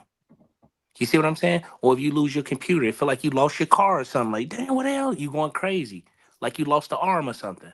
Because these two things, when in proximity of one another, always try to make a connection. Inorganic material uses silicone. Organic material use what? Carbon. But on Is that the reason why when a person has silicone breasts so long, it begins to melt and to merge? There you go. Come on. I'm just not making this up. That's a fact, G. That's a fact. Yes. It says that silicone is making up nearly 30% of the Earth's crust. Man, come on. I can't make this up. It's in the ocean. They go into the And it's a ocean liquid, to get it. Yeah. I'm trying to tell you. I ain't making this stuff up, but people ain't never The heard of this. majority of the Earth is made up of what? Water. Yes. Right. So with this being said, this is the reason why women gotta go get them breast implants or silicone butt implants or whatever you call it. They gotta go get them touched up every now and then, or else it will merge into your body. This is why you are attached to your cell phone, your TVs, the silicone inside of the TVs, the silicone inside of the cell phones, the laptops, the refrigerators with the, the new refrigerators with the computers in them and stuff like that. But people don't know this shit. Then you ask the average person, is silicone inside my refrigerator? They don't even know. They think about silicone like the breast silicone, like the material inside of breast implants. No. I'm talking about that material is a part of it, but the real silicone is what they get out of the ocean. This is the reason why they say, I'm gonna give y'all something even crazier that's finna fry y'all brain. This is the reason why that dang on Nile River ran through dang on Egypt. And this is the why they said those pyramids are computer systems. Those pyramids run all the way down into the ocean floor. Where guess what it has in there? All technology needs what? Silicone. This is why you have those coil fuck, I forgot what they call them, made out of copper under the dang on pyramids. Underneath the period, those coils, right? You see what I'm saying? It was digging straight into the natural silicone of the ocean. The pyramids, that underneath the pyramid was another pyramid going downward, but come to find out they were wrong, and it's a bunch of coils. What? Now, Mr. Sly Brown, yes, I saw your 6'6" comment earlier, and I also want to say the reason how come we're on this conversation is because the man in the high castle decided to steer and redirect the conversation much earlier on. As I was kicked off the panel briefly, and there was a whole 12-minute conversation with me trying to wanting a specific individual wanted me to join back in for 12 whole minutes. That's the power of alchemizing energy. Hit the like button and subscribe. Well, I encourage this type of I don't mind veering off to talk about something like this. But we're veering off to talk about like some other stuff. Okay, but this right here, this is up my alley all the way. Yes. What do you want to talk about? Yeah. Yeah. So when you continue to cook, when you dealing with with me, I could go in a whole bunch of different ways with conversation, but not anything I'm saying. Anybody just listening, you can just look it up. Hey, is the silicone in the ocean? Yes. Hey, did the pyramids be activated out of silicone that's inside of the ocean? It'll pull right up. Like, y'all gotta believe me. I'm just, I'm just a little dude on the internet, but these things are a fact. You just haven't been, it's all about exposure. If you haven't been exposed to it, and I'm not talking to the panel, I'm talking to the chat, because they going in on me telling me I need to be in a psychiatric ward. Oh, no, that's this one guy. And it might so is the Antichrist evil to you? Wait, or say that good? again? Is the Antichrist good or evil to you? Antichrist like consciousness or a real like physical Antichrist? All the above. Christ is the consciousness. Christ is Krishna. Okay. Keep cooking. And you know what? And you know what? And you know what? You know what? Break Krishna out the means, scrolls. Right? Break out Go the ahead. scrolls. What does Krishna mean? Go ahead. It means the black one. And the black one represents what? Melanin. And melanin represents what? Melanin is actually the God particle. This is why black people in New York and Chicago, they be like, "What up, God?" They said it on a just to be saying it, but it got meaning behind it. Now, the Krishna that we commonly see, they definitely rebranded it. It used to be black. It used to be most black. of the time. It used to be black. Used to be black as Most shit. of the time, or the originals. Yeah, the original. Uh-huh. Yep. And it went from like what, blue to white now. Yep. It looked like a pale white. Right, Yeah, right. Represents the black one. Right. They don't want you to hear that. Just like when you in the Masonic calls and they let you ride the goat. They put your head under their dang on robe, and they let you see who rule the world. And when you open up your eyes, they tell you to open up your eyes under that robe. You see you looking between a black woman's legs. You looking straight into a vagina. I'm dead serious.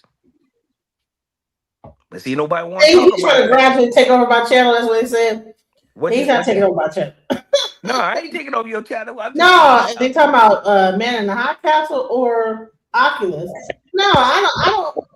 Listen, just like a Son Netter, people talk. I'm not over here trying. I don't gotta be the star of the show all the time. If people want to got knowledge to share, that's what this is about. Alchemizing energy. If If you I got wanted to start my own channel, I could easily drag or gravitate 7% of your subscribers.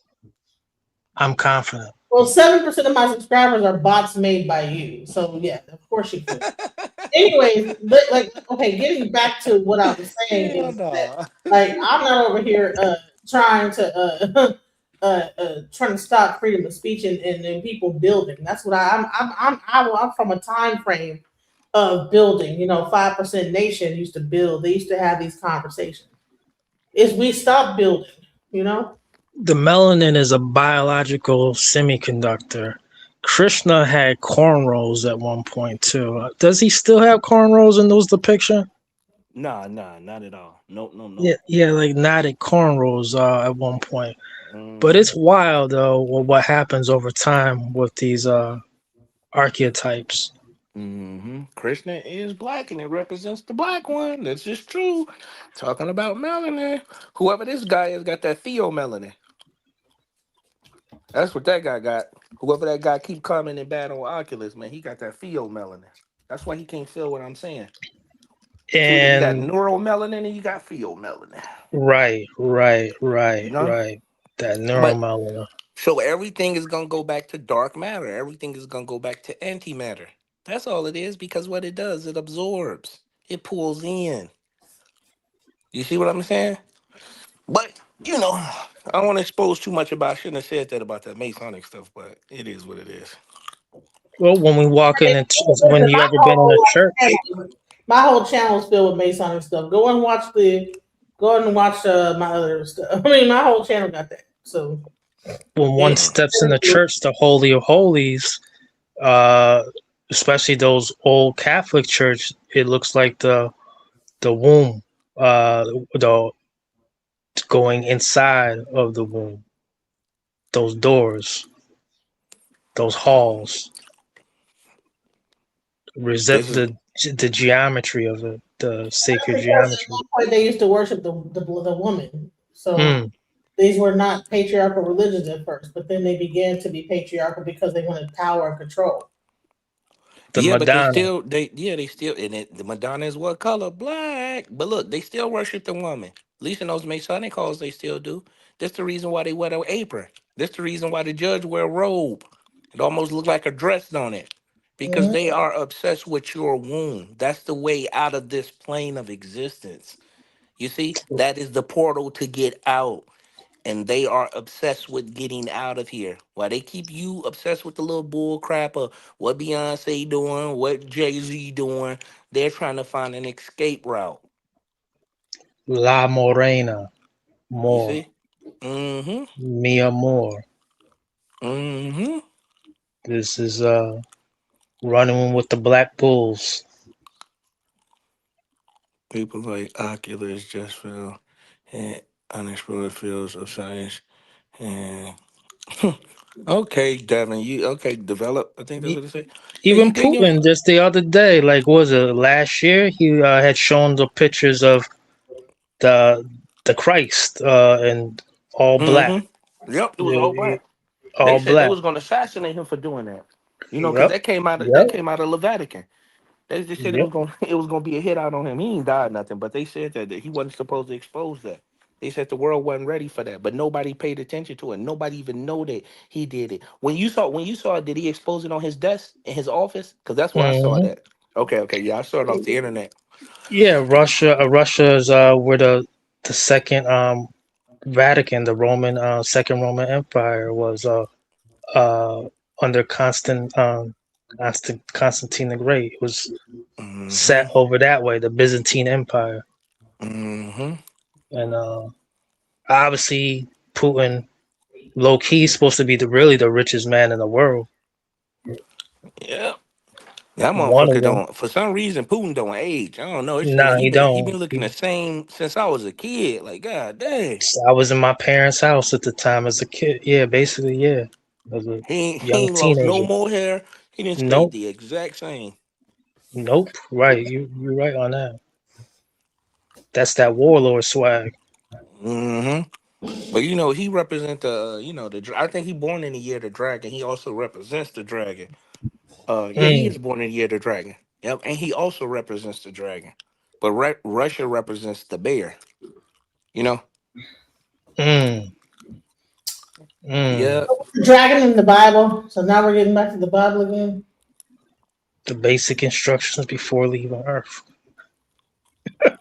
I wanted to like give a little bit of just for those that that are on my channel that are not aware of like some of the things I have on my channel, because I think that a lot of times like these you'll see a big long video, and people have like very short attention spans. So the moment they see it, they're like, oh, I'm not gonna watch no X amount of hour video. And it's sad that people don't have the attention span. These phones have destroyed people's attention span. So when you see a 3-hour video like this that's talking about demonology by King James and and like I said, when I talk about Baba Yashabaya, you know what I'm saying? He was breaking down all that stuff and may he rest in peace. But I want to just I'm gonna play a little snippet of some of the things that we talked about.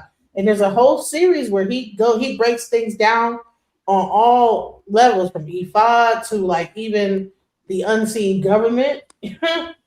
He breaks down some very interesting. If you please go watch that thing. But I can't talk about it right now because I don't want But go see that series because I think about. He wasn't wrong on that because King James published that book Demonology before the King James Bible. Right. Yeah. What my boy 6ix9ine say? They gonna ignore this. They gonna ignore this. They gonna skip over this part. Yeah. The numbers are going down, but I'm gonna still play it, bump it. Listen, y'all, we need to get into these mantras. We listen to all this hip hop talking about all this other stuff. We need to hear some songs about manifesting with this whole thing with Trump and Elon Musk, the DEI and the DWI and the DEA. We need to start these mantras. So I'm gonna make that mantra available for y'all to check out, so that y'all in the morning can just get up and just sing that song in the morning, look at yourself in the mirror, and just bring that energy of abundance. Because right now we have a lot of things going on where people are trying to take our money away from us. Right? Love it. We don't get so. Listen, Baba Yashabaya came to our channel, and he talked about the true meaning of the Israelites, the Hebrew Israelites, and he said, I want to come back and give more clarity. The danger of the misconception of God. What I'm going to do is allow him to take over and go from there. So let's go. What's up, Baba Yashaba? How you doing? I want to say, a lot of you, my sister. I'm elated. I want y'all to watch the whole what thing. I want to do is It's a 3-hour live. I want to play a little bit of it. Go ahead and watch it. So he's gonna break down the Bible. He's gonna break down a lot of things. Through the scriptures. He's gonna use the scriptures to just break down everything.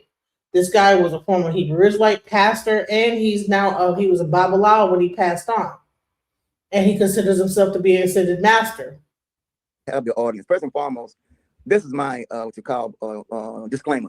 Don't believe nothing I say. Do the research. Don't come at me with your emotions. If documentation beats the conversation across the nation, if you don't have the documents or the experience of doing the research, don't get mad at me for my research. But I'm going to bring some things out. First and foremost, 85% of people do not know how to study the Bible. And though the Bible is a central figure among a lot of people, and a lot of them hang with the King James, but the King James Bible is not the first English literature. There were 7 more books older than the King James written by other writers, and King James translators, they went and copied a couple of that and reprinted. There is no original text or no original book of the King James, and the one that came out earlier, it had 80 books in it, not 66. When they canonized, it had 80 books in it. I want you to make a note of that. 80 books. There are books that goes back as far as 1336. Most of you have never even seen it, and they don't say the same thing. They're not written in the same manner. You say, well, I want to get the Septuagint. Come back. Well, that's only 7. Make sure I want to get the Bhagavad Gita. I want to get the Vulgate. That's in Latin.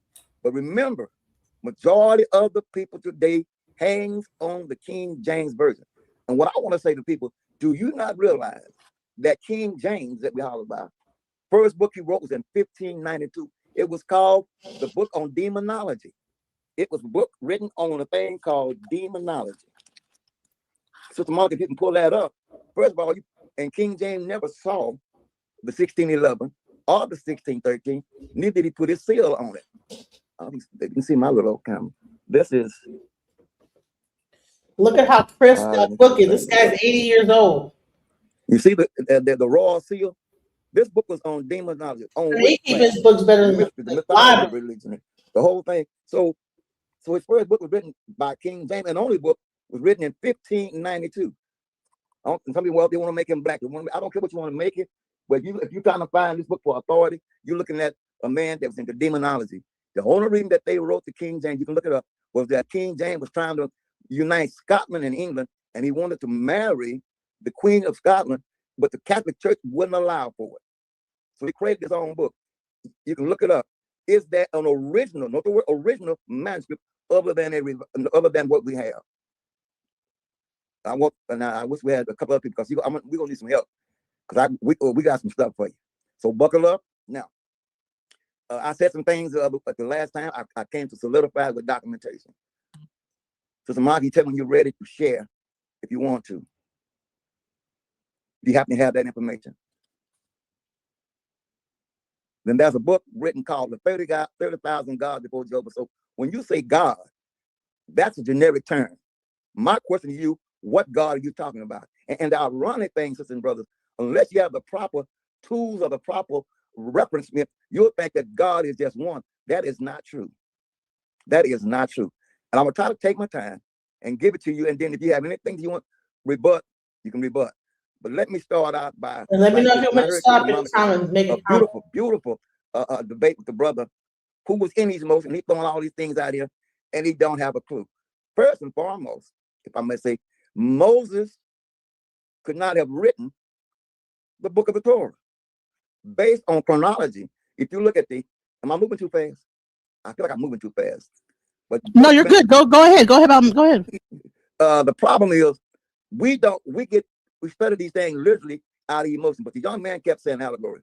The other week we let you know that the first 11 chapters of the book of Genesis is myth and legend. We also told you that the oldest book in the Bible is the book of Job. And I want to solidify that. My first thing is, it says books of the Bible timeline chart. Books of the Bible timeline chart. Remember, you want to study the Bible from a etymology, chronology, and language. In this, it's called Bible Wisdom timeline. It plainly says, the question is asked, what is the oldest book in the Bible chronology? In it, it said that the book of Job is the oldest book. Look it up online. It says, ask the question, what is the oldest book in the Bible chronologically? It says the oldest book in the Bible chronologically is generally considered to be the book of Job. So Job was neither Israelite nor Hebrew, because the book is older than the book of Genesis. When was Genesis written? According to Archbishop James Ursher, he said that the world started on December the 23rd at 9 o'clock in the morning at 4004 BC. Please write that down, because we have to use that to prove that Moses could not have had anything to do with it, because when I studied with the rabbinical order of which I want to call them white, whatever, they said that the priesthood attributed to Moses. Moses did not have anything because he wasn't even born.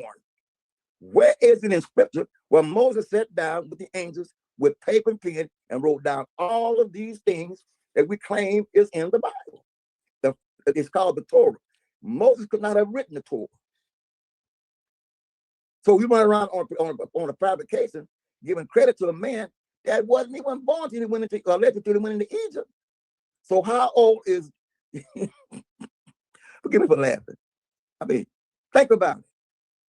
If Genesis is the first book, but you found out there's a book older than it, so now we got a problem. Remember, look for a historical timeline, or look for the etymology of certain words. Certain words did not exist at that time. That's why I sent. So let me go through this thing. It says period and timeline. But are we okay? Yeah, everything's good. Keep going. Keep going. Timeline. It says book of the Bible time chart. It says Genesis was written by Moses between 1446 and 1406 BC. Come on, people. Exodus, written by this is what it is, written by Moses, 1446, 1406. Leviticus, written by Moses, 1446 to 1406. What even? Wait a minute. Numbers, another book written by Moses, 1446 to 1406. And you can look this up online. How in the Sam hell could Moses be doing all this writing and there's no record where he sat down with nobody from the priesthood or nobody from God's heaven to sit down and write all this info down? He got it when he was born, went up, sent up the river, had to grow up, live in the house of Pharaoh, go through all this stuff.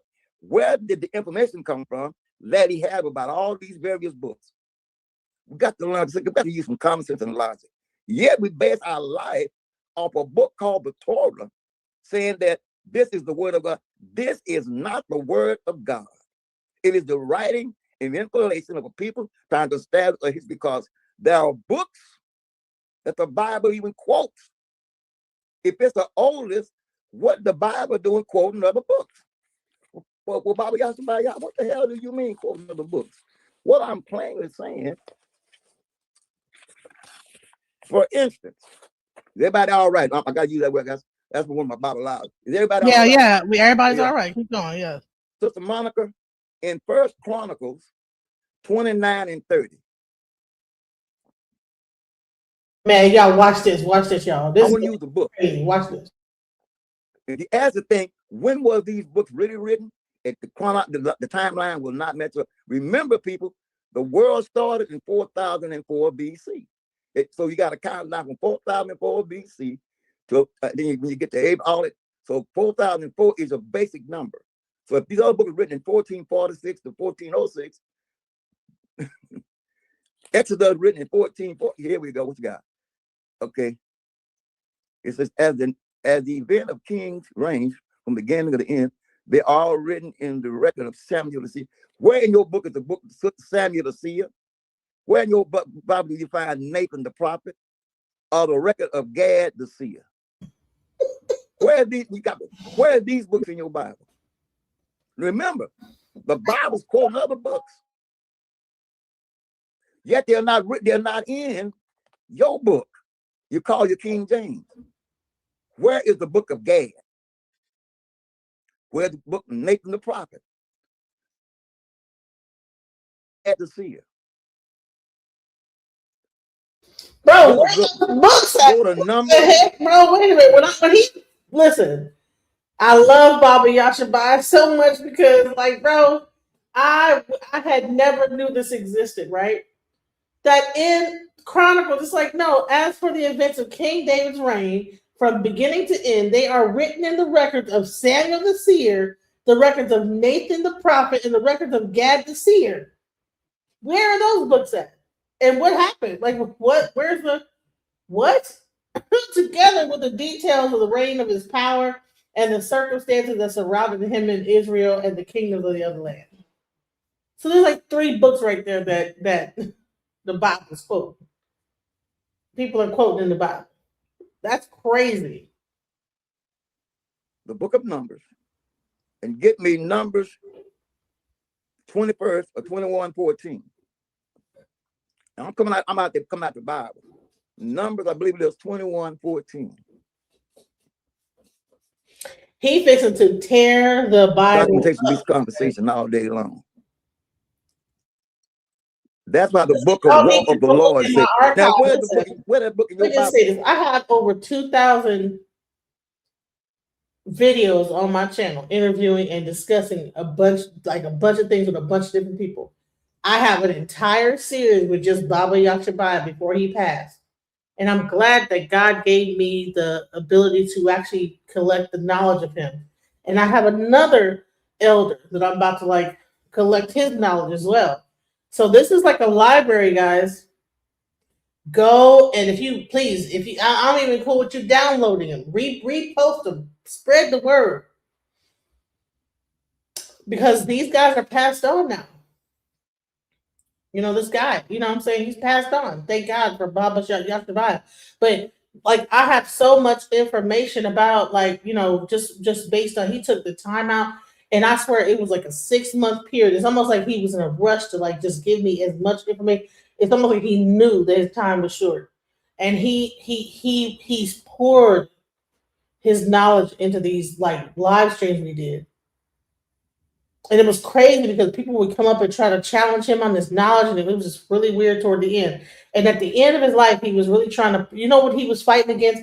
He was fighting in Tallulah, Louisiana against the AI companies taking the water source. So we weren't able to do any more live stream because he was trying to stop them from taking their water source to open up AI facilities for their you know, to cool down their like, you know, whatever their AI machines or whatever, because it was causing so much havoc. So even at the end of his life, he was fighting like how this technology was destroying the earth. And I just want to give like so much shouts out and so much to Bobby Yashabai, what he done in his life. And just I just want to just say rest in peace, Bobby Yashabai. I'm gonna like let him go on and like continue to rip this thing to shreds. Go ahead. The book of the War of the Lord. I'm asking a question. All these Bible scholars. Go ahead, hold on. He said the book of the War of the Lord. From the priesthood of nobody from God's heaven to sit down and write all this info down. He got it when he was born, went up, set up the river, had to grow up, live in the house of Pharaoh, with all this stuff. Where did the information come from that he had about all these various books? We got to learn. We got to use some. Hold on. He talks about this. Hold on. Watch what the next book he about to bring up. Watch this. This is funny. Watch this. Yet they're not in your book. You call your King James. Where is the book of Gad? Where's the book of Nathan the prophet? Where is the record of Gad the seer? This is in Chronicles. Here's a good one. Go to Numbers. Watch Numbers. Here we go. About to bring it up. Book of Numbers. And get me Numbers 21st or 21:14. And he know that off the top of his head. I'm out there, come out the Bible. Numbers, I believe it was 21:14. This is AI right here. You know, documentation beats conversation all day long. HI. This is HI. Okay. That's why the book of War of the Lord say. Now, where's that book in your Bible? The book of the War of the Lord. I'm asking a question. All these Bible scholars of all these different religions, you got a Bible you claim to call it King James Word when it is not based on the historical facts, based on the timeline, based on the etymology, based on the linguistics. So how can you claim these things when the book you say itself is from God? No attack, just fact. Don't get mad at me. Get mad at the people that taught you that was not well informed. Or prove me wrong. I stand to be debated and prove wrong because this is in your Bible. This is your book. And the best way to debate anybody is take the book that they believe in and show them the error in it. There's a book called Biblical Allegories. It talks about the 101 myths that's in the Bible. There's another book called Myth and Deception of the Bible by Lord Graham. He gives you all the laydown. Am I still moving too fast? And listen, so okay, I'm not sure if you're hearing. He's giving you the books to read from. He gave you 2 books right there. Write them down. He's not just saying it. He's giving you the sources, the books to go get. Because back then, these people just read books. They didn't have the internet, and they had to memorize these books and know them by like, okay, with page 7, section this. Okay, this is where it said that. That's why he's able to, off the top of his head, say, you know what, Numbers, this, that, the other. What about the book of the War of the Lords? He knows these things by heart. This is human intelligence. Bump AI. What about human intelligence? No, keep going. The next thing I want to let you know is that you talk about etymology. Jesus the Christ.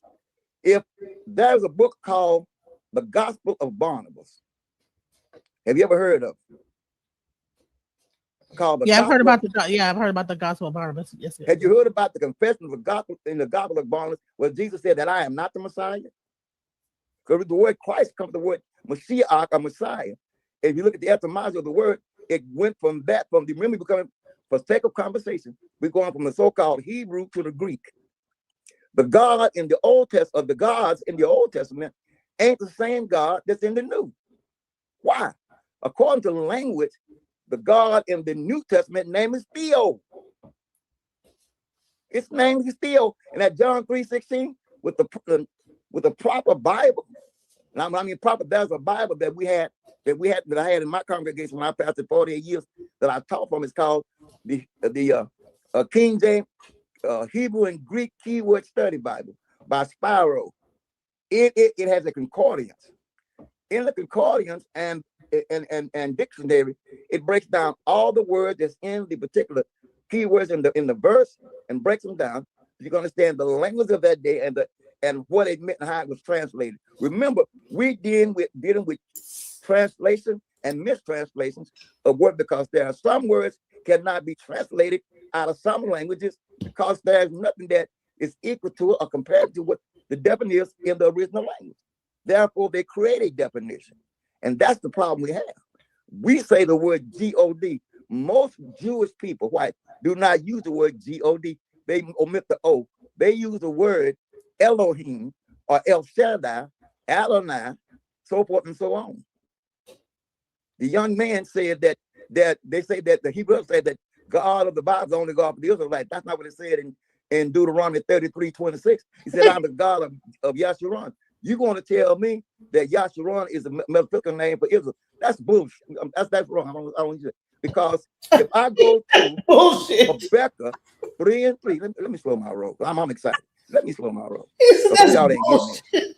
So let's go to what I've asked you to look for that you have to bring some speed. And I'm not going to get in her because you did 6 hours the other day. Maybe I can get 2 hours out of doing it. Habakkuk? Huh? Did you say to go to Habakkuk? No, Habakkuk 3:3. How do you spell it? Habakkuk 3. Habakkuk, H-A-B. Hold on a minute. Habakkuk 3:3. You don't have a regular Bible and at your disposal, these sweetheart. No. You got one in your house, but and no, I don't. I have one. Would you run by Kmart and get you? No damn Bible.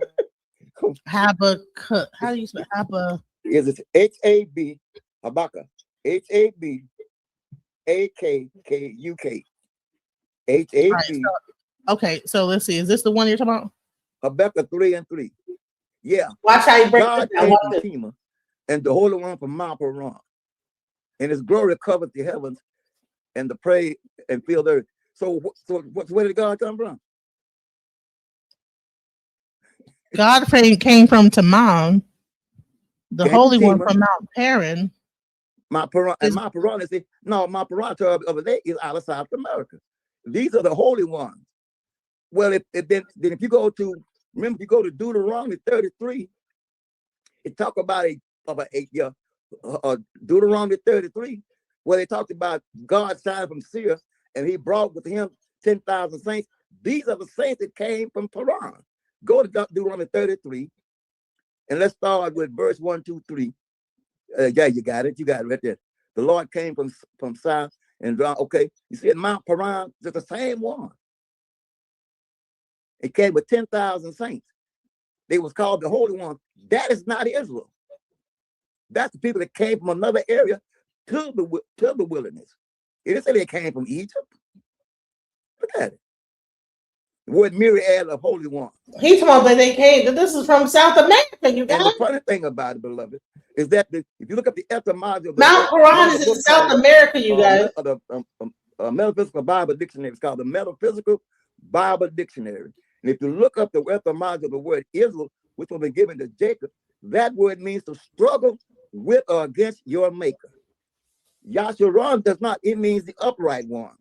So how you going to struggle and be upright? And as I told you other week, what was the name of the angel, what it took place at, and why was he able to wrestle this angel all night to day, almost daybreak? It was not God. So what was the angel's name that did all this? And it says in his pioneer, that meant that Jacob was asleep on it was sleep because they later named that as a particular place. Question you have to ask. We have brought out a few questions already. First and foremost, Moses, according to itself, could not have written the Torah. Next thing is, if the Bible is the oldest book, as some say, why is he quoting other books? There's another book that the Bible quotes. It quotes about a book called, I think it's in Samuel, it talks about a book called Yasher or Jasper. It said, it's written in the book of Yasher what really happened in the Red Sea. So you ain't got the whole Red Sea story. We have a lot of things running, and the material you're working is incomplete. Not only count, but missing 14. There's about 50 more that the book don't even mention. If you don't have all the information, how can you get a correct understanding of the book if some of the major pieces is missing out of the story? Please help myself out with that. And I passed it 48 years, and a lot of questions could not be answered.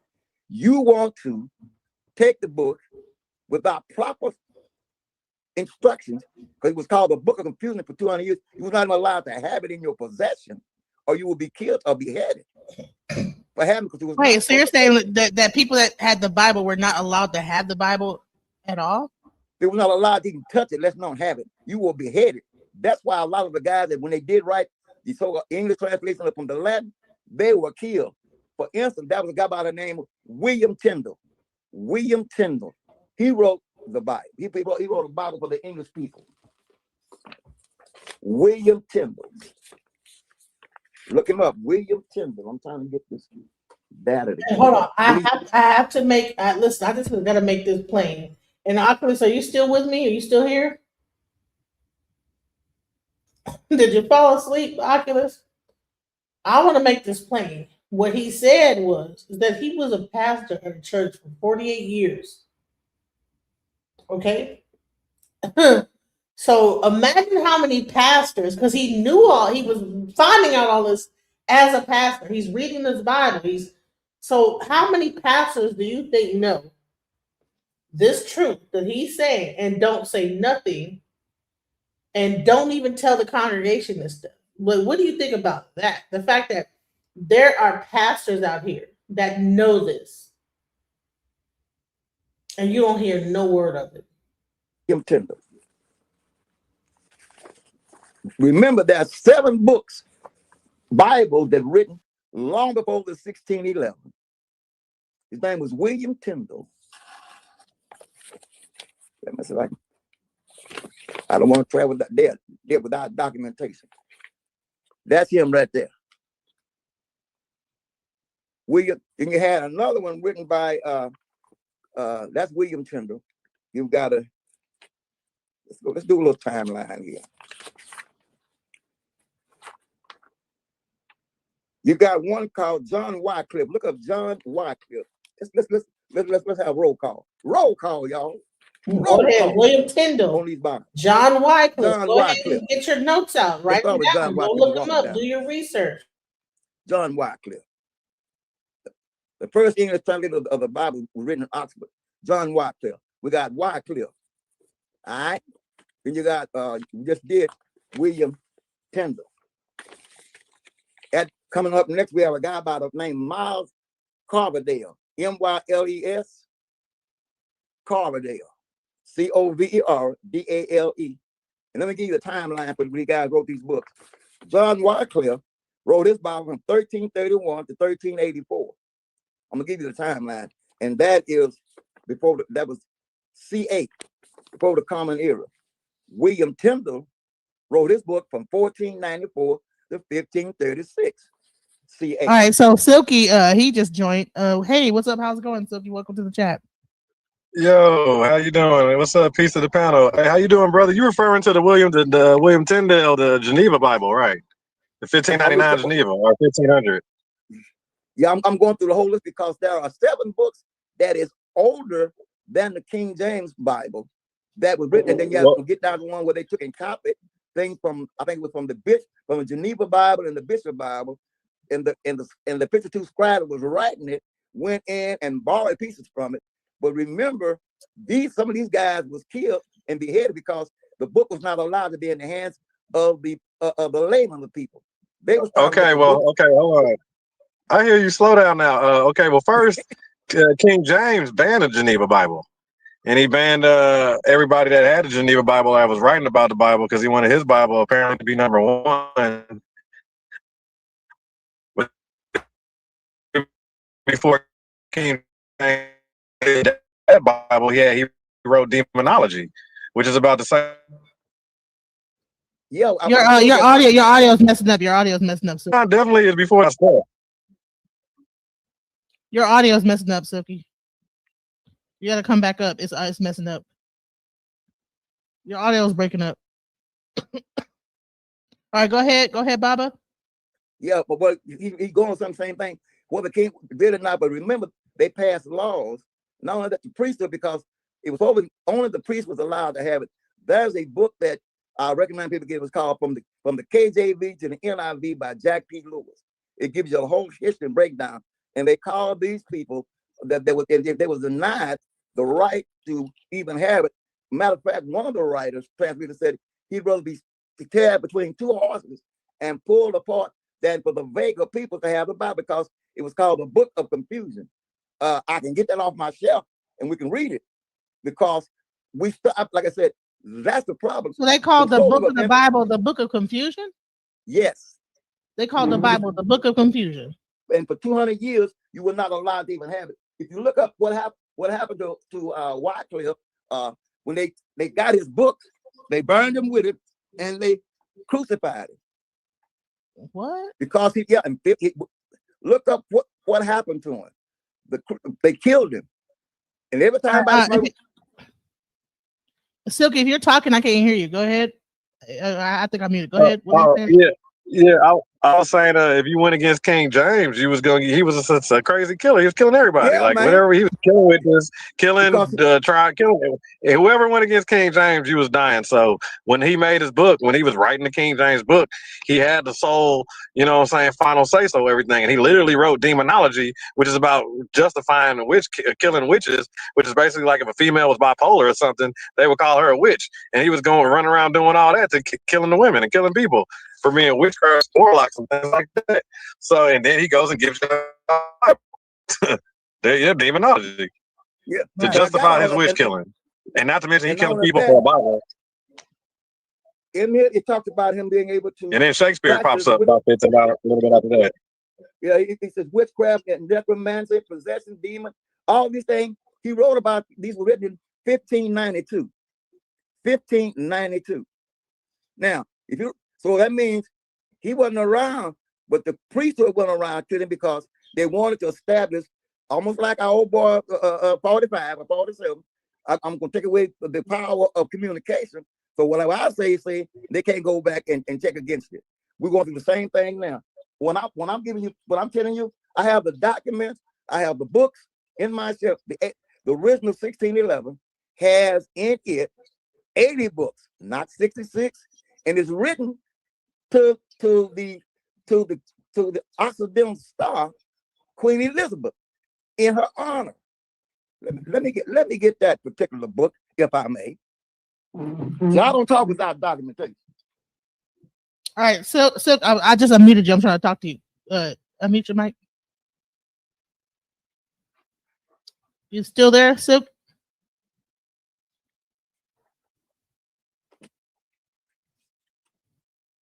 Oh, okay. So we're waiting on Baba Yashiba to bring his book. He has over 1,500 books in his library. So he got some books that's worth almost thousands of dollars, like $5,000-$10,000. This is the 1611 written in Britannian English.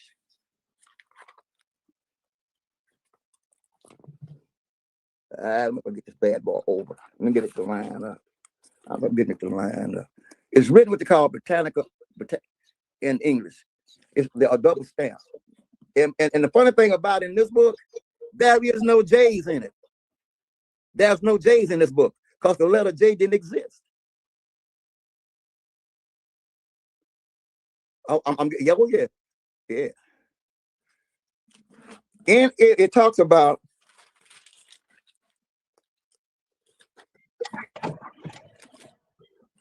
it says to the most high and mighty Prince James, grace be unto you. It says, rather than manifold blessings, most master, and to the Occidental Star Queen Elizabeth. It was written to, that's the book right here. Go online. Well, I find where my camera is. Yeah, that's how it looks. You know the word James got an I instead of a J? That is the 1611 or authorized translated, but there's no original text. There's no original manuscript for the King James. Everything is borrowed and reprinted. Yeah, they took hold on, I believe it's 20% of it is translated from the Geneva Bible, and the rest of the 80% exactly is taken off of. Yeah, the Geneva Bible and the Bishop Bible. You on point, bro. You know the story. You know the story. Yeah, I know a little bit, man. I know a little bit here and there. You know something, man. Don't play with me, man. Don't play with you. You on point. Don't play with me, okay? But a lot of people not aware of this, man. And they run around here perpetrating like they know, and it's quoted out of the paint the picture. When it won't work without etymology, chronology, timeline, and language, you miss it. There, and I studied with the rabbinical order, there is no word in the ancient text for God. There is no word, because that word was not around, because the Gothic people or Gault created the word. Now, what word was that they used? And the thing about Moses, now I ask you, how in the Sam thunder could Moses write the Torah when he wasn't even born? And where is it written in your text that he sat down and tried all this? The only thing he was scribed for in the Ten Commandments, he broke them coming out of the mountain and redid them. So where did all this shit take place at? I just want to know, help my ignorant butt out. I'm just a crazy old 79-year-old man, got a case of dementia. Shit. Yeah, me and you both, brother. Me and you both. Yeah, so help me out. But you run around here with all this. You saying where the origins of the Bible coming from? Huh? Are you asking me where the origins of the Bible come from? Like the origin? I know where it comes from. It came from the origin of the book itself came from the Sumerian text by way of Gilgamesh and other tribes, because these are not the only ones. Every nation has a creation story. Every nation that has a reason has a book they follow. But the Jewish people borrowed a lot of stuff because they were trying to create a history for themselves. So they borrowed a lot. It says Jewish myths and legends. So it's built on mythology, allegory, and what they call legends. So it's metaphorical.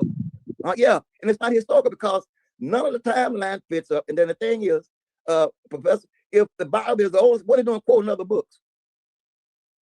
What are they doing quoting other books if it's the oldest book? Come on, man. It borrowed from another book, huh? I know. Yeah, right? man. Come on, man. Hey, that's pretty good. That's pretty good right there. No, that dog won't hunt. And then that's one verse. That's one verse out of the whole book. We only getting several verses out of a whole book. Yeah, and see what they don't realize.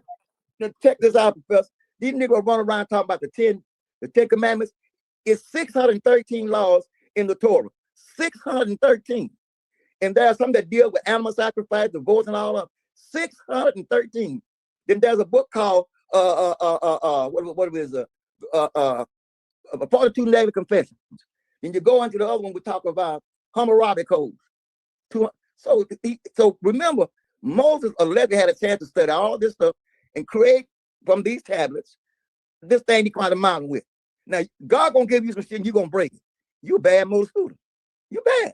You gonna take a here's a question though, because when I in my debate with the Israelite, he was talking about the fact that that Ifa practitioners are practicing witchcraft because we believe in our ancestors. We practice sacrifice of animals, even though the sacrifice is not to a particular god, but maybe to feed us or feed the Orisha.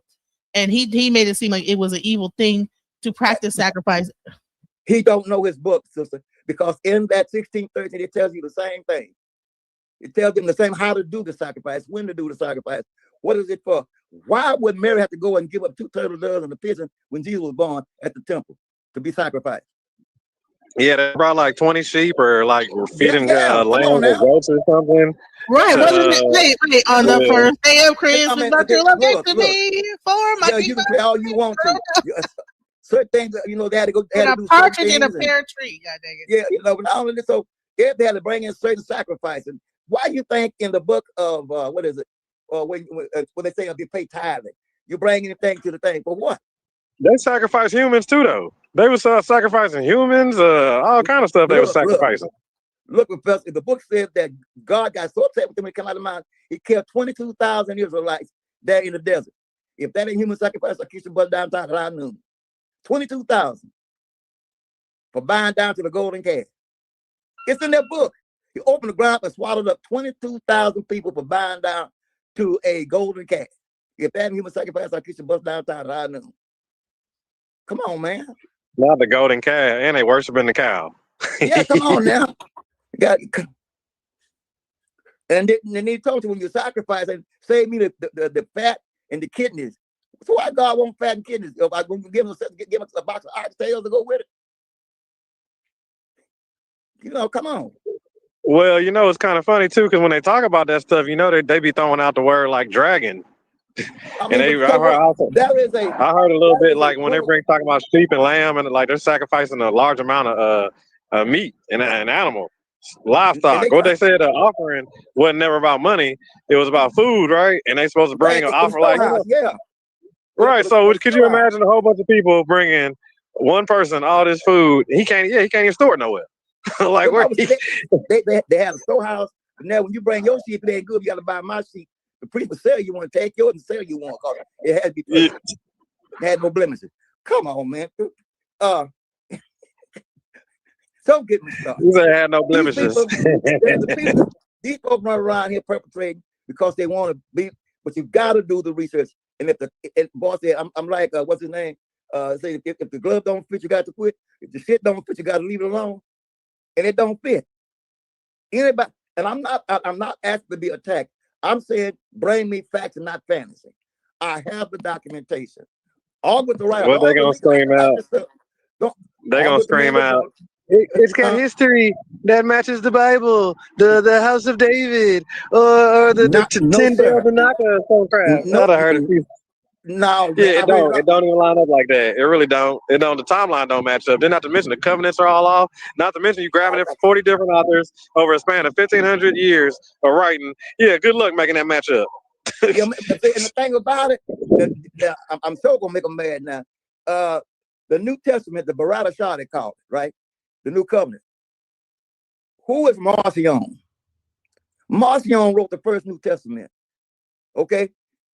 Sister Monica. Where'd she go? I'm here. I'm here. Sister Monica. Do me a favor.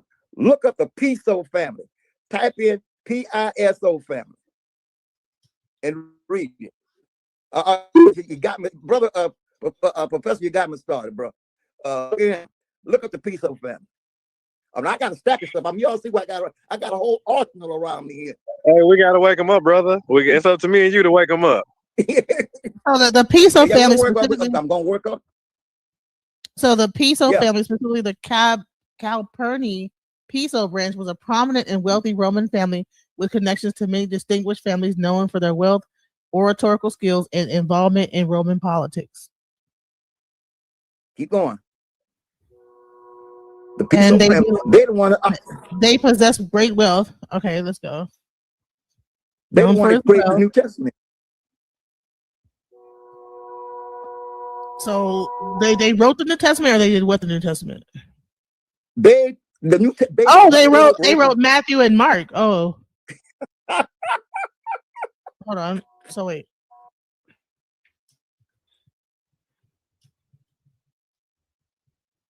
Isn't it funny that Jesus came from Judea, but he had English-speaking disciples?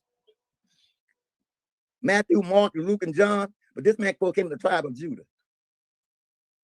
So they're trying to say that this is a conspiracy. They call it they want to call Roman it. Piso theory is a pseudo-historical theory of origins of Christianity. States that a conspiracy Remember, well-educated Romans, the Piso family, wrote the New Testament, particularly got the Gospels as social control mechanisms. Its advocates call it the New Classical Scholarship, but no one takes it serious. Not even Acharya bought into it. Okay, but then let's use their book then. First and foremost, if you did was Jesus a Christian? No. Okay, but in order to prove that, you got to go. You know who that name came from? It was the niggers there at Antioch that created a name for the white boys on the isle called Patmos. We called them Cretans, and they took the word and made it Christian. When you say I'm a Christian, you didn't say I'm a Christian. You said I'm a Christian. So the word Christian from the word Cretan, Cretin. When you look that up and post it up from the Random House Dictionary, unabridged, Cretin.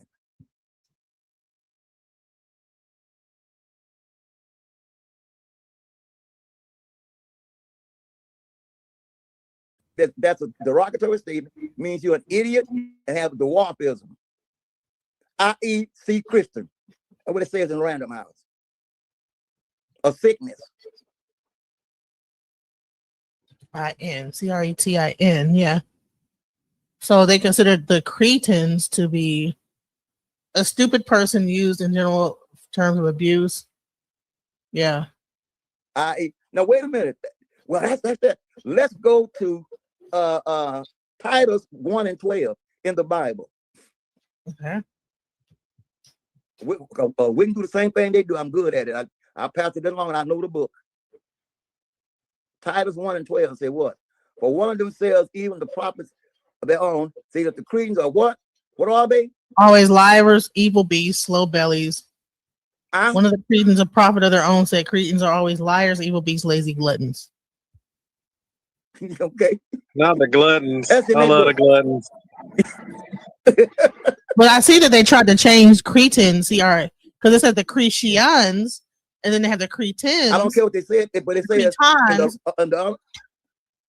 but the word under on the bridge, the Random House said I.E. What year did that? What year was it created? You got to see what year Cretans came out. And what year was Cretan come out in the origins? Okay. Well, see, the word Cretan comes to Isle of Crete. Better yet, it was, and I use what I answered. It was the niggers at Antioch that named them that, and also that named them Christians. Acts 13:1. Acts 13:1. You'll find the word nigger, Niger, without the other G. Acts 13, and there was a prophet. Oh, of the Niger. church Antioch. You talking about Niger in the Bible? Well, they call it, they call it Niger, but that's no critical mark to change the word when you break it down. But anyway, when you look at it, it says that they were the pastors and teachers at Antioch. This thing started at Antioch. So if you go there and you see what they did, then you go to Acts 11:26, and they were first called Christians at Antioch. Hell, Jesus was gone. And you look at the timeline when that took place. If Jesus died in 33 AD, what's going on here at Antioch? Couldn't have been here.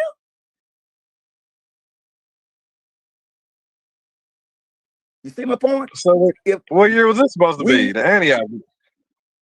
That's what I'm talking about. You got to look at the timeline of the year. You have to go in the timeline when that was been written. We're talking about AD and not BC. That part. Yeah, and then wait a minute. That ain't it. Now, as I spoke earlier, this may make them mad, but I didn't write the book. But in Matthew, the 16th chapter, verse 20, when they was called out, this guy that we call Jesus, no attack, said, I am not the Messiah. I'm not who you look for. And in the book of Barnabas, the 94th deal, he told him, you have greatly erred. You've been deceived. Jesus strictly ordered the disciples, telling them that he is that what? That he is the Messiah? No. Jesus strictly ordered them disciples not to tell any man. So something's missing. So they don't tell anyone that he was the Messiah. So why not? He ordered his disciple not to tell anyone that he was the Messiah. That's Matthew 16:20. So why would he do that? What he scared of? He's the Son of God. He sternly warned the disciples not to tell anyone he was the Messiah. Why? I mean, He's like, what are you hiding for? What are you acting? What he? He's supposed to be spreading the word, huh? yeah. Now go to Luke 9:21. He got pissed off. I'm talking about these things people grab and run with and don't understand what it is. And you run out with this and you have not done your research because you run with emotions, not on knowledge, with understanding and knowledge. And then when you deal with that, and we'll get in that in just a minute.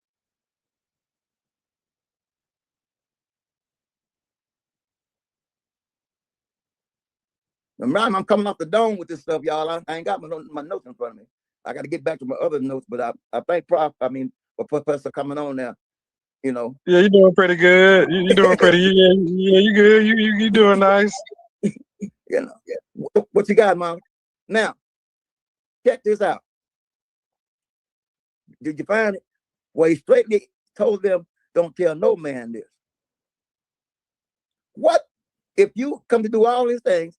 Why are you so afraid?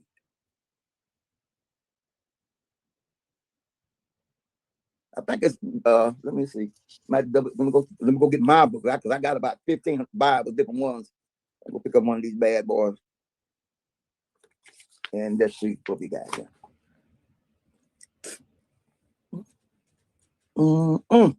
So what do you think about the Septuagint, the Dead Sea Scrolls, all that stuff? You know, everything has its place. Most of the cats won't even touch it. But you want to jump on something that is older. Matter of fact, Professor, I would call you Professor. Ephah is so old, and let me say this. The young brother said that sister brought up about divination. Do you not know that the so-called Jews got a divination system called Urim theorem, where they cast out of the breastplate? It's hid in the breastplate, you know, and they cast these things. They got a thing called preem, which means the casting of lots. They cast lots for Jesus, bro. That is divining, people. It's used to decide who gets what, when, or right or wrong, to communicate with their God. And their God told them, it ain't about the praying. You go to the priest, he gonna divine and give you the answer. That same thing that Babylon do. Same thing they do. You go to the people that know, that had the training to get you the answers. Yeah, I kind of feel you on that one because I was like, even in the book, even in the Bible, the high priests were always around. Yeah. The high priest been there. They was not allowed to work at their own possession. Their job was to be on point. When people need something, come here, we're gonna handle it. And it's always required something. Bring me this, bring me that, so we can do this to get that done. So and then they got a thing called the Kabbalah. They got a thing that the mythical side of Judaism, all that is called the Kabbalah. Better known as alchemy. I studied with these folks. Yeah. And they practice this stuff. And when Moses went out there and melted the cow down and made them drink of the golden cow, you know your body needs gold for it to live longer. That's why they didn't age so fast in the wilderness. That's why they was not sick, because they was drinking the gold, water off the gold that was being melted. And they do that over in China today. They take gold, pure gold, run it over water heater, and they drink it. Did you all not know that? Well, no, we didn't know they was eating the gold. I know they could use it for a lot of stuff. No, but gold is a part of your minerals in your body. You need gold, and we don't get it. What they put gold on? Chocolate? Gold is on salt. They take gold, pure gold, and they run it over water. And they were drinking the water. In the book, it says God took the golden calf, crushed it, put it in the water, and said, drink, you heathens. Hell, they live longer. What's 120? But the man, according to the story, I'm going like that wasn't no problem. Hell, I need some gold now. Because I'm struggling, glutton to my get up. Shit, I need some gold right about now. If I have some gold, I can drink it. There's a lot of things that we look at that people get. Oh man, don't get me started. You gotta go a 24 karat gold. Just throw it in some water and just drink off of that every day. Yeah. You look it up. Right. Gold. So Moses did him a favor. Oh man. I forgot what did you find the last thing I gave you to look up? Which one? I went to Luke. Yeah. It should be one in Matthew, Mark. It should be something in Mark as well that refers it with reference to the same thing. But that's the thing. And another thing people don't realize, better get in trouble. They claim that that Jesus is the only begotten Son of God. God, the Bible, the God of the Old Testament, I'll put it like that. The one that came from Tema with the Holy One from Mount Peron, the one that declaimed their father, Yahweh Shah. That word, oh gosh.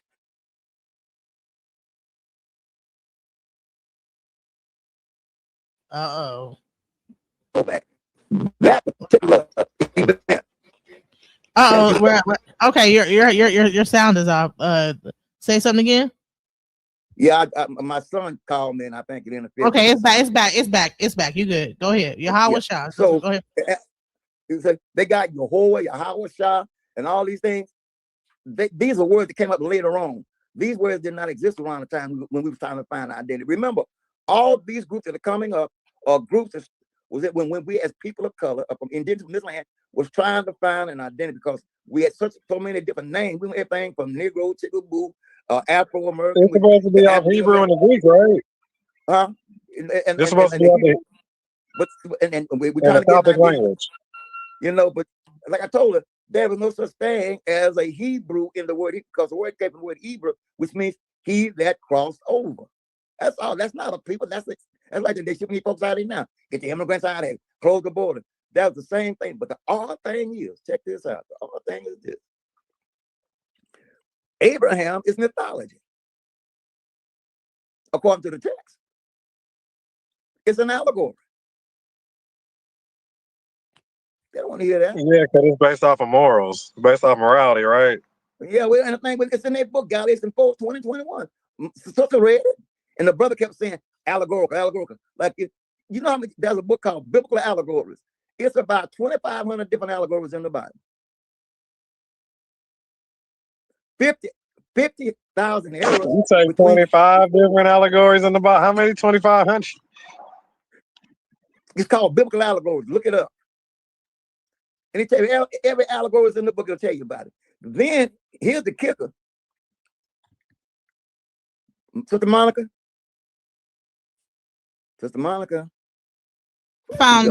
I was trying to find Galatians 4. Galatians 4, chapter verse 20 and 21. Let me slow down. I'm excited. I'm running like a racehorse at the Kentucky Derby. Let me slow it down. Because this stuff is too important. 20 through 21. Okay. Mm-hmm. Is this the one where Paul expresses a desire to be with the Galatians and changes tone as he's perplexed by their situation, or just something different? He says, I desire to be with you, Galatians 4th chapter, verse 20 and 21. Okay, here we go. I would like to be with you now and to change my tone, for I am perplexed because of you. Now, hold on a minute. See, y'all reading them revised versions. I want the old KJV, the one the Negro used to before they would come out, the NIVs and the New Modern and the Parallel. You got to go get that old stuff. So it reads the same way we read back in the old. Use the Geneva. Go to the Geneva 1599. The King James 1611. You want you want that one, and then you want to bring up that Now let's go to work. That's when most folks got. All right, so hold on. Here is the one right here. I desire to be present with you now, and to change my voice, for I stand in doubt of you. Tell me ye that ye desire to be under the law. Do ye not hear the law? 22. All right, let's go to 22. Read the full chapter.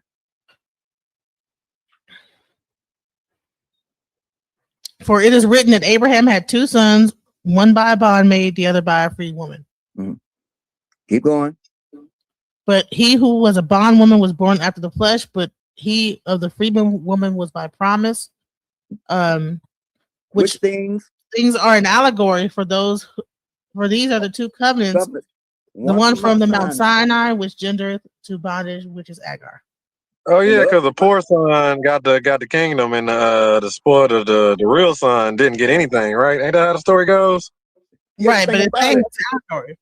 But and they said it, and Hagar, whose mouth is in Arabia. Now, holy moly, these things are an allegory, right? So he said it just is a story. These are two different covenants. And the young man said, we know a lot of things allegorical. You're right. The whole thing you're talking about is allegorical. That's the sad part about it. Yeah, they admit it in the Bible that's allegory. And people try to make it literal. Everything. And another sad thing about it, we are the chosen people of God. That ain't what the book say. 2 Chronicles 7:14 say, if my people that are called by my name, name me one group that tell you the name of God. Tell me one. 2 Chronicles 7:14, he gave you a whole layout. You don't need nobody to die for your sins, because can't nobody die for your sins. Ezekiel the 18th chapter said, can't nobody die for your sins. Yet, and that wasn't why Jesus died. He died, literally died, according to, remember the storyline, he died because of insurrection. The same shit happened on January the 6th in Washington, D.C. And then not to mention, and then if he died, and then he died, and didn't nobody ask him to die for us either. Like, didn't nobody ask him to do that. When he so came back now you're doing something and forcing the favor on us now, type stuff. Check that. For if my people, which are called by my name, first of all, what's the name? But humble themselves and pray. They didn't pray and seek my face and turn from their wicked ways. Then will I hear from heaven, and I will forgive their sin and what? And heal the land and remember them no more. So why die somebody? Why did somebody die if this is gonna take place? But remember that are called by my name. It ain't Israel, because they was named Israel by the angel to Jacob. So Abraham's name was never Israel. None of his sons ever was named Israel. Yeah, that's And the closest thing to it is Ishmael, which means him who God heareth. Was it ever Israel and El? Yeah. But now it was Isaac. It was Isaac and Ishmael.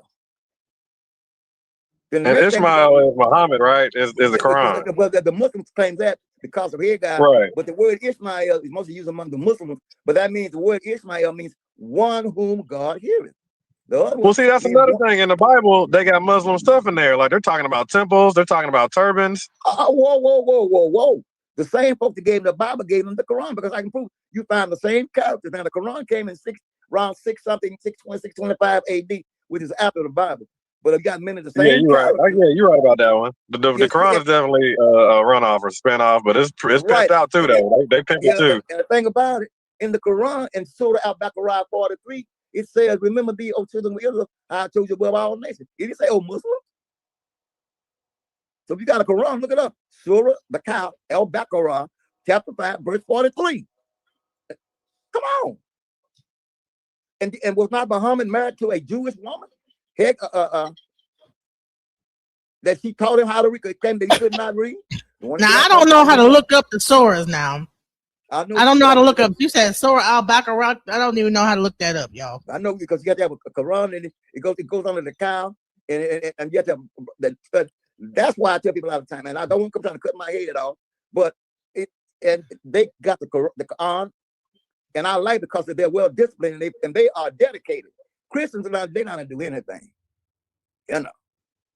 And especially with these guys, it's no way. You saying the Quran got better followers and they're a little more peaceful. Well, they're more dedicated, because now you got a different group that follows a different particular set of rules. You got one that deal with Shariat, some deal with the Quran itself and the Hadith and all that. But then you got the so-called Jews. They deal with the Torah.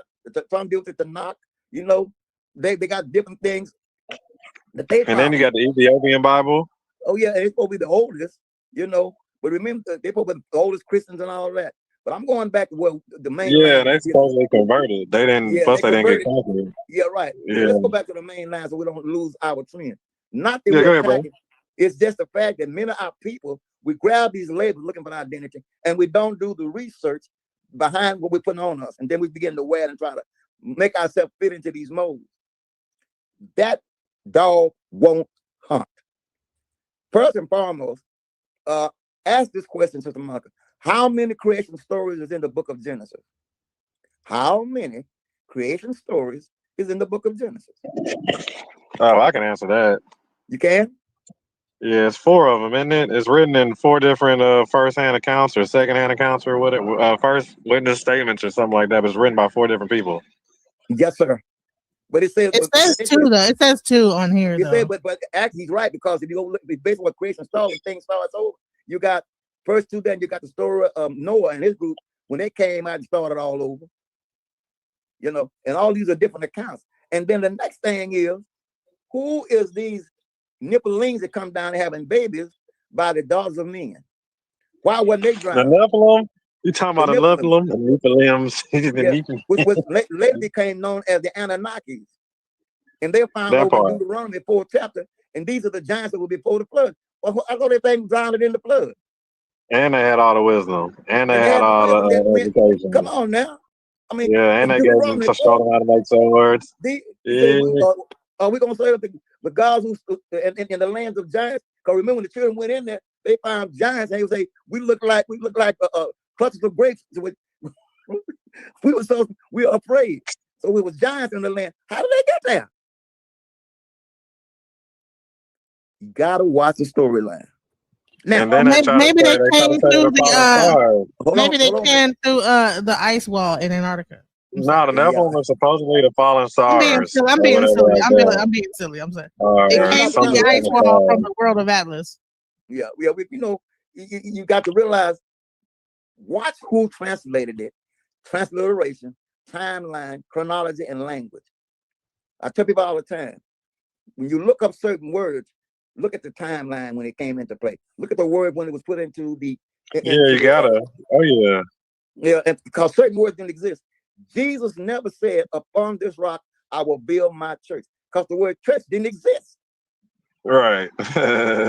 They had temples and synagogues. Nowhere you find Well, the word mausoleums. It was mausoleums actually. Yeah, you know, so there was nowhere until you look at the word, the etymology of the word church, England church, they put their stamp on it. Here's another thing is when you look at the story itself, well, I don't want to get too deep, and I'm feeling it coming on. I swear I feel it coming on. Because I don't want the people trying to find me to hang me on no tree because they mad because they shit stuff ain't holding up. No, man, you giving them the straight information, bro. They can look at, hey, all they got, you good. Don't even worry about that. Just give it to the people. They'll come after me before they come after you, and I don't care. That part, yeah, I got you back, man. You good, man. Go ahead and fire them up. So we run around and we got all these different labels we want to wear. Have not done the research, yet we want to negate those people who came before there was an Egypt. You're stuck in Egyptology. I understand. But remember, as I told my sister the other day, it was the African woman, the African sister. Now, let me drop the Alkebulan sisters because there was nothing called Africa to the white boy wasn't there. So claim he talking about Akabulan? Yo, it's Alkebulan. And these sisters, in 43,000 BC, not 4,004, they created the first calendar out of the Lubumbo Mountains. They used the moon cycle, their menstrual period, and they notched this baboon fiddler to keep track of the days for agriculture, for harvesting going on. Because they got tired of losing their husband to the lions and the shit was eating them up when they go went hunting. The easy go hunt for meat today and get ate. So they come up with a system so they quit losing their husband called agriculture. You know, then you turn around, you got people who believe in the book so much, they create whole societies and groups and organizations off of this book and don't understand really nothing about it. That's what's sad. And there is no record, historical record, where it was an Israelite ever in Egypt. There is none. Not even on the temple wall, none. So who are these guys that walked in 12 and walked out 600,000? And then you read the story, it said they left out with 630,000, not counting men and women. So you gonna tell me y'all went in with less than 12 and walked out of there with 600,000? But you gonna tell me you're going to the new place in ships. Where did the ships they talk about they came in and left out in? Called a Deuteronomy. With millions, that fitted thousands of black people on the boat. Yeah, they said they getting thousands in the bow. And if you look at it, they stole from because the book. Now, why would God tell you to steal? You know you're leaving town. Go borrow this from your neighbor, and you know you ain't gonna give it back. That's stealing. Read the story. It says go and borrow from all the Egyptians. Borrow it. You ain't gonna bring it back because you leave and you ain't coming back. Didn't the Egyptians slave them though, right? The Egyptians was slaving them, right? But that was their brother, though, right? But they was intermarrying with them too, bro. Because a lot of them left. Yeah, that was their family. Left Or they left, and when they went over there, the brother was running it, right? But remember, this is their story. This is their story. But now, who they fought was the Hyksos. You had 10 different nations to go in there that conquered Egypt. 10 different. Even though it might have been that, but let me go back a little further. And Sister Monica, I have a scroll for the wall. It is 24 inches wide, 12 feet long. It goes back 200,000 years of Negro history or Black history. I go back and I go further than that. But 200,000 years. There's a tribe called the Sand people or the Bush people that goes back. The South Africa. Yeah, I know. Yeah, the South people. Yeah. So and but you be amazed. Yeah, they're good. That's South Africa. Yeah. So my thing is, you crying about Egypt, you're gonna throw away 196,000 years. Come on, man, that ain't fair. Well, they've been out what they said is traditional. They was orally. Passing their things out orally. Irregardless, they exist. Irregardless, they exist in this day. What they spoke, click. And they're still around. They're still around. They're still here. Oh yeah, the click languages. And they're extinct though too, because I guess people have been killing them off. Here's another thing: is do you know that the whole tradition? Go ahead. They're like damn near. They're like there's only a few people that's still left. Like they're facing extinction. But I will say this: is that there's a whole thing where do you know that a San man, right, when he wants to take on a wife, right, he shoots her in the behind with an arrow. That's the whole tradition of the Cupid, right? What does Cupid do? Shoot you in the behind with an arrow. So when a San person, he only gets five arrows in his life. If a San man wants to take on a wife, he shoots her in the behind with an arrow. Whoa. I got one for you. My brother's out there talking about no attack, just facts. He says he's an agnostic. So I guess he'd be familiar with this book called The Naj Hammer Library. Okay. The Nag Hammadi scripts. You talking about the Nag Hammadi? Yeah. Yeah, Nag Hammadi scripts. Yeah, I know all about the Nag Hammadi. Okay. This guy. Yeah, man, I see you, dog. Okay, you know where I'm going there. I know about the Nag Hammadi scripts. Yeah, they pretty old. Yeah, that predate a lot of stuff. I'm just mad because how nice his books look. I know these books are probably like about 30 years old and they look just so crisp because my books look terrible. You can research all that stuff, but I feel you. But no, I'm saying my books look like horrible after like 10 years, and his book probably like way older than mine, look like crisp and brand new. And I know those books are older than mine. Yeah. He keeps his books crisp, honey. Those books are. Yeah, you got the coincide. You know, it's funny when you talk about the Bushmen. They call them the Bushmen, and then they also with the people of the sun. They say they got the glow and whatnot. And when they talk about Adam and Eve, they say they was in the forest and had a glow. In the book of Thomas the Contender, in this book it said the book of Thomas the Contender. Y'all know who Thomas is, Doubting Thomas the Contender. The seventh and of the last thesis in the Kodak 2 of the Coptic Gnostic Library from Naj Hammer. It is a revelation dialogue between the resurrected Jesus and his twin brother Judas Thomas. So the brother had a twin. So Mary had one baby, she had two. That's why he saw in one place, he saw in two places. You said Jesus had a twin? Yeah, a twin. Jesus had a twin. In the book of John, it said that he had a twin. The word didymus don't mean that he doubted. The word didymus is the Arabic word for twin. Thomas means twin. He had an identical twin I saw him in Galilee. Well, no, I saw him in Jerusalem because he got a damn twin brother. What? I mean, hold on, wait a minute. Where did John say that? Wait, Jesus had a twin brother? Hold on, we gotta bring that up. Yeah, we need that verse. Jesus had a twin brother. Okay, John, what? John. Don't play with me. Please don't play with me. Wait, John, what was the verse of Jesus having a twin brother? Okay, we gotta get. What verse is that, brother? In the Bible, I think in the book of John, where they all came together, and it called him Doubting Thomas. Let me. The word is didymus. It's not didymus. The word is didymus, which means twin. So let us go to the book. It means twin in Hebrew? It means twin in the Greek, because New Testament is Greek. But it all Okay, from the Greek. All right. Wait, so Thomas was Thomas the twin? Thomas was the twin of Jesus. Judas Thomas was the brother, is the name. He is the twin brother of Jesus. According to the text. Wow. I told y'all I wasn't ready for this. I done told y'all. The Judas. Yeah, the Judas. Let me go and find it. I mean, I know it's because even with the other story, what is it? Cain and Abel. How are Cain and Abel gonna populate the world when it's two men? Well, what the deal about that, and I get in that later. Thank you. They He said, had I'm gonna get in twin that sisters. later. Well, each one of them was born with a twin sister, Lily Wap and What? And so the deal was, it was not about the fruit. Who, Lillian? They had twin sisters. Each one had a sister that was born. They born in Cain got mad because he wanted to marry his sister because she came with him. And Adam didn't want them to do that. They wanted to mix them up. So the fight came down. She was born with me. She's mine. No, we're gonna swap them out. So that's what the stuff came. It wasn't about the offering of the fruit. That's all the other stuff. We can get in that in the book of Adams. Okay. Yeah, we got some stuff to discuss. Let me get it so I can find this. Yeah, hit us with this verse. We need this Thomas verse, this twin verse you said. I'm going after it now. Just bear with me. Yeah, got to cut my light on now because. Oh man, boy, these people. Hold on a minute, y'all. Be patient. We can do 6 hours. We can do it. Oh, it's in the Apocrypha too, and it's in the Apocrypha text. No, we're just, this is I'm dealing with one they run around with the devil understand. You know, Doubting Thomas, and he died. The Apocrypha is hidden, right? They didn't get it. Yeah, Nobody really had the Apocrypha books.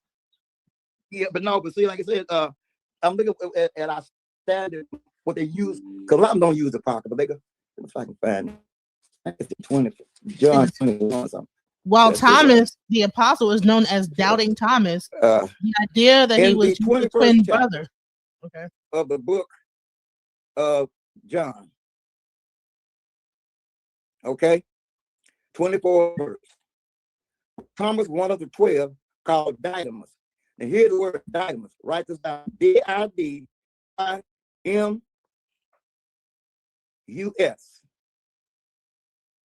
Monica, look it up in the dictionary. The word Didmus. Did you hear me? D-I-D, all right. Didmus. It's in the 20 chapter, verse 24.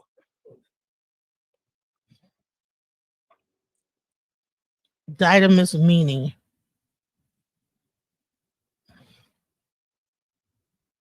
Okay, so Thomas was called Didymus. Hold on, let me go. All right, so Thomas was called Didymus, meaning twin in Greek, because the name Thomas itself is a translation of the Aramaic word meaning Tiome, which also means twin. Twin. Whoa. And then you have the whole yeah, right. But have this right here that early Didymus. The key word is Didymus, twin. The act of Thomas suggests that you had a twin brother, often identified as Thomas. So Thomas was supposedly Jesus' twin brother. And he established a church in Syria. Come on. I didn't write this. Gnostics were superimposing Greek mythos on the Gospels. That's right. That's apologist, but it's there, right? It's there. So does a Gnostic concept mean that it does not mean anything? No. So does a Christian or a Hebrew say that if you're Gnostic that does not mean anything? It doesn't. There's no. Why does Gnosticism exist if this? Why would these other books exist if they don't mean anything? Well, I'm not reading the Gnostic. I'm reading from the King James Bible. Why would Thomas need to stick his hand in his side to know his twin? Well, I mean, that wasn't Thomas. That was the other guy.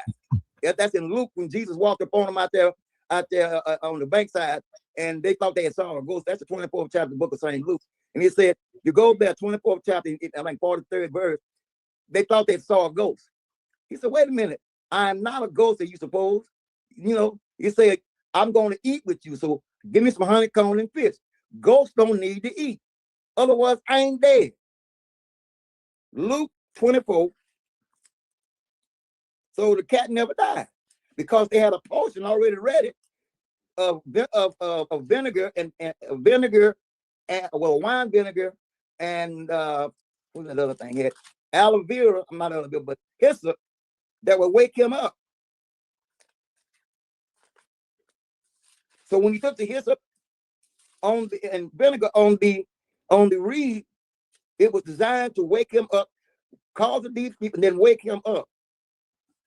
Oh, some Romeo and Juliet type shit. Yeah, matter of fact, in the books by Hugh J. Schoenfield, the Passover plot, they tell you that it was a trick. See, the resurrection. Now, I know all this sounds crazy. All I'm saying to the listeners, don't believe a thing I'm saying. Do the research, get the material, and form your own analogy. I really don't care what you believe or don't believe. A man believe, a woman believe, he can believe a jackass is God. That's your business. Just don't bring that BS to me, because it won't harm.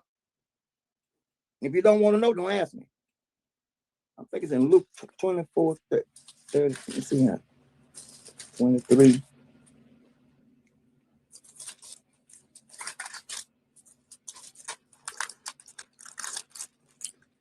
Let's see something. Okay, I gotta take care of this. So Jesus had a twin, and there was a bunch of twins going down there, and that damn Thomas mean twin. God damn, okay, everybody keep it up. Is everybody keep it up? Right, Jesus was a twin. He didn't We really know we laying die. a lot on y'all right now, but we're trying to wake y'all up, and we need y'all to stay with us. Keep your thinking caps on. So that's the Gnostic. So because we talked about Gnosticism. Yeah, and but I had a young man on here talking about Christian Gnosticism, but he didn't get into this. I don't understand why he didn't. That would be a very good point to bring up about being a Christian Gnosticist, to say, hey, He's look. deep in the book right now. Well, see the thing about it, I'm coming out the King James Bible. What I read while ago out of Nash, that came out of the Gnostic book. But this is where I read about him being the word dynamis being the twin. And then in one portion they talk of it's in the gotta find that. You know, when he was eating, he ate with them and drank with them and said, I am not dead as ye suppose. Gotta find that.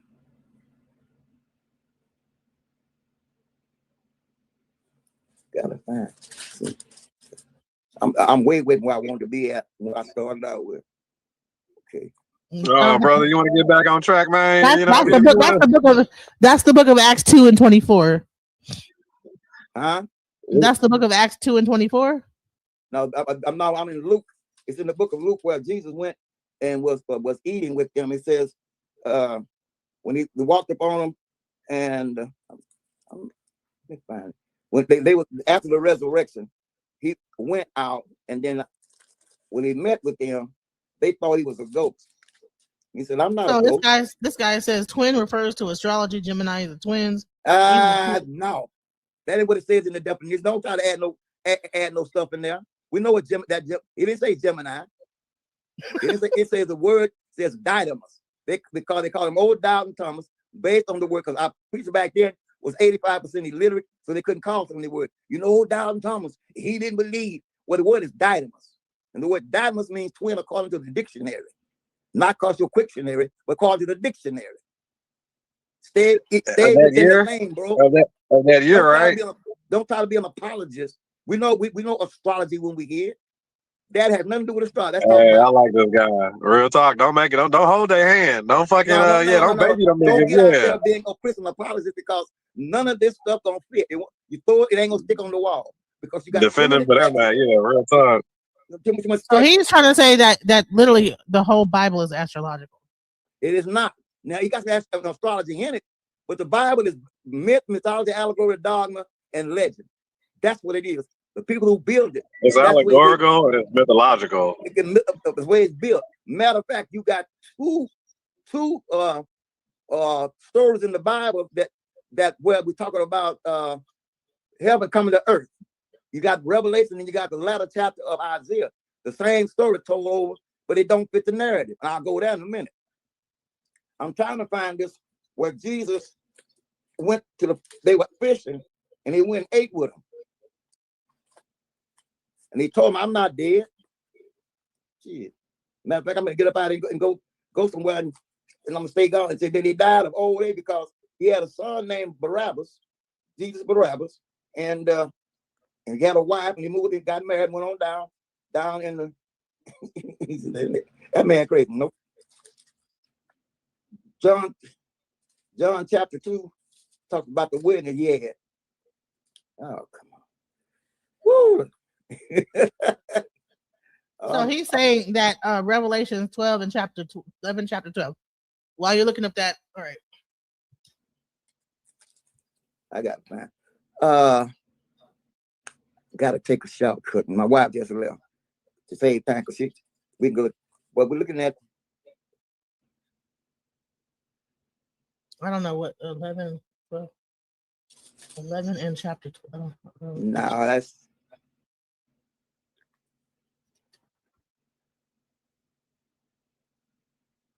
Honey, that's not it. I don't know what you're. Well, I think I'm down here. All right, so it's so 11.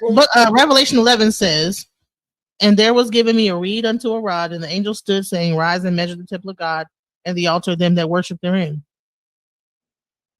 Let me ask this question: why was Revelation the last book canonized, and why was it canonized in 90 A.D. At the same time that the book John before it was written in 90 A.D. And Jesus was died in 33 A.D. So why it took him down that 6 to 7 years to write the Revelation?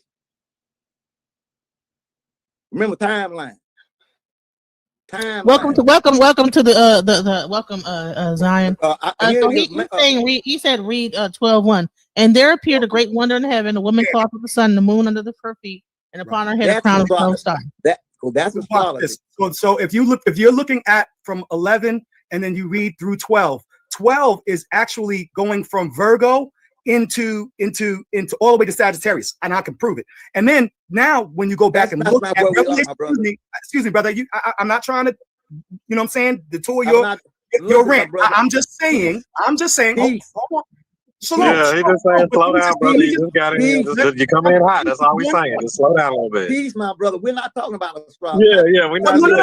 When you bring up the twins, you're talking about written in Greek. What book are you reading from, and who wrote? Brother, let's stay civilized. Hold on. When you're talking about the Gnostics, yeah, brother, you just got to relax. Hold on, Zion. Okay, everybody got to calm down. Okay, I know you're trying to say Zion, you can't come in hot like that, brother. People filibustering. No, hold on. We're going to give you the floor, Zion. Your emotions. We're not talking what you're talking about. We're talking about your basic layman knowledge. We're not into the astrology. I can take you to the astrology. You can't even get the Hebrew. You over here reading English.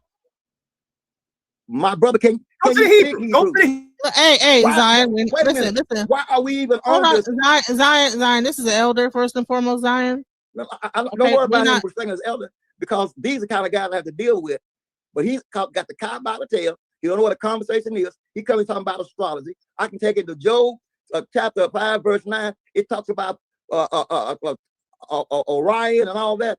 That's in the book of Job. I'm not talking about astrology. We can get into the astrology. We're talking about everyday people believing in something they do not have a basic understanding of. You might speak Hebrew. Or is it Paleo? Or is it Babylonian? Or is it Yiddish? Because that's another problem. And the translation alone will change the meaning and definitions of the language. I ask you, my brother, where is the Alabayat found in your Bible? What book? I'm dealing with everybody to deal with. And 6.9 billion people don't know nothing about no Hebrew, because there's no such thing as Hebrew, because Hebrew is not a language. It is a thing that means one that crossed over. You created a language, you put two things together. Where the Hebrew Israelite, where the Israelite came from Jacob, that was given by the angel. That is not what, and God is not, he's not a Hebrew Israelite. What is God's name? What is your God's name? Hebrew means one that crossed over? Yeah, it means one that crossed over. The word from the word Hebrew from Mesopotamia, it is from the Mesopotamian language, and he says it means he who crossed over. Sister can pull it up. We got a lot of fabrications and stuff. That boy on fire right now. But it will not fit the narrative. Next thing is, why would God take Abrams and put an H in the name of Abraham, and then his name was Abram? Because the book declares that the first 11 chapters of the book of Genesis is Jewish mythology. They borrowed this stuff from Easterners to create a language and a history. We're tasting another man's whoop cookies, want to be ours when we're much older. We go back 200,000 years. The Jewish people, the latecomers, they are Gentiles. Don't get me started. I understand where you're going, and this is what I run into. But you cannot take your emotions and override common sense, logic, understanding, and research. Read, research, and review. Our problem, we won't get excited because we're still trying to find an identity. And half of the stuff out there is somebody's opinion idea, what they think it ought to be. I'm not talking about astrology. I'm talking about everyday layman's belief system that got us jacked up, and you know what the hell you're talking about. You know, and I put it like it. I don't get because I'm an elder. I will say that there has been some new understandings that do think that the Bible is a book of astrology, and that really that's fine and good. Well, I mean, we can go there. Go to Job, chapter 5, verse 9. Go there. Let's go there. You want to go astrology? Then you got to tell me who Leviathan is, the great sea monster that rides the sky. Job chapter 5, which is older than Genesis. Ain't that something? Job chapter 5, verse start with verse 9. We're not talking about astrology. I don't want to get into the astrology. Come on. We know what the word halos and all that stuff. We're talking about in the book of Job. It might the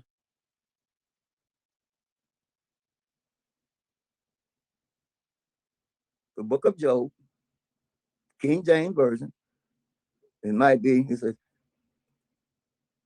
it talks about Orion, the Pleiades, and all that.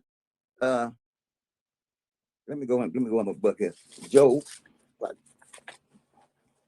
I understand we get upset. Yeah.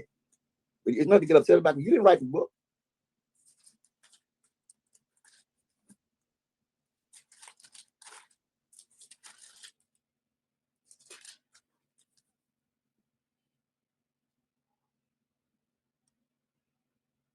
Job chapter 9, I'm sorry, starting with verse 8. Job chapter 9, starting with verse 8, or let's go to verse 5. Job chapter 9, starting with verse 5.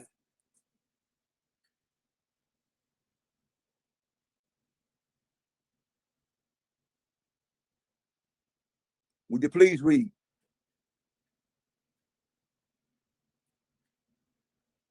Would you please read? I'm sorry. I was reading on mute. Which removeth the mountains, and they okay. He is wise in heart and mighty in strength, who has hardened himself against him and hath prospered. Which removeth the mountains, and they know not, which overturneth them in his anger, which shaketh the earth out of her place, and the pillars thereof tremble, which commandeth the sun, and it riseth not, and sealeth up the stars, which alone spreadeth out the heavens, and treadeth upon the waves of the sea, which maketh Arcturus, Orion, and Pleiades, and the chambers of the south. That's astrology right there. That's plain. That's plain. Okay. Then go forward. It talks about Leviathan in the same chapter. Who's Leviathan? Leviathan is the great sea monster. It talks about Behemoth, the other dragons and stuff. So come on. And why not the sea monsters and dragons. Okay, yeah. Why this book in the book of poetry, Robert written and with others? It's called the book of poetry. Psalm, Proverbs, and Job is in the section called a poetry. When Job is older than Genesis. Good God, man, you're dropping fire right now. Would you like? He's saying that Leviathan is a Scorpio. I don't care what he want to call it. I'm saying what the book said it is. He said it is a sea monster, and then you got Behemoth. Well, a Scorpio is a Scorpio from the sea, or does it come from a land animal? All this, it just tell you that, and then it goes in further and more in detail, you know. But didn't one of them live in a well? Didn't one of them live in a well for 3 days? Come on, whoa. Come back up and just talk, bro. Just don't be yelling. You didn't have to You know what? Hey, hold on, Monica. Real loud. Monica, we're gonna get that man the floor. We're gonna let him come on here and ask whatever questions he wanted to ask, and let him get out his point of view. We literally gonna give him 3 whole solid minutes in pure silence to state his case and ask any questions for the elder or one of us or whatever he like. We're gonna be respectful. Tell him he need to be respectful. We're all being respectful. We would like for him to come on the panel and give us. Listen, we do have to be respectful. Listen. This is an elder. You know, when a person's like, you know, he's 79 years old, he got like a whole 1,500. You good, brother. You can hop on the panel and click the link, man. We just asking you to be respectful, bro. That's all we asking, man. That's all we can easily have a bill. Yeah. You know, we can be emotional. We love you. We love you, Zion. You know you loved over here. You know, we just I know it gets You know what? He got something to say, y'all. Let's go ahead and give him 5 minutes to say whatever he don't want to say. Go ahead, brother. You got the mic. You got the flow. Yeah, I'm not upset with nobody's information. I just don't like to be cut over when I'm trying to complete a thought, at least finish my sentence and put a period on it. When you start cutting me off, that's disrespect to me. And then I don't care about how old you are or nothing. So anyway, so when we get down to Genesis, yes, Job is the oldest book in the Bible. Actually, it's said that Job actually has its origins in Mesopotamia and, you know, like the epics of Gilgamesh and stuff like that. It really was not a original book from the Hebrew perspective. It actually predates Judaism in itself. So I agree with you on that, Elder. But when I'm talking about Revelation, some of the signs and things that we see, the sea monster is related to Scorpio. The Greeks looked at it as a scorpion, and we can see that duality between the dragon that came out from the pit and the scorpion. The scorpion in the Hebrew, the way they translated and looked at the stars, they looked at it as a sea monster. You know what I'm saying? With a tail, right? Also, when the Satan was Lucifer was supposed to be cast out of heaven, his tail drew a third of the angels. So these things are symbolic. They're not literal. So they're not talking about literal sea monsters. Now, even with the twin situation, you have the 2 prophets or the two witnesses that also corresponds to the 2 candlesticks, 2 olive trees. The twins, that is about the age of Gemini. Even the sacrifices from the bullock, that is Aries. That's the Aries age. The not Aries, Taurus. The ram is the Aries age. So from each age, or 2,000 some odd years, they predicted, or they were predicting, or maybe even divining using the stars what would happen. That's all biblical. And then Revelations, if you look at Revelations 12, that whole entire thing literally describes the movement of the sun from Leo into Virgo into Libra, and then into Scorpio, and then into Sagittarius. That whole entire from 1 all the way down, I believe, to maybe verse 12. So I'm not arguing with that. I'm just arguing with you on the points. I'm just saying that there's a lot of astrological symbolism, especially when you start getting into Gnostic interpretations, because the Gnostics were looking at the Bible from a very esoteric standpoint, not a literal standpoint like some of the church folks use today. I don't look at everything in the scriptures as literal like church folks and a lot of the Israelite brothers want to look at it today. There's a lot of symbolism in there, and there's a lot of things that are astrological and time related. So I rest. It sounds to me like y'all do agree to a certain point that it is mythological. Are you sure you got anything you want to add to that, brother? Yeah, Are you sure? Because first and foremost, everything you said, I can agree with. Studying on astronomy and astrology, we were not talking about astronomy and astrology. We were talking about literary language of the layman that runs around claiming these things. We did not bring them, and I would love to talk with you when it goes to start. I can do that too, but that's not what the topic is about. We're talking about another knowledge that people are following and don't have a clue, and they're missing the mark. You know, I agree with you on a lot of that. You know something, and we can go into it. That is not the subject. The subject was talking about the danger and misconception of the thing about God and the Bible. Yeah, the fallacies, the pseudo statements. Yeah, it wasn't about astrology. We can go into the cosmic creation. We can go into things and deal with that, and we're on point. Now I ask you, now in your astrology, have you ever heard of the constellation of a thing called Ophiuchus? Have you ever heard of Ophiuchus?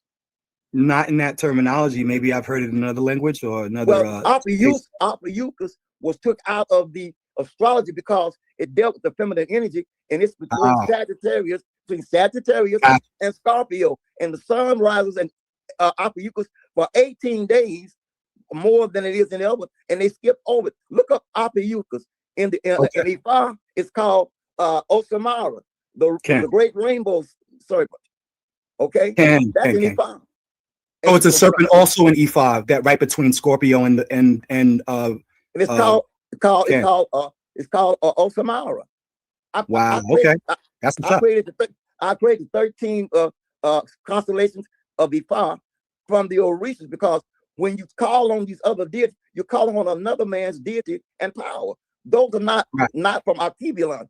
The days of the week, they are from another man's mind, and you enforcing them. We have Orishas that represent the days of the week, and we have months that are recognized by Orishas. This is the month now of Oshun. It's 13 months because it's built after the women's cycle, of the menstrual cycle, and the cycle of the moon. Your book said, and that's what the problem is. We're on the wrong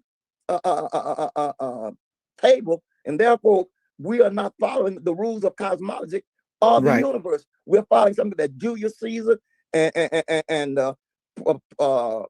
Pope Gregory and all them, Constantine and all them, Christopher Clavius, all of these people that built this. We're still following another man's out, and we're not following that which is innate to our nature. Right. Okay. But I appreciate you, man. I love to sit down. I love to talk to our young brother, because y'all are the new warriors. You all are guys that got to help bring our ignorant people out of darkness to the light.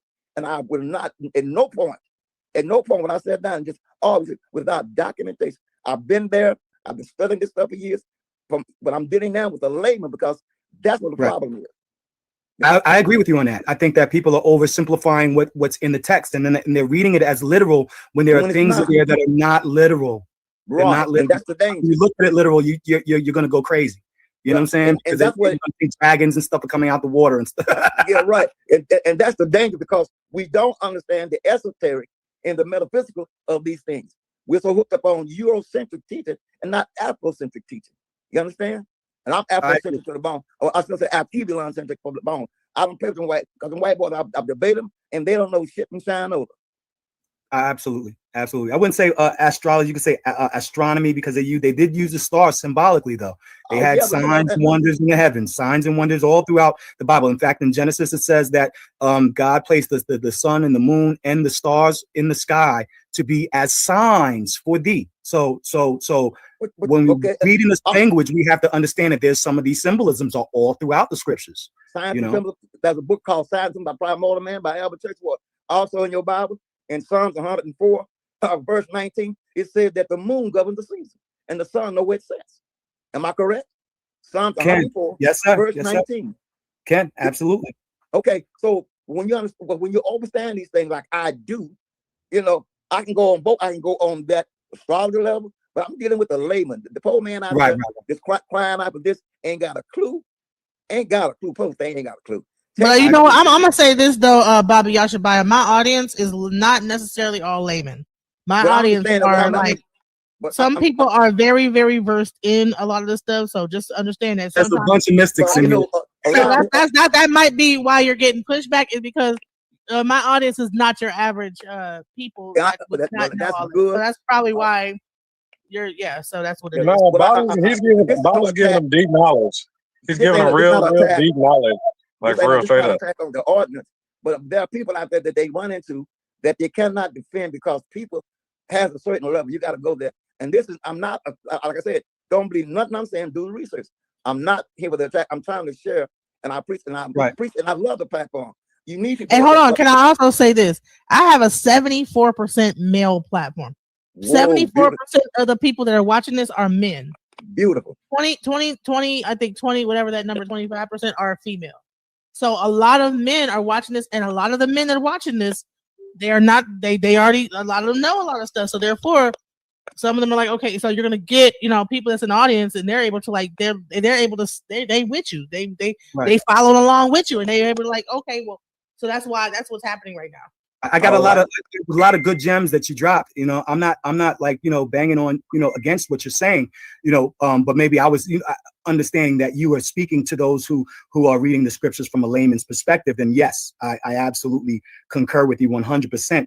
Even with those twins, I'm saying, the Esau and Jacob, that's Gemini again. You got Cain and Abel, that the dichotomy between the two brothers, Isaac and Ishmael, even though they're not twins, they're still representing, two male sons, and that still is in line with the Gemini, energy. But yes, absolutely, I agree with you, Elder, 100% on that. I appreciate it. Motivate.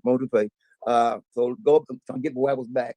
we were in the, like I said, the danger, and I go back to it, when we use generic terms, it throws things off. And a lot of the things that people are using, like with the word God, there's 330,000 gods that registered. Also, there's a book called 16 Crucified Saviors. We're talking about somebody dying for your sin and being saved. The fella we call Jesus is not the only one. You got a book by Christian Greek. It's called the 16 Crucified Saviors, where even Krishna and all of them went through the same thing, and there's similarities. So you got to be careful. And not only that, in the Bible itself, you got 4 different Jesuses in the Bible. So which one are you going to chase? And then again, you can't chase me if you can't write the man's name, because there is no J in the language to the late 1600s. And in the original King James that I showed you, there is no J's in the original 1611 with the 80 books. There is no J's. Right. That's true. And so that's a problem. And not only that, and back in the day, 85% of the preachers that preached to us was socially illiterate. They didn't understand none of this. Even when it comes down to so-called Hebrew, like even the Greek. We got brothers and sisters in these Greeks or order. They can't speak no Greek. They don't know what that stuff even really means. But because we talking want to about the colleges, they following the Greek story. We want to be accepted. We want to be recognized. So we take on another man's jacket. Just because the cat have babies and others, make them be biscuits. You can join all you want to.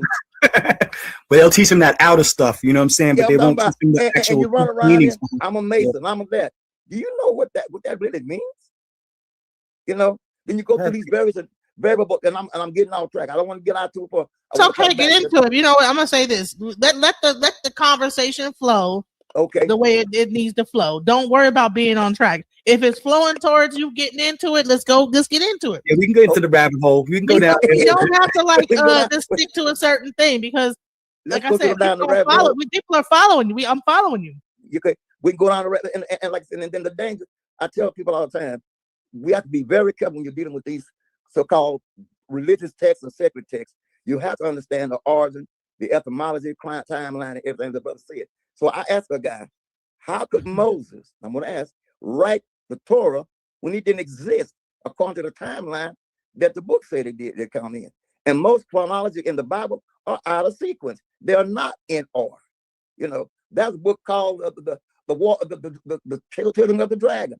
That's in the esoteric knowledge, and that's a book called the Other Bible. Most folks ain't never seen the thing called the Other Bible. You know, right? The Lord of the Heavens, or what was that? It was also that. You know, here's one called the Other Bible, and it has some of the books. Oh man, I think Enoch gets a lot really deep into Ethiopian the books of Enoch. There's a book called there's a book called the Pseudepigrapha, Volume 1, Volume 2. That book costs about $300 in the 2 sets. Right. Book of Beginnings by Gerald Massey. Organism of Religion by Albert Churchward, and the list goes on. I studied both black and white authors to see where they're coming from. You understand? Right. And then you go back and do your research and you review. And then you sit down and you look at nature. You have to look at nature. So wait a minute, that don't line up with that. Something wrong with that. And that's how we have to do the thing. We have to use this. Like for instance, everybody call about God, he. When the word in the ancient tongue is she. The word God is feminine in the ancient. It's not masculine. Even breath, spirit, is feminine. Even in the book of Proverbs 8, it said that wisdom. Ain't God supposed to be plural? They are feminine principles. They are feminine energy. And in the book, I think it's Proverbs 8 and 22, wisdom say that I was there before the earth was. I was there by his side. As one brought up with them. Go to Proverbs 8 and 22 through 32. So we negate that femininity, and that's what's wrong. We too long want to make it masculine. With the Holy Spirit, the Ruach HaKodesh is a feminine. The Ruach, right? Okay, that's in the Hebrew. You're right. You're right. But also in there, we call it Shekinah. But you know, right? So, One God made by Sarah, right? Yeah, you know, we can go all in that. But in Proverbs, she said, "I was there." And when you go into the Greek text in John 1, it says, "In the beginning was the Word." Question: what was the word? Because it's a comma there. Sometimes we read and go past punctuation marks. These punctuation marks is there for a reason. In the beginning, St. John 1 and 1 was the word. What was the word is the question. That was the word, and you just spoke it. It's talking about wisdom.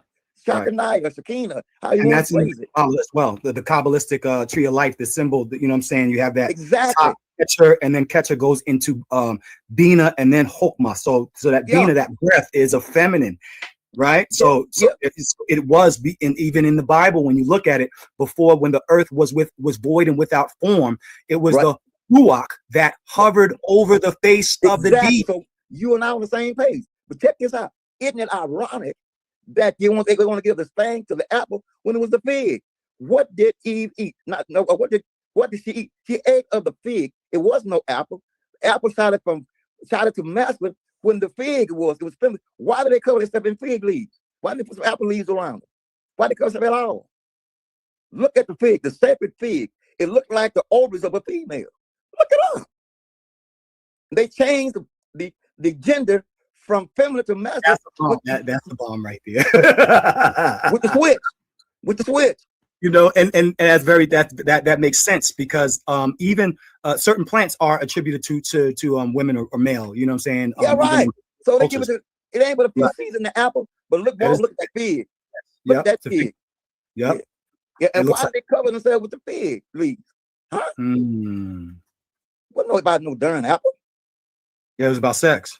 About sex. And then the other thing was, if you look at it, Lydia, the first wife of Adam, she got mad because she would not give him being on top of her. Said, you were going to do this side by side according to the text, or you ain't laying on time, because that means dominance. We were born at the same time, made the same time, and so you don't dominate me. And you got women like that in there because the leader spirit. You're not going to dominate me, Nicki. So get it together. Look her up. So they call her a demon. You know. So she went away. Also say that women should be silent and all that stuff. Or say they don't need to talk. Yeah, that is all Christian, or shall I say? Yeah, Western Christian. Yeah, Western Christians BS. Because that same guy, they said that Paul said, "I offend you, Phoebe and Aquila, our sister, help in whatever we go to do." She's always been there. Without that feminine energy, it don't exist. And the odd thing about it, and my brother said he speaks it. So then you understand that the first word in the beginning God created. How would you say that in the I'm gonna use the word Hebrew for conversation?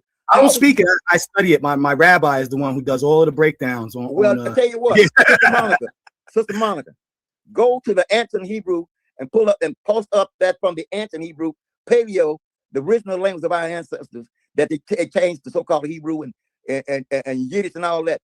Pull it up. I sent it to you the other day. Can you post that up for a minute? Now I'm pretty sure my brother understands the Alibayas, right? What is that? Yeah, that's it. Can you bring it a little larger? Or you cannot? Yeah, that's the paleo. Paleo. At the very top is that is what they call Genesis. From that, okay, there it is. Now let's go, and at the top it says the Torah. Huh? Yeah, but no, but the that Torah. First line, I got to highlight it. It says Abarashit, Bara, Al-Hayim, Hasamayim, Wa'adet. In the beginning, the creative breath made the heavens and the earth. Al-Hayam means power. Bara, so it talks about Bara in the Hebrew is breath. Barashit. Well, that's what Yahweh is, right? Inhale, exhale.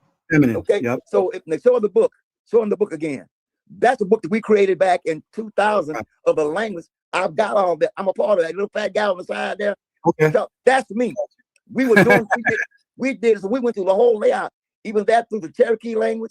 All that is tied in, and we did a workbook on it, so we know what's going on. And there is no word. So was this on Ben when you were working with Ben Ami, or were you working with? Yes, ma'am. At that time I was trying between Ben Ami and a group called the House of Israel out of Jackson, Mississippi, and Cincinnati. We're the one that originated the word Yasharon and Yasharal.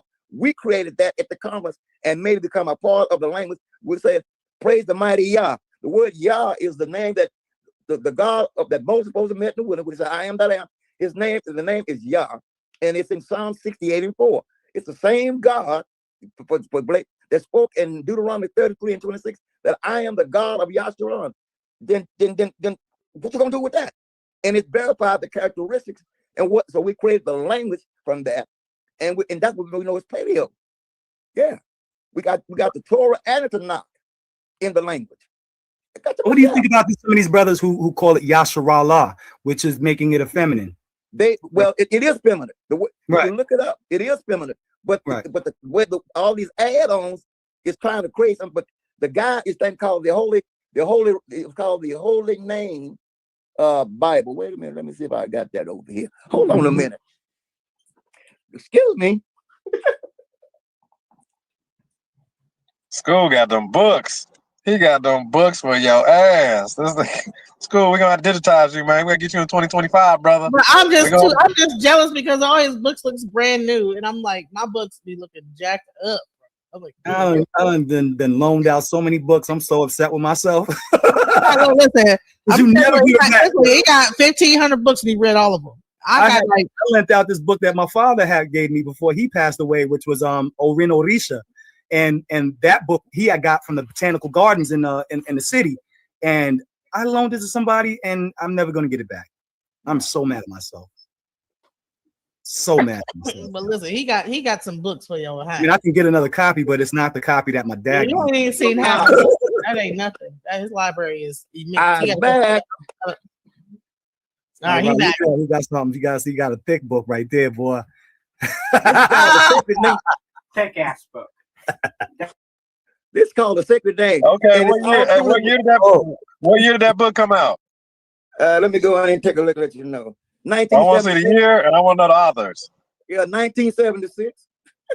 76.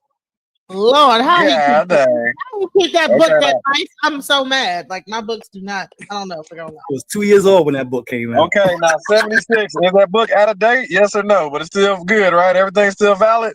The information's still up to date on that book. It's still pretty valid. You might be able to find it. A lot of my books are out of print, and you can't find them. But can't get the bitches no more. And I quit loaning them out because folks won't bring them back. Would they be called peer-reviewed books? If they're not on the web, if we're not really able to get them, would those be considered a peer-reviewed book? No, they were peer-reviewed back in the 70s. Yeah, they were peer-reviewed. Well, that's what I'm saying, like that part. Right, that's back in the 70s. That they went through their own peer review in the 70s. Yep. And they had less technology to verify. But exactly. He got resources. They had to use the I'm a Dewey little Decimal. hazy when it comes to that type of thing. They had to use the Dewey Decimal to verify. The restoration of the original Sacred Name Bible, and that was made in the 70s. Yeah, that is a thick ass Bible just for one name.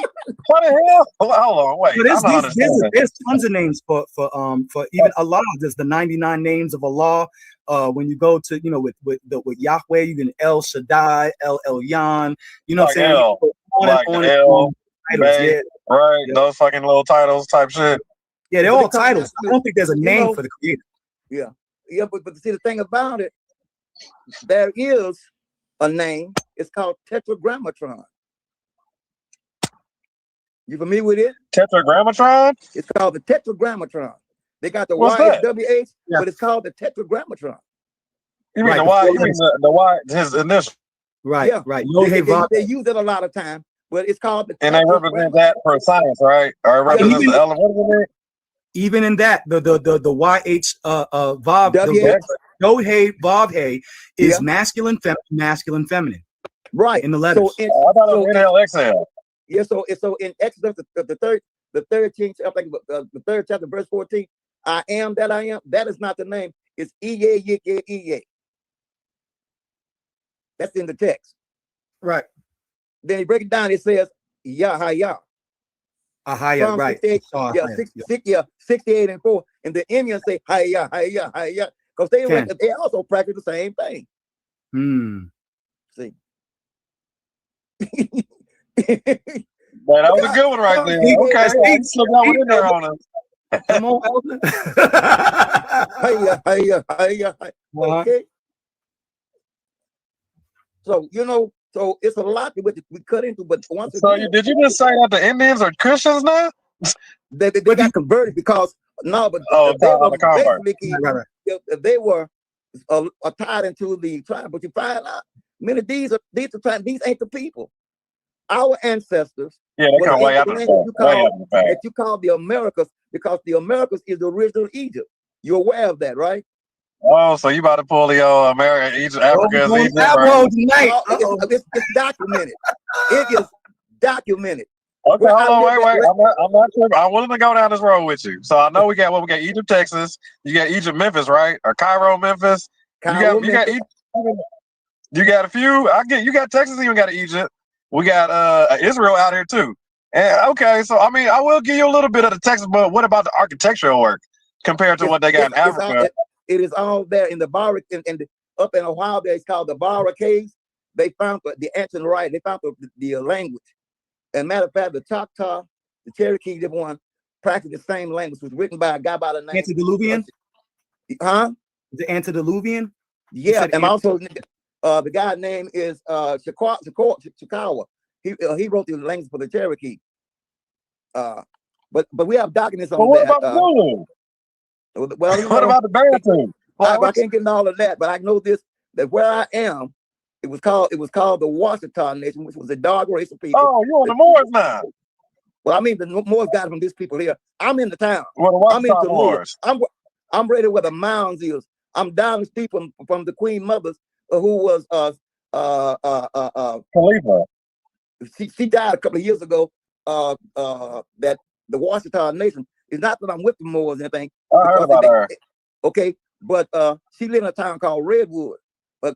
Bertie C. Gasson's, she got a descendant live right down the road from me around there.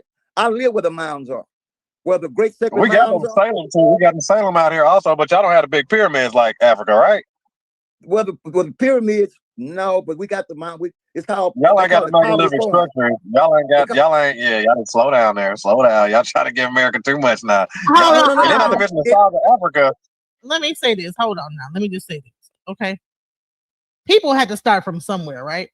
I believe that they would start from a mound before they would make a pyramid. So I don't know what the thing of saying that, well, they don't have the megalithic structure. Right. I believe a mound would come way before a pyramid would. The pyramid is way high-tech structure, though. That's high-tech engineering compared to like, I mean, the mounds are nice, but the pyramid architecture. Well, the thing about it is, and in Nubia, hey, y'all, and stop interrupting Baba Yashabai. You know, come on now. We gotta when Baba start talking, we gotta have some respect. Let him talk. You know what I'm saying? He's an elder. I appreciate it. Thanks. But all I was saying is this, and they took it out of the book. It said that the creator says to build me earthen mounds. You can say about it, and that was in Exodus. And these are earthen mounds, and then you can look them up, and they're older than the pyramids of Egypt. We've got some right in Louisiana. Matter of fact, LSU out of Baton Rouge, it is older. Poverty Point is older than the pyramids, and it's documented in the archives and the record. Look up Poverty Point. It's older than the pyramids of Egypt. Monica, type it in. The pyramids, 2000 BC, 3000 BC, 5000 BC. These look up the mounds, mounds. They call them Indian mounds. The mounds in Louisiana. Then you got mounds throughout. There's 120 different mounds throughout as we travel. And matter of fact, the mound at LSU, they built that college on our ancestors on a mound there in Baton Rouge. Baton Rouge means bloody stick in the French. So if you look it up, those earthen mounds were represented, and they did with cardinal points of astrology. It tells you that. And if you ever come down arcade to what you call the historical markers, they tell you these are in line with certain stars and things. 5,400 years ago. You can walk the mounds? Yes, sir. Yeah, I'm about to go check them out for sure. Yeah, and they're older. Now let us proceed. But what about the stuff they found under the pyramids of Egypt, though? What they say that shit like too? They do all this fine and good, but all I can say is I'm here. I'm Professor. I'm here. I live down the street from mounds. I go down the street, and they're protected by the federal government. It says do not trespass. Federal government. Why you don't put a sign on some pile of dirt saying do not trespass? Federally protected. If ain't nothing to it.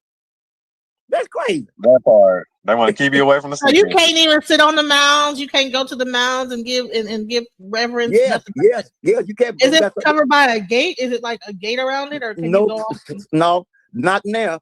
You know, when people start digging in them and going, but they are protected by the federal government, and you can go up. And matter of fact, you got steps. If you pull up Poverty Point, it's called Bird Mound. They got long steps going up to the very top. You can go up there and do your rituals or whatever, your prayers, or up at the very top. Yeah, we got one. We got some over here in the city of Tallulah when you came down. How tall are they? Huh?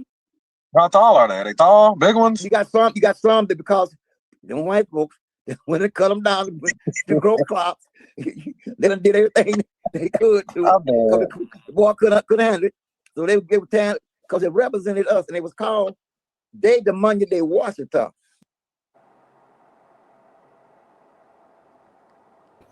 Long time no see, Keon. What's happening? You know, all them other crazy channels. What's going on, bro? How you been? So I've been all right. How you been? I'm burning the midnight oil. Normally I'd be like snoring right about now. You know, people have caught me snoring a few times on my channel because I be burning this midnight oil because I want my audience in Africa, you know, since I'm being made so to see it to be a bad person by promoting Pan-Africanism, I'm making my point to broadcast in their time so they can see it.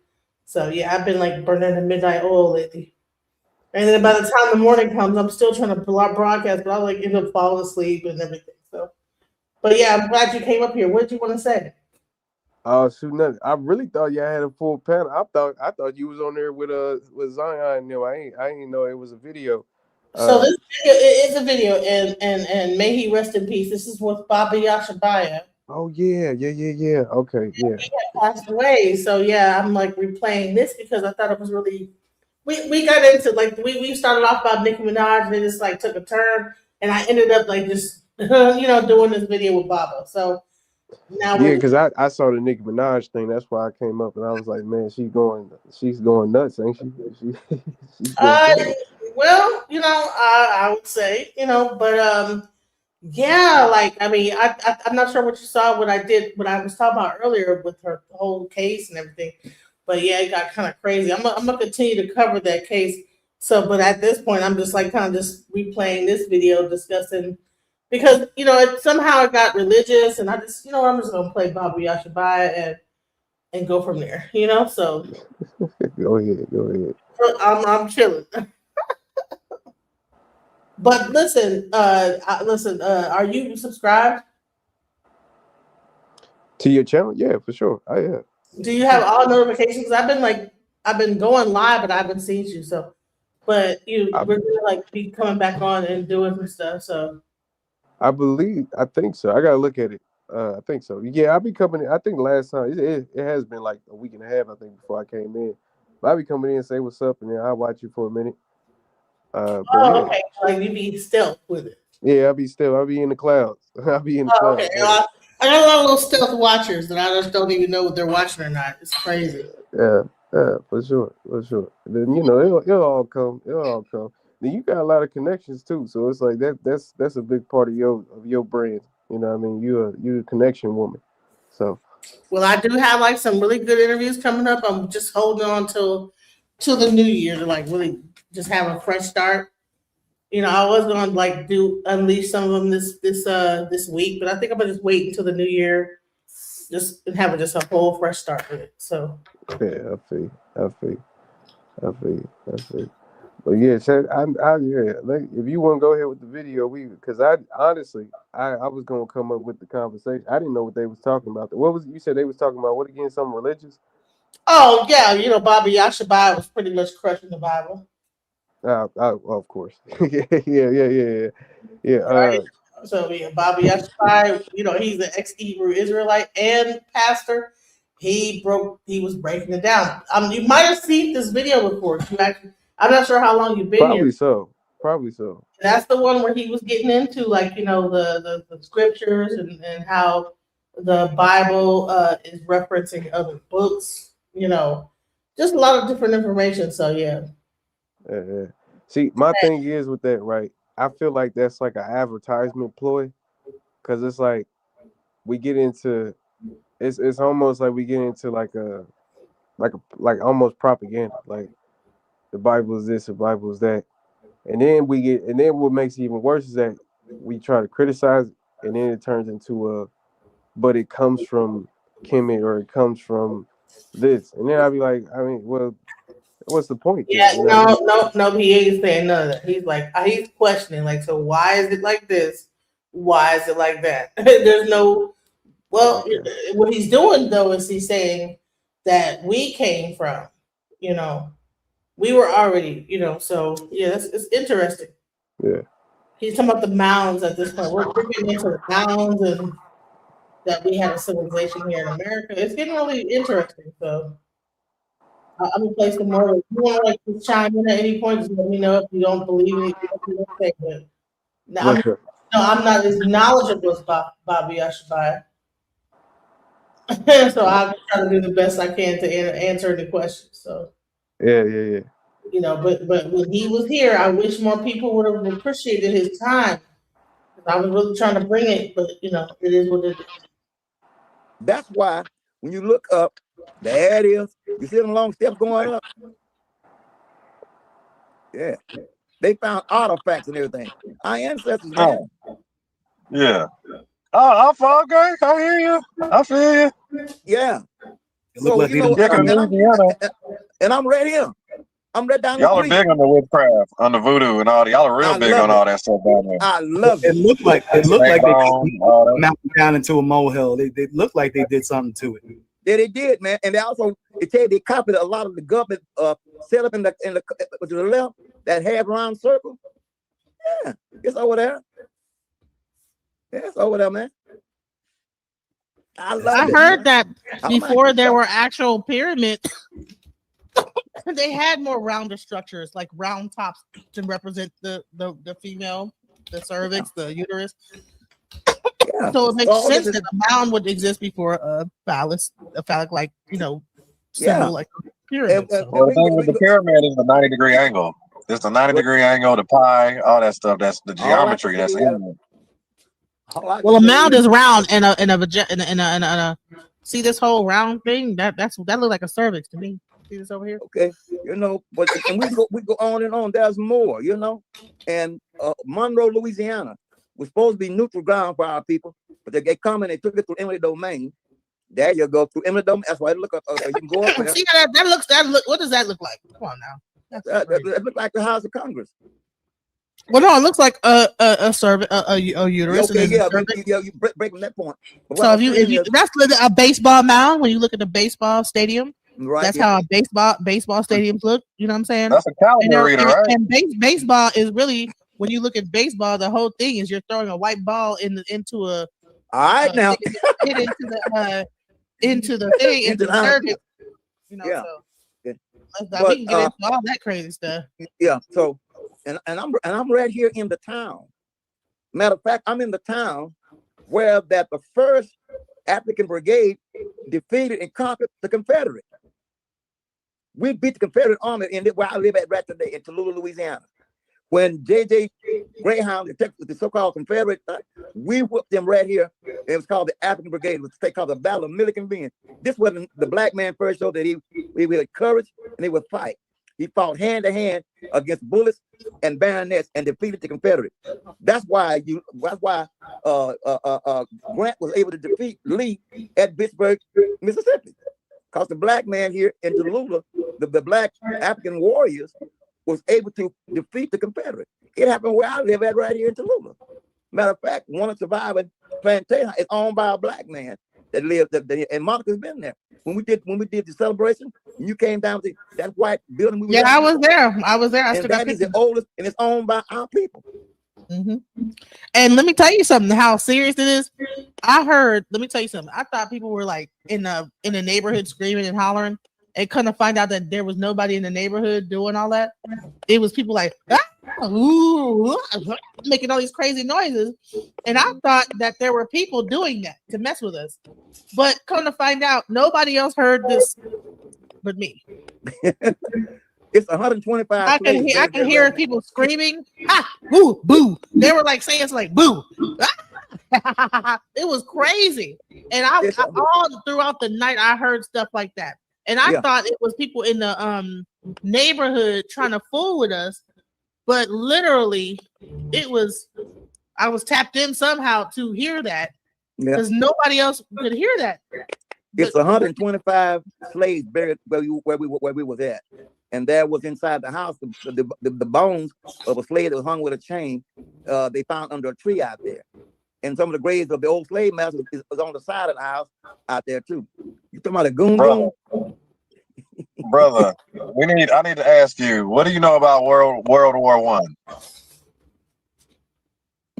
What I know about World War One. Only what's in the history book. You said only what's in the history. Yeah, but I can tell you this. I can tell you. Yeah, this. what you know. Yeah, let me know what you got. Tell me whatever you know. My great ancestor, Sarah Lucy Bagley, was the last slave to be tried in the anti-slave court, and she married a Union soldier by the name of Johnson. And she was the last one to try. And her, when they captured her, it started an uprising. And the whites even came out to fight because she was done unjustly and she escaped. And we're tied to that through the Civil War. Her name is Sarah Lucy Bagley. My name is Alvin Bagley, Bagby, and she buried up in Cleveland, up in Cleveland. But she was the last lady to be tried in the anti-slave court. That's documented. I also lived down the street from the sharpshooter who was the sharpshooter for the Confederate. His name was Holt. Was the name of Holt Collier. You had 50,000 of our ancestors forced to fight with the Confederate against the Union. Some of them the bodies are still around here. Also in this town is the home of the lady y'all call Madam C.J. Walker. Her name is Sarah B. Her home is right down the street from where I live at. She was out of Madison Parish. Okay. But anyway, back we was talking about, we done got off the misconception. But the thing about it is, we're gonna have to sit down and do reading, more research and review to get a better fix on things, because we got a lot of things out there that need to be clarified. And like the brother said, we got to get rid of the spookism and the superstition and sit down and deal with this thing, because we're letting this man mislabel a lot of things, and now they want to take it away from us. So I want to please. Anyway, I want to share. I wanted to share with you. Well, real quick, can we also clarify? So, all right, the Hebrew Israelites feel that the Puerto Ricans, the Caribbean, and whatever, all these people were the original Hebrew Israelites that migrated from Israel over to America into during the slave trade. But my question is how do they migrate over here without E5? How did the Hebrew Israelites come from Egypt? Well, from Israel to Egypt, then into West Africa, come across the land, knowing that West Africa practiced E5. Okay, where does this thing happen? Because one thing I will say is that I know that Puerto Rico has 21 divisions. Brazil has Candomblé. Jamaica has I think it's Dibia. You have Cuba has Lukumi. And then you have Voodoo in Haiti. At what point did the Hebrew Israelites? Because because I actually in my debate with Devion, I talked about that the Hebrew Israelites, they were not even considered to be the Hebrew Israelites, and everybody came over here until Samuel, I think Samuel Lee or something like that, Samuel something. Samuel I.J. Crowther. Yeah. Samuel I.J. Crowther created the name for the word Yoruba and all of that. And that was in the late 1800s. There was nobody, as a matter of fact, and I showed you this before, they came about all this Israel thing, but remember, Israel was created started in 1917 and was solidified in 1948 under the Balfour Declaration. They got a lot of names in there to create a history, but the status of a people called Israelite was under the Balfour. Look it up. Balfour Declaration said the creation of Israel, and it's called a state of Israel, not the country. Now they may not disagree, but it says Balfour Declaration. You pull it up. It says the creation of Israel. Now I know Israel throughout the Bible, but remember, they were doing a whole lot of things. But show me the land. And it's right there, it says creation of Israel, 1948. From what? From me. So who got involved? America, France, and Britain, because they were being kicked out of Spain. In their Tanakh, in the Ivory Stone Tanakh, it said that Christopher Columbus went to find a land for the despised Jews of Spain. Let me get their book, their Bible, their Tanakh, and I will read it to you. Okay, we would come looking for. Oh, they put Christopher Columbus in the Bible. Is that what I just heard? Did I just hear that? No, I don't think that's what he was saying. No. You know they spoke that the flag that they use from 1948. I'm talking. You know that flag actually came from the Black Jews of Harlem and the Ethiopian lights. Yeah, I'm here. Yeah, it's actually a Moorish flag. The two black, the wings, two black, two eagles, two birds. All right, so he's showing y'all something. Go ahead, look at this. What is that? It's hard to see because y'all black. You might need to shine some light on it. Yeah, this is called a Tanakh. This is the Jewish book called the Tanakh. It only has 24 books. I'm sorry. And it has a list of historical things that goes on in it. And I'll show you in just a minute. What they got in their book is called the Ivory Stone Tanakh. And I'm pretty sure my brother will recognize. I'm going to show you the writing. I'm pretty sure he can recognize this.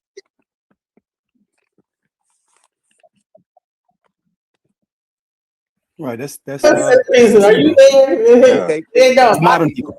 Modern. That's what they call it. Okay, this is in their book. Okay. That's a translation, though, right? Or that's somebody's interpretation. It has both. It has the what we for the second conversation, the Hebrew language, and then it has also translated in English. In this particular, it says God is never gone. This is a major principle in the understanding of the history. God may seem to slumber, but He never abandoned His master plan for creation. It has been noted that the day after the Jews was expelled from Spain in 1492, Christopher Columbus set forth on the to discover the land that would become a major refuge and a source of support for the Jewish people in the future. That's in their book. Now the Moors they're talking about the Moors. The Moors were exiled from Spain in 1492, but that was after an 800-year rule. But those weren't just they weren't just Muslims. There was some Moors who were also practiced Judaism. So when what they call the massacre of the innocents in Spain at that time, they were actually killing black folks. And then those were the actual first slaves, black slaves. They were Jews, and they spoke Arabic, and a lot of them spoke fluent Aramaic. In fact, there's a historical record of one of the slaves that was brought here who actually spoke fluently in Hebrew.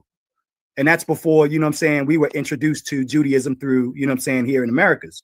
So you know, there were Jews in Spain, there were black Jews, and there were black Moorish Muslims that were But they don't talk about the Hebrews ruling it for 800 years. They talk it's the Moors that ruled it for 800 years. Because Moor just means black. The Mauritania. Yeah, that part. You got that's Mauritania. That's a big part of Africa, right?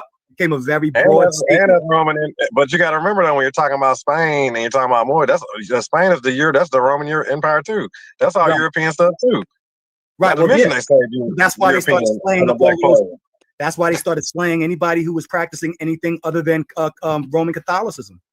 You know what I'm saying? Yeah. And that's where the massacre of the innocents began. They were trying to wipe out anybody who was practicing either Judaism, or if Jesus wasn't your white Jesus wasn't your central figure, then you were a heretic. Okay. I mean, but like I said, it's 800 years of history that they leave out. Is what we're missing. Like they're trying to claim it started there, but there's a big gap. That these people was in charge. These people was building stuff. These people was giving the architectural work. These people was running kings, queens, emperors. They was ruling the land type stuff. And then after 100-year fight, they finally claimed they exiled them all. And your boy Columbus sailed over to America. They pushed a lot of them out. Yep. Have anyone ever heard a book called The Protocol of the Learned Elders of Zion? Yes. Yep. That is a Zionist propaganda book. It's very racist, actually. Very racist. But it laid out a perfect 300-year plan for world takeover. I've got the book and I read it, and it's read to you. Think Project 2025 compared to Protocol, it's a joke. We look at silly. Compared to Protocol, it's a joke.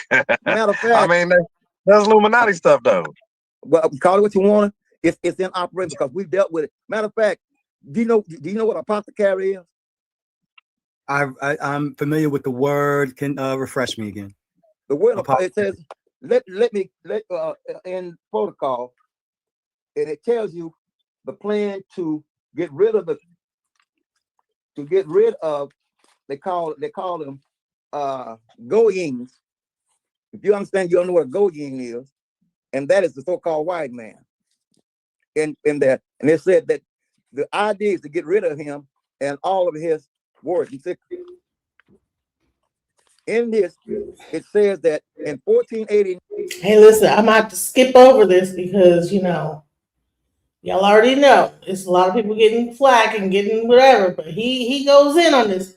If you want to see that part, go ahead and watch the actual the video. But right now, this type of stuff is like being kind of banned, so I'm not gonna play that part. So You only have I known above all the nations of the earth. You are the apple of my eye. What? Amos 1. You of all the nations of the earth, you only have I known.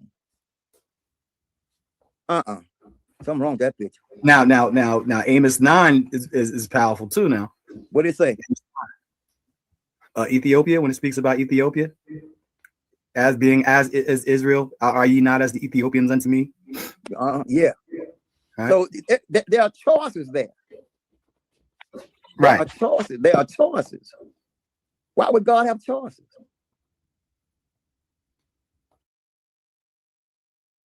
Look at Isaiah 42:8. Isaiah, I mean, we can just go through the book. As my Hebrew Israelite brother would say, we can go through the book. Christians, whoever group, because you can cherry pick to make it. But this book specifically talks about a specific people, and not everybody. You can go, the world wants to make it be everybody. It ain't everybody. I am the Lord. That is what? Something left out. You said 42:8. Okay, you got it. Okay. Yeah. Okay. I am the Lord, and that is what? And my glory I will not give to another, or my praise to graven images. Emphasize that God, because he's jealous, okay? Whoa.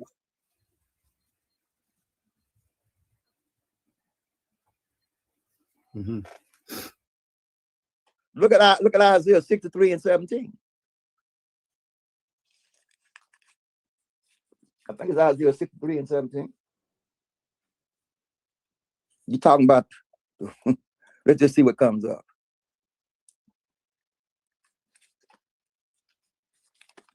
I got it. Okay. We got about. Oh Lord, why hast thou made? Yeah, did you have anything you want to error? say in here? Was there anything that you wanted to say? Say that one more time. My bad. Was there anything that you wanted to comment on while you're here? Well, yeah, for sure. Like, I mean, I think, honestly, I'm not a forward, I guess, conversator when it comes to this topic, because honestly, I always come down to the point where it's just like we trying to prove something. Like, we trying to prove that we're from Africa. We're trying to prove that, this is our religion in this way and that way. And I already told you, like, me personally, I look at religion like as a teaching. Like, I don't look at it as it's proving who I am. You know what I mean? So that's why I ain't gonna lie, I kind of space out. To be honest with you. Well, you know what? The Bible comes from a time frame where that had to be proven. So, he's doing a lot of that. And some of the brothers that had gotten up on the panel, they were asking certain questions and he was giving the answers. So I wish that he was here again. And if you would have asked him a question, he would have been able to get it answered. But you know what? Brother Dewaya, I'm going to be doing a show with him coming up soon. He actually has a whole thing that he wants to go into. And so he's be coming up sometime either this week or next week. I think I would to start all those new shows like next year. Instead of me trying to cram them into this new year. But yeah. What kind of shows you think about doing? Well, it's gonna be a surprise, but he's got a whole presentation he's gonna do. So, but that's coming up next year. So I'm gonna do that. I got some things lined up for next year. It's gonna be really exciting. I'm really excited for next year. So make sure you stay tuned. So what the rest of this thing is. Because he only got it's about 30 more minutes left and it's gonna wrap up. But I think that this is where he wraps it up and the climax of it. Let's go. From thy ways and wait a minute. Hold on, man. I gotta go back and check something here. That's 63 and wait, you said 63 and 17? Yeah, I believe 63 and 17.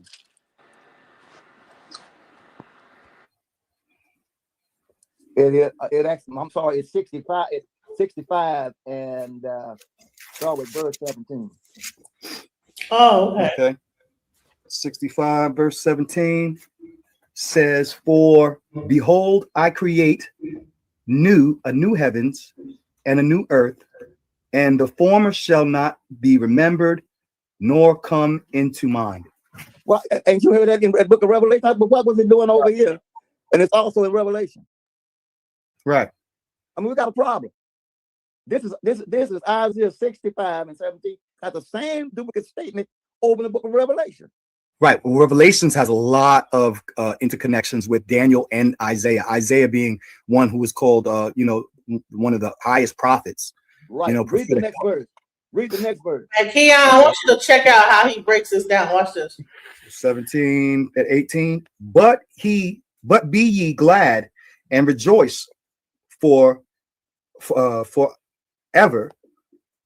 in that which I create. For behold, I create Jerusalem a rejoicing and her people a joy. Okay, keep going. Okay. 19, and I will rejoice in Jerusalem and joy in my people, for the voice of weeping shall be no more heard in her, nor the voice of crying. Next verse. Then shall be no more thence an infant of days, nor an old man that hath not filled his days, for the child shall die 100 years old, but the sinner being 100 years old shall be accursed. And it goes on and on. Mm-hmm. Then they talk about you having children and growing vineyards in that particular chapter. Right. Yeah. Then you can go to, I think it's Isaiah 45 and 7. It says that I created evil. I created both good and evil. I think it's Isaiah. Right. Like I said, all these things lines up, but they don't touch on that. And then they don't go and deal with the other books that we talked about earlier. No, they don't want to deal with that. No, they don't want to deal with those apocryphal. They want to deal with the Maccabees first. They want the feel good stuff. They won't want the feel good. Jesus loves me. I'm saved. That's yeah. And another thing, and it's sad when you look at the so-called the Barata Shah. I'm gonna piss some folks off. According to the text and the language, note the word I say. What did I say? The language. The father of Jesus' name is Gabriel. Say it again. In the book, according to the storyline and the scriptures and the language, Gabriel is the father of the guy they call Jesus, the twins. I don't know about that. Okay, let's do this. Go to the book of Isaiah, chapter 8, verse 1, 2, and 3. Look at the language. Now I understand, but I want you to look at the language. And a lot of times you say things, the answer, your Proverbs 8, like Isaiah 8, chapter 8, 1 through 4. And the answer to the question, the statement generally follows the thing. And I'll ask you a question. Okay. Isaiah 8, 1 through 5. I need my glasses. I'm getting old too. You're going to get spectacular. Oh, man. Remember, I'm saying don't believe nothing. I'm saying do the research. Okay. Okay, let me try. I can't find my glasses right at the moment. Moreover, the Lord said unto me, take thee a great roll and write in it my hair shall have bars. Concerning Masher Salah Hasbar. Right. Okay. So and I took unto me faithful witness to record Uriah the priest and Zechariah the son of Jeberechiah, and went unto the prophetess, and she conceived and bore me a son. Then said the Lord. You notice the language? Yeah, I see what you're saying. And I went into the prophetess, and she bore. What the So he's saying we had sex, and these are the witnesses. Mm-hmm. You see what I'm saying? Yes, sir. And I went until her, and there's no doubt, because after that, she come up pregnant. Well, that's gonna happen. Mm-hmm. Well, a lot of times when you see that went unto her or went into her in the scriptures, that is just a poetic way of saying he laid with her. Okay, go to the book of I think it's Matthew or Luke. Okay. Where Gabriel came upon Mary and through her salutation, and he told her that you're gonna have a child, but lay it on David. Go to he went into go to, I think it's in Luke. The angel appears to Mary. I believe that is chapter 1, verses 25, 26, 26. And in the 6th month, the angel Gabriel was sent from Yahweh unto the city of Galilee, named Nazareth, to the virgin espoused unto a man whose name was Joseph of the house of David, and the virgin's name was Mary. And the angel came in unto her. Did what? He came in unto her. Okay. And said, Hail, thou that art highly favored. The Lord is with thee. Blessed art thou among women. Keep going. And when she saw him, she was troubled at his saying, and cast in her mind what manner of salutation this should be. Keep going. And the angel said unto her, Fear not, Mary, for thou hast found favor with Yahweh. And behold, thou shalt conceive in thy womb, and bring forth a son, that shalt call his name Jesus. Yeshua. But the word, you know what? So and it most likely is in capital letters. Right. Why would she be concerned about how he spoke to her? What was different the way he spoke and what happened to her? Why she because she was betrothed to a man, and to touch another man's wife was the death sentence. Right. According to the law. Right. And if you read the rest of it, it says, and that holy thing. Then it says, talk about, so it's some stuff going on there. Yeah. Why would she not understand his greetings or salutations? Lest he said it was foreign to her. She says, what is this? So what is going on? Hey, I hate to interrupt real quick, but I want to give a shout out to Harris Duncan. He just gave $4.99 on the super chat. Thank you for that little super chat.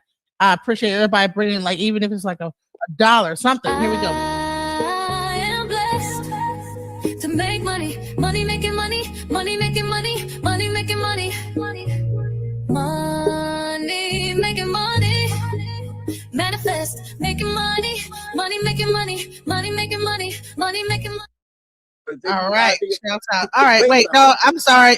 You were talking during my mantra. Shout out to Harris. Thank you for giving that $4.99 super chat. So I'd like to give him some praise for that. And anyone else, you please donate to the channel, because I do this out of love in my heart. I don't make that much doing this, so if you guys want to like donate, shout out. Support the channel. Please support the channel. It helps me keep it going. Yeah, it's a beautiful platform, especially if you want to go and try to get some enlightenment. Whether you agree or disagree, it makes you want to go and do research and check and revalidate what you feel or think or to reinforce it or whatever. But it gives you a different perspective to look at it. And I'm trying to bring a different perspective to understanding what is written before us in the layman's form. And we can get deep and get into the astrology and astronomy and this, that, and the other. But right now, most people that deal with this Bible base their life on it as a literal divine word of God, when it is not. When it is not. And it's plain right there. It's too many missing pieces that's missing to bring it together. There are books that is not even canonized because we're relying on some white man, some folks getting together, telling you what to read and what not to read. They're scrutinized and they canonizing it. So we don't want that in there. How many of you have heard of the 18 Ecumenical Council? The 18 Ecumenical Council. That's how they formulated the thing about Jesus. That's how they formulated the thing about the books. Aaron One of the brothers had 8,000 manuscripts. They chose not to use them. 8,000 manuscripts, and they chose not to use none of that man's work. The Right. Council of Nicaea, and how many councils was it? It was 18 ecumenical councils. How many? 18. It took 18 ecumenical councils to get this book to where it is. A lot of folks don't know that. They think a book came from heaven, God wrapped tied chapters and verses and all later. But yet still, the very front of that book is God a what? Huh? It tells you in the very front of it who owns it, copyright. Don't they call that the crafty council? Copyright dates, copyright. So how do you have a copyright on the word of God? Copyright dates, and by law you can't copy this without approval of the Church of Christ. That's who have the copyrights to the Bible. Did you not know that? The Church of Christ owns the copyrights to the Bible. Now, of course, Donald Trump went out and created his own Bible. He had the Constitution and all the other stuff. So look at it. It has copyright dates, things you can do, it cannot do. Because they own the copyrights to it. That bothered me. But this was the unadulterated word of God Most High. And I heard my brother, brother, is that Zion? Unmute. Yes, sir. Okay. And I know you know the word, and that's because we train that way. We use the word Yahweh Shah, we did it, but the word God in the so-called New Testament, that is the God Theo. It's in Greek. Right. So what's the word for God in Greek? Theo. Ken. So then there again we miss, because if the God name is Theo in John 3:16, that's the word is used there. Ken. Okay. So when we say for God so loved the world, if you look up in the Strong Concordance lexicon, that word is Theo. And the word son is Hulios. There's two words in the Greek for son, teknon and Theo. Once you break it down, it says metaphorically speaking. The only son of God is the S-U-N. And that is in Micah 4:1, I believe. Go to either Malachi or Micah. Go to Micah 4. Let's see, that's the last book. I don't want to mess this up, but let's go there and see. I just get my own book here. The book, that's Malachi. Let's see, it might be Micah. I think it might be Micah. Let's see here. 4.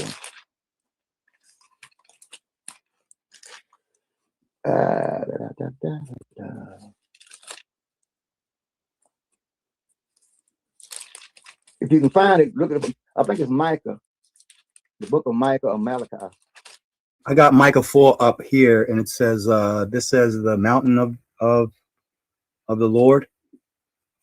Starts up in the last days. In the last days, the mountain of the Lord temple will be established as the highest of the mountains. It will be exalted above the hills, and peoples will stream to it. We need to go to, let's go to, I think it might be Micah. See if you got that called Micah and see what it says. I'm in Micah. With Micah, which no, you got Malachi, Micah. No, I'm not in I'm not in Malachi. Okay. I'm in Micah. Let me go and look and see what I'm looking for. Might be Malachi. Might be Malachi. I think it might be Malachi. Might be Malachi. Malachi 4 is what I believe one of the yeah, Malachi 4. For behold, the day burneth as an oven.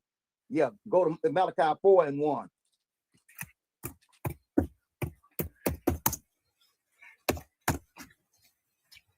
Good job. Okay. Surely the day is coming. For behold, the day cometh that shall burn as an oven. Okay, you got it. Okay. Let me go to the King James, I guess. Yeah, by all means. All in line, yeah. Because this is the New International. That's the worst translation out there. Yeah. For behold, the day cometh that shall burn as an oven, and all the proud, yea, and all that do wickedly shall be stubble. And the day that cometh shall burn them up, saith the Lord of hosts, that it shall leave them neither root nor branch. But unto you that fear my name shall the Son of Righteousness, the S-U-N of righteousness, arise with the healing in his wings, and ye shall go forth and grow up as calves of the stall. Yep. S-U-N, not S-U-N. S-O-N. It's Right. called the Song of Righteousness. Right. That's the only song that represents that eternal energy. Right. Everything else, now David is my son. You know, it's a whole list. Right. Now, can we also conclude that within that symbolism, like for instance, with the pharaohs of Egypt, they were also considered the manifestation of the sun or of Ra, Yes, by all means. on earth. So the kings, oftentimes their pharaoh was the physical manifestation of the sun. Right. Also, if you look in the Barada Shah, in the book of Matthew, he said that David is the son. Right.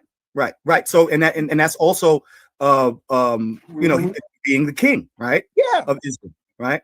So that comes from the African divine, what do you call it? The God kings. That is a God king practice, a practice of that goes all the way back, in Africa, to some of the first kings even prior to Egypt, the Kemet, the God kings of you know what I mean? So they were always personifications of the sun. Excuse me for being out of the camera, but I was picking up some notes and I was trying to find those 11 executive orders. And maybe one day I can find, because I've learned so much stuff out and sharing with these folks down here who stuck on stupid, trying to teach this thing and they don't. I'm letting alone. Anyway, I appreciate it because now people are getting to see the thing. This rabbit hole is now a gopher hole. It's really getting deep. See. Now, I'm glad to see young men like yourself and the other brother who are stuck. Now we got to connect the dots. I asked them, now how far back in history can we go as the indigenous people who at one time ruled the world? I wrote a book called The Other Side of Slavery, The Untold Story. How that we as people of color used to own the first slaves. They were white. We owned the first slaves that came in here. We stood around and bought them. There's the thing. When they brought them over, we were buying white folk, and they passed a law in Virginia that no more to black, to Negroes, Indians, Mohammedans, Moors, and Jews be buying white folk for slaves. They passed that law. We used to own them. It's called Virginia law, 1701, I believe 1702. They passed the law. If I can find one of my books, and I'll read it. Matter of fact, J.A. Rogers, y'all familiar with J.A. Rogers? Monica? I only know a little. I know the name. I'm not. You have to refresh me. J.A. Rogers had a book, African Gift to America. Okay. And in his book, he talked about on page 62 that the first slaves were European but white, because slavery started in the north and went south. The first slaves in America was not black folks; they were white folks out of Ireland and Scotland. They were brought to the north because they became chimney sweepers and they worked in the textile mill. Later, it migrated from north to the south. That's how it came to be. There's a book written by Michael Huffman III. They were white and they were slaves. Are you familiar with that book? They were white and they were slaves. And it tells the whole story of the forgotten cargo. How that black folks, how North Africans was capturing people coming through the Black Sea, right? And we was capturing them and selling them. We were doing the same thing years up in what they call North Africa. That's why they. I know y'all don't want to hear that. Well, that word slave comes from Slavs, though. Word Slav, right? So that's a Eurasian. Right. That's right. And that was what we used. The book is called "They Were White and They Were Slaves" by Michael Huffman III, or the second. The book is called "The Forgotten Cargo." Why am I going there? Because a lot of these white people run around here thinking that we're thinking that because they owned a lot of our people, but we was involved in the slave trade ourselves because that was economics back then. You had guys that left out of that and be wound up with them. There's a guy by the name of William Natchez Johnson that lived in Natchez, Mississippi. The richest Negro, the richest man, all of Mississippi, was a black man. You know what I'm saying? Also, there's a guy named Antoine Dubalac. He was so rich, he was loaning the governor money. We had and the whole deal with the Civil War was to break the black man in the South for his possession because he was richer than the average white man. The average white man was worth maybe 3,000 or 4,000. This black man was worth was was worth $283,000. He owned 150 slaves. I can take you to the house where the man lived. Now, I was know he the man prior that he to the had. Bacon Rebellion? Do you know what year that was? Was he like 1700s or 1600s? Because I know the Bacon Rebellion is really when the racial identity shift thing happened. Yeah, but you know, but we're talking about the blacks that ran right after Reconstruction and prior to Reconstruction. Okay, right. During the Civil War as well. Right, right, You know, right. so all these things took place, and they went and whitewashed the history because they don't want us to know that we used to own and control all of this, the plantations and stuff. It's in the book. I'm gonna find the book. Anyway, so what is it? Black is a white slave, black owners. If you Google that, it may pull up. Black, it says white slave, black slave owners. They don't want to tell us that. Guy by the name of William April Ellis out of South Carolina. I'm going because a lot of things we was taught, and the thing that I'm telling you now, you didn't do this, you didn't do that. We have just much, we are it. There you go, white slave, and what? African masters. How many of y'all knew that? They don't teach that in school. Never knew that. That's deep. You know, yeah. And the list goes on. We were, but in order to break it, because you can't have two currencies, they broke the Negroes in the South plantations, and so that it came down to one money. At one time, we had two currencies. You had the Confederate money and you had other money. So once you lost your money is no good, you broke. And that's how they got us. Oh, they gave us a lot of other stuff, but historically, there was a group out of Virginia called, out of Messiah, Virginia, where these Negroes whooped the North so bad. That's why Frederick Douglass had to go up and talk to Abraham. He said, look, man, if you don't get some black folks in this war, you're going to lose it. That was my family in Virginia. My family was out of Virginia, yep. Yeah. So, man, if you don't get it together, you're going to lose, man. That's because why you got a whole bunch of Michael Jordans over there on the other side with musket guns. so that's why it was. That's why it was in 1863. They started bringing in blacks into the Union Army because they were losing. They said you need some black linebackers on your team because Yeah, you ain't. Man, look. Why would black people hold on? Why would black people want to fight in a war unless they had something to lose? They had property to lose, their own land, their own plantations. Exactly. So yeah, sound like to me makes a lot of sense that okay, no, we need to fight. That's why they was there. That's why they were there. And that's the book. It's in my book, The Other Side of Slavery, The Untold Story. I wrote about all of that. I have the documents in place. Wow. Yeah. I can find a copy of my book, yeah. It's around here somewhere.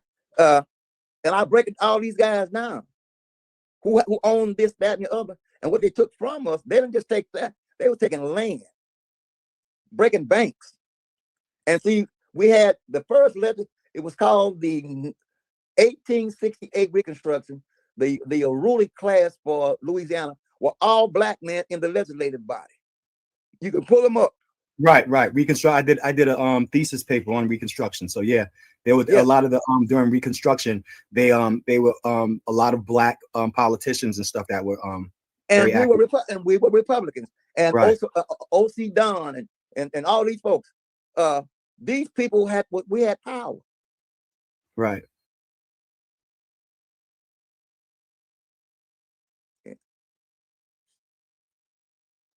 So I'm not just here running my mouth. I've got my sister was like, I got the books.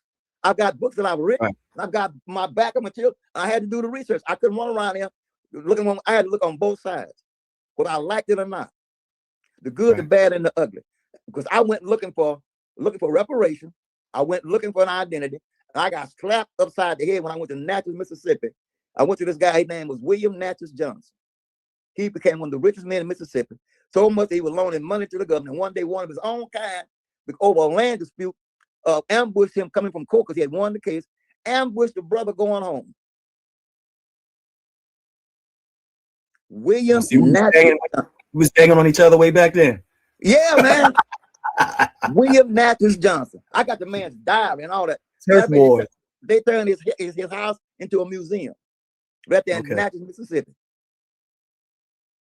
Mm-hmm. You know, there was a sister by the name of Teresa Corn. She was one of the richest women who owned slaves in Louisiana. She owned a Melrose place. She had 300 slaves. And she built the Melrose place. Her name was Teresa. Beautiful, man. I mean, she was gorgeous. And the list goes on. We don't want to look at it, like I said, but that's where it is. There's a group called what was this guy's name? Jefferson Davis was the president of the South.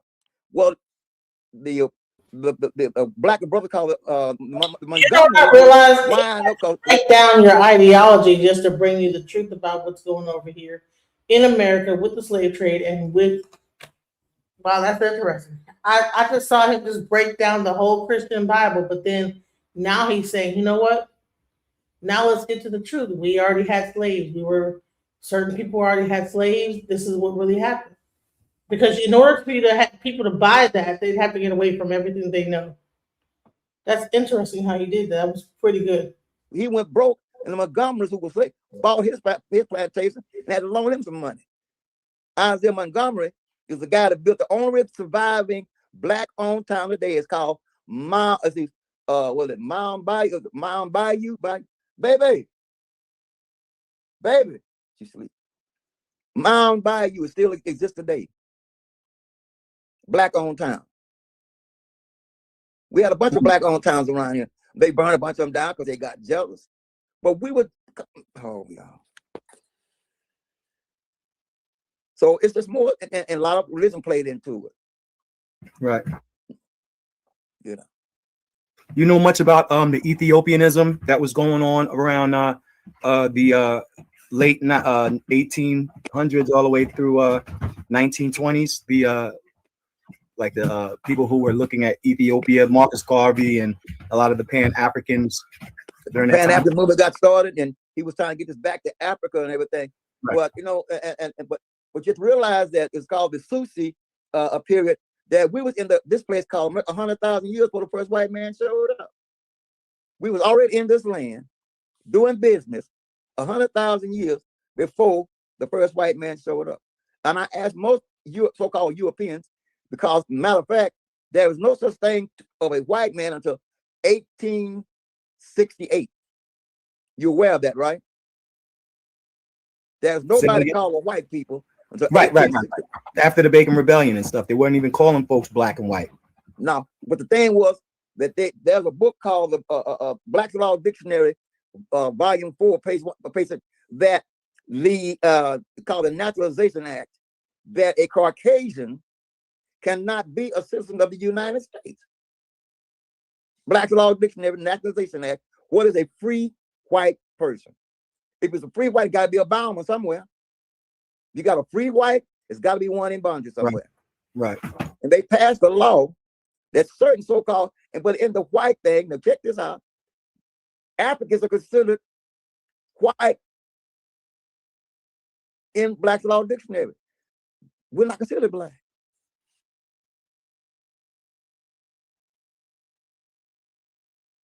And ain't that some more cookies for you? Let me see if I can find my documentation.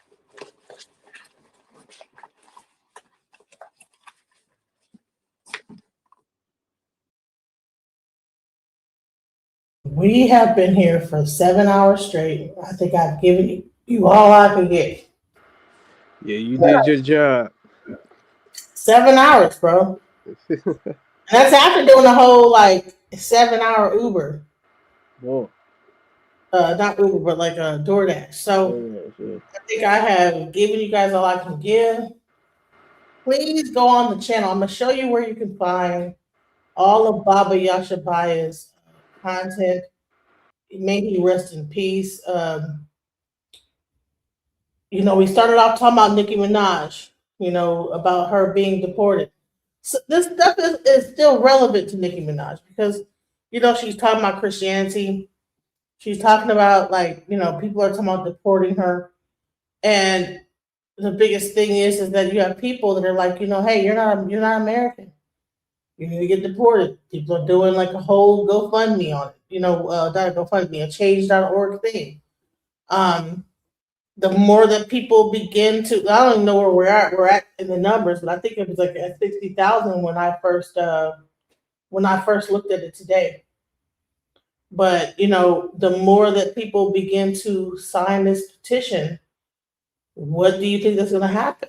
That the political government is going to begin to look into that. So we have to be really careful about when we begin to do things like this and suggest that.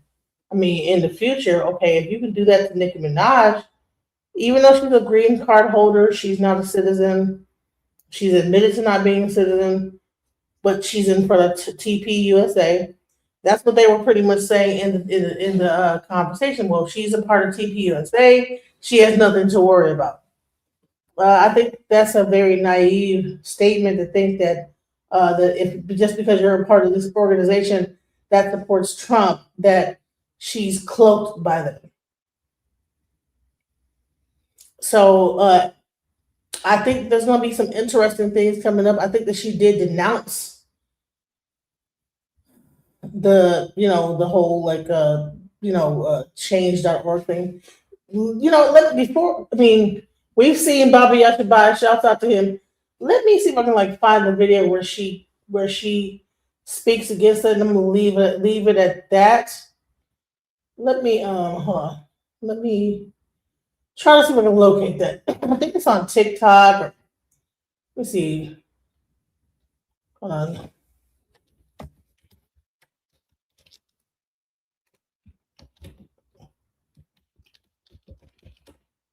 Let's see. Addresses.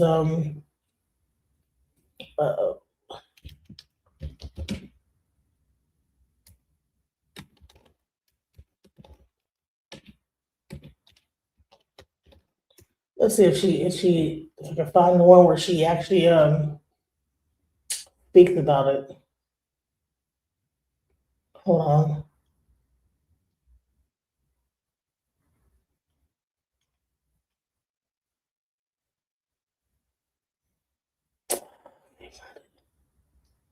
Is this the one?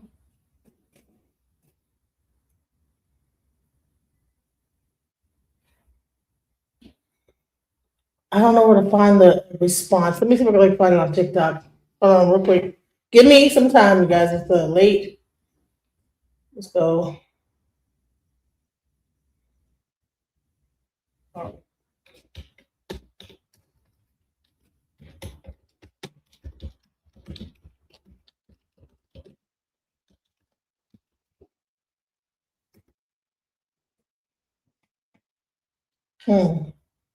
On one of these channels, she actually was addressing. I don't know if we can find. Okay, here we go. I think it's right here.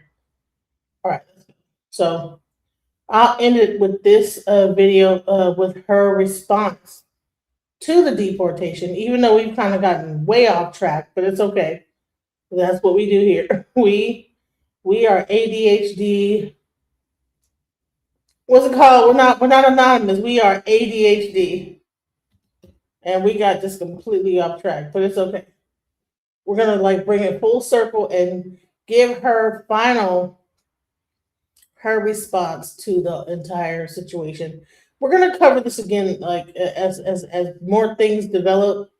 We're gonna continue to cover it because I think it's important to know that a person like this, some people just grew up on Nicki Minaj. They're really, really true diehard fans. I have a friend of mine who's a really true one. So let's see what she had to say. For the petition going around about getting her back to Trinidad. The petition has already received 3,000 signatures in only a few hours. It quickly picked up traction on Twitter with people sharing screenshots and reacting to the wording. The petition focuses on frustration with Nicki after she publicly praised Donald and people connected to him. Many say they feel disappointed by her recent statements and choices. The petition also references comments Nicki previously made about how she arrived in America. In the past, she said she was brought over through an alternative path, which people are now bringing back into the conversation. One source said Nicki is angry about this. She feels that she's just shared an opinion, and there's no need for the internet to be piling on her like this. She wants everyone to know that she will hold her head high and not let anyone get to her. While she has the right to be angry, I can't see the public's opinion of her changing anytime soon. She's a lot of fans against Donald, and she supports him. So this is a consequence that's happened. She's lost so many fans because of this, and it doesn't seem like she'll ever get them back now. But before That's not what I was trying to get. I'm trying to get this video where she responds. Hold on.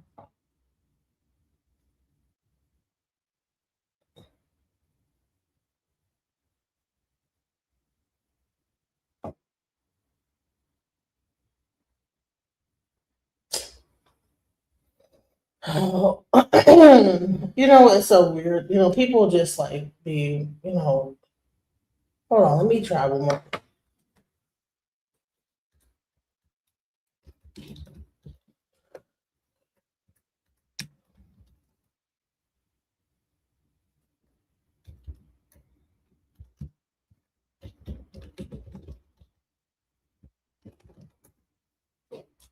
I can find it. If I can find it, I don't know. Well, I might not be able to find it. If anyone has the video where she responds, I can't find it. Can't find it. Can't find it. Yeah, no, I can't find it. Listen, guys, if you happen to stumble upon the video where she responds, please send it to me and I will do a follow-up. I can't find it, and I don't want to hold you guys any longer. It's like it's been 7 hours and 13 minutes. I'm about to go to bed. Okay. Much love, guys. Shouts out for like sticking with me for this time, for the ones who have. Much love and peace. Mission, trying to get it right. Transition, changing the way that I see life. Transition mind. I'm on a mission, trying to get it right. I'm transitioning my life. Making a transition. Ooh, making a transition. Ooh, ooh, ooh, ooh, ooh, ooh. Making a transition. Ooh, ooh, ooh, ooh, ooh, ooh. Making a transition.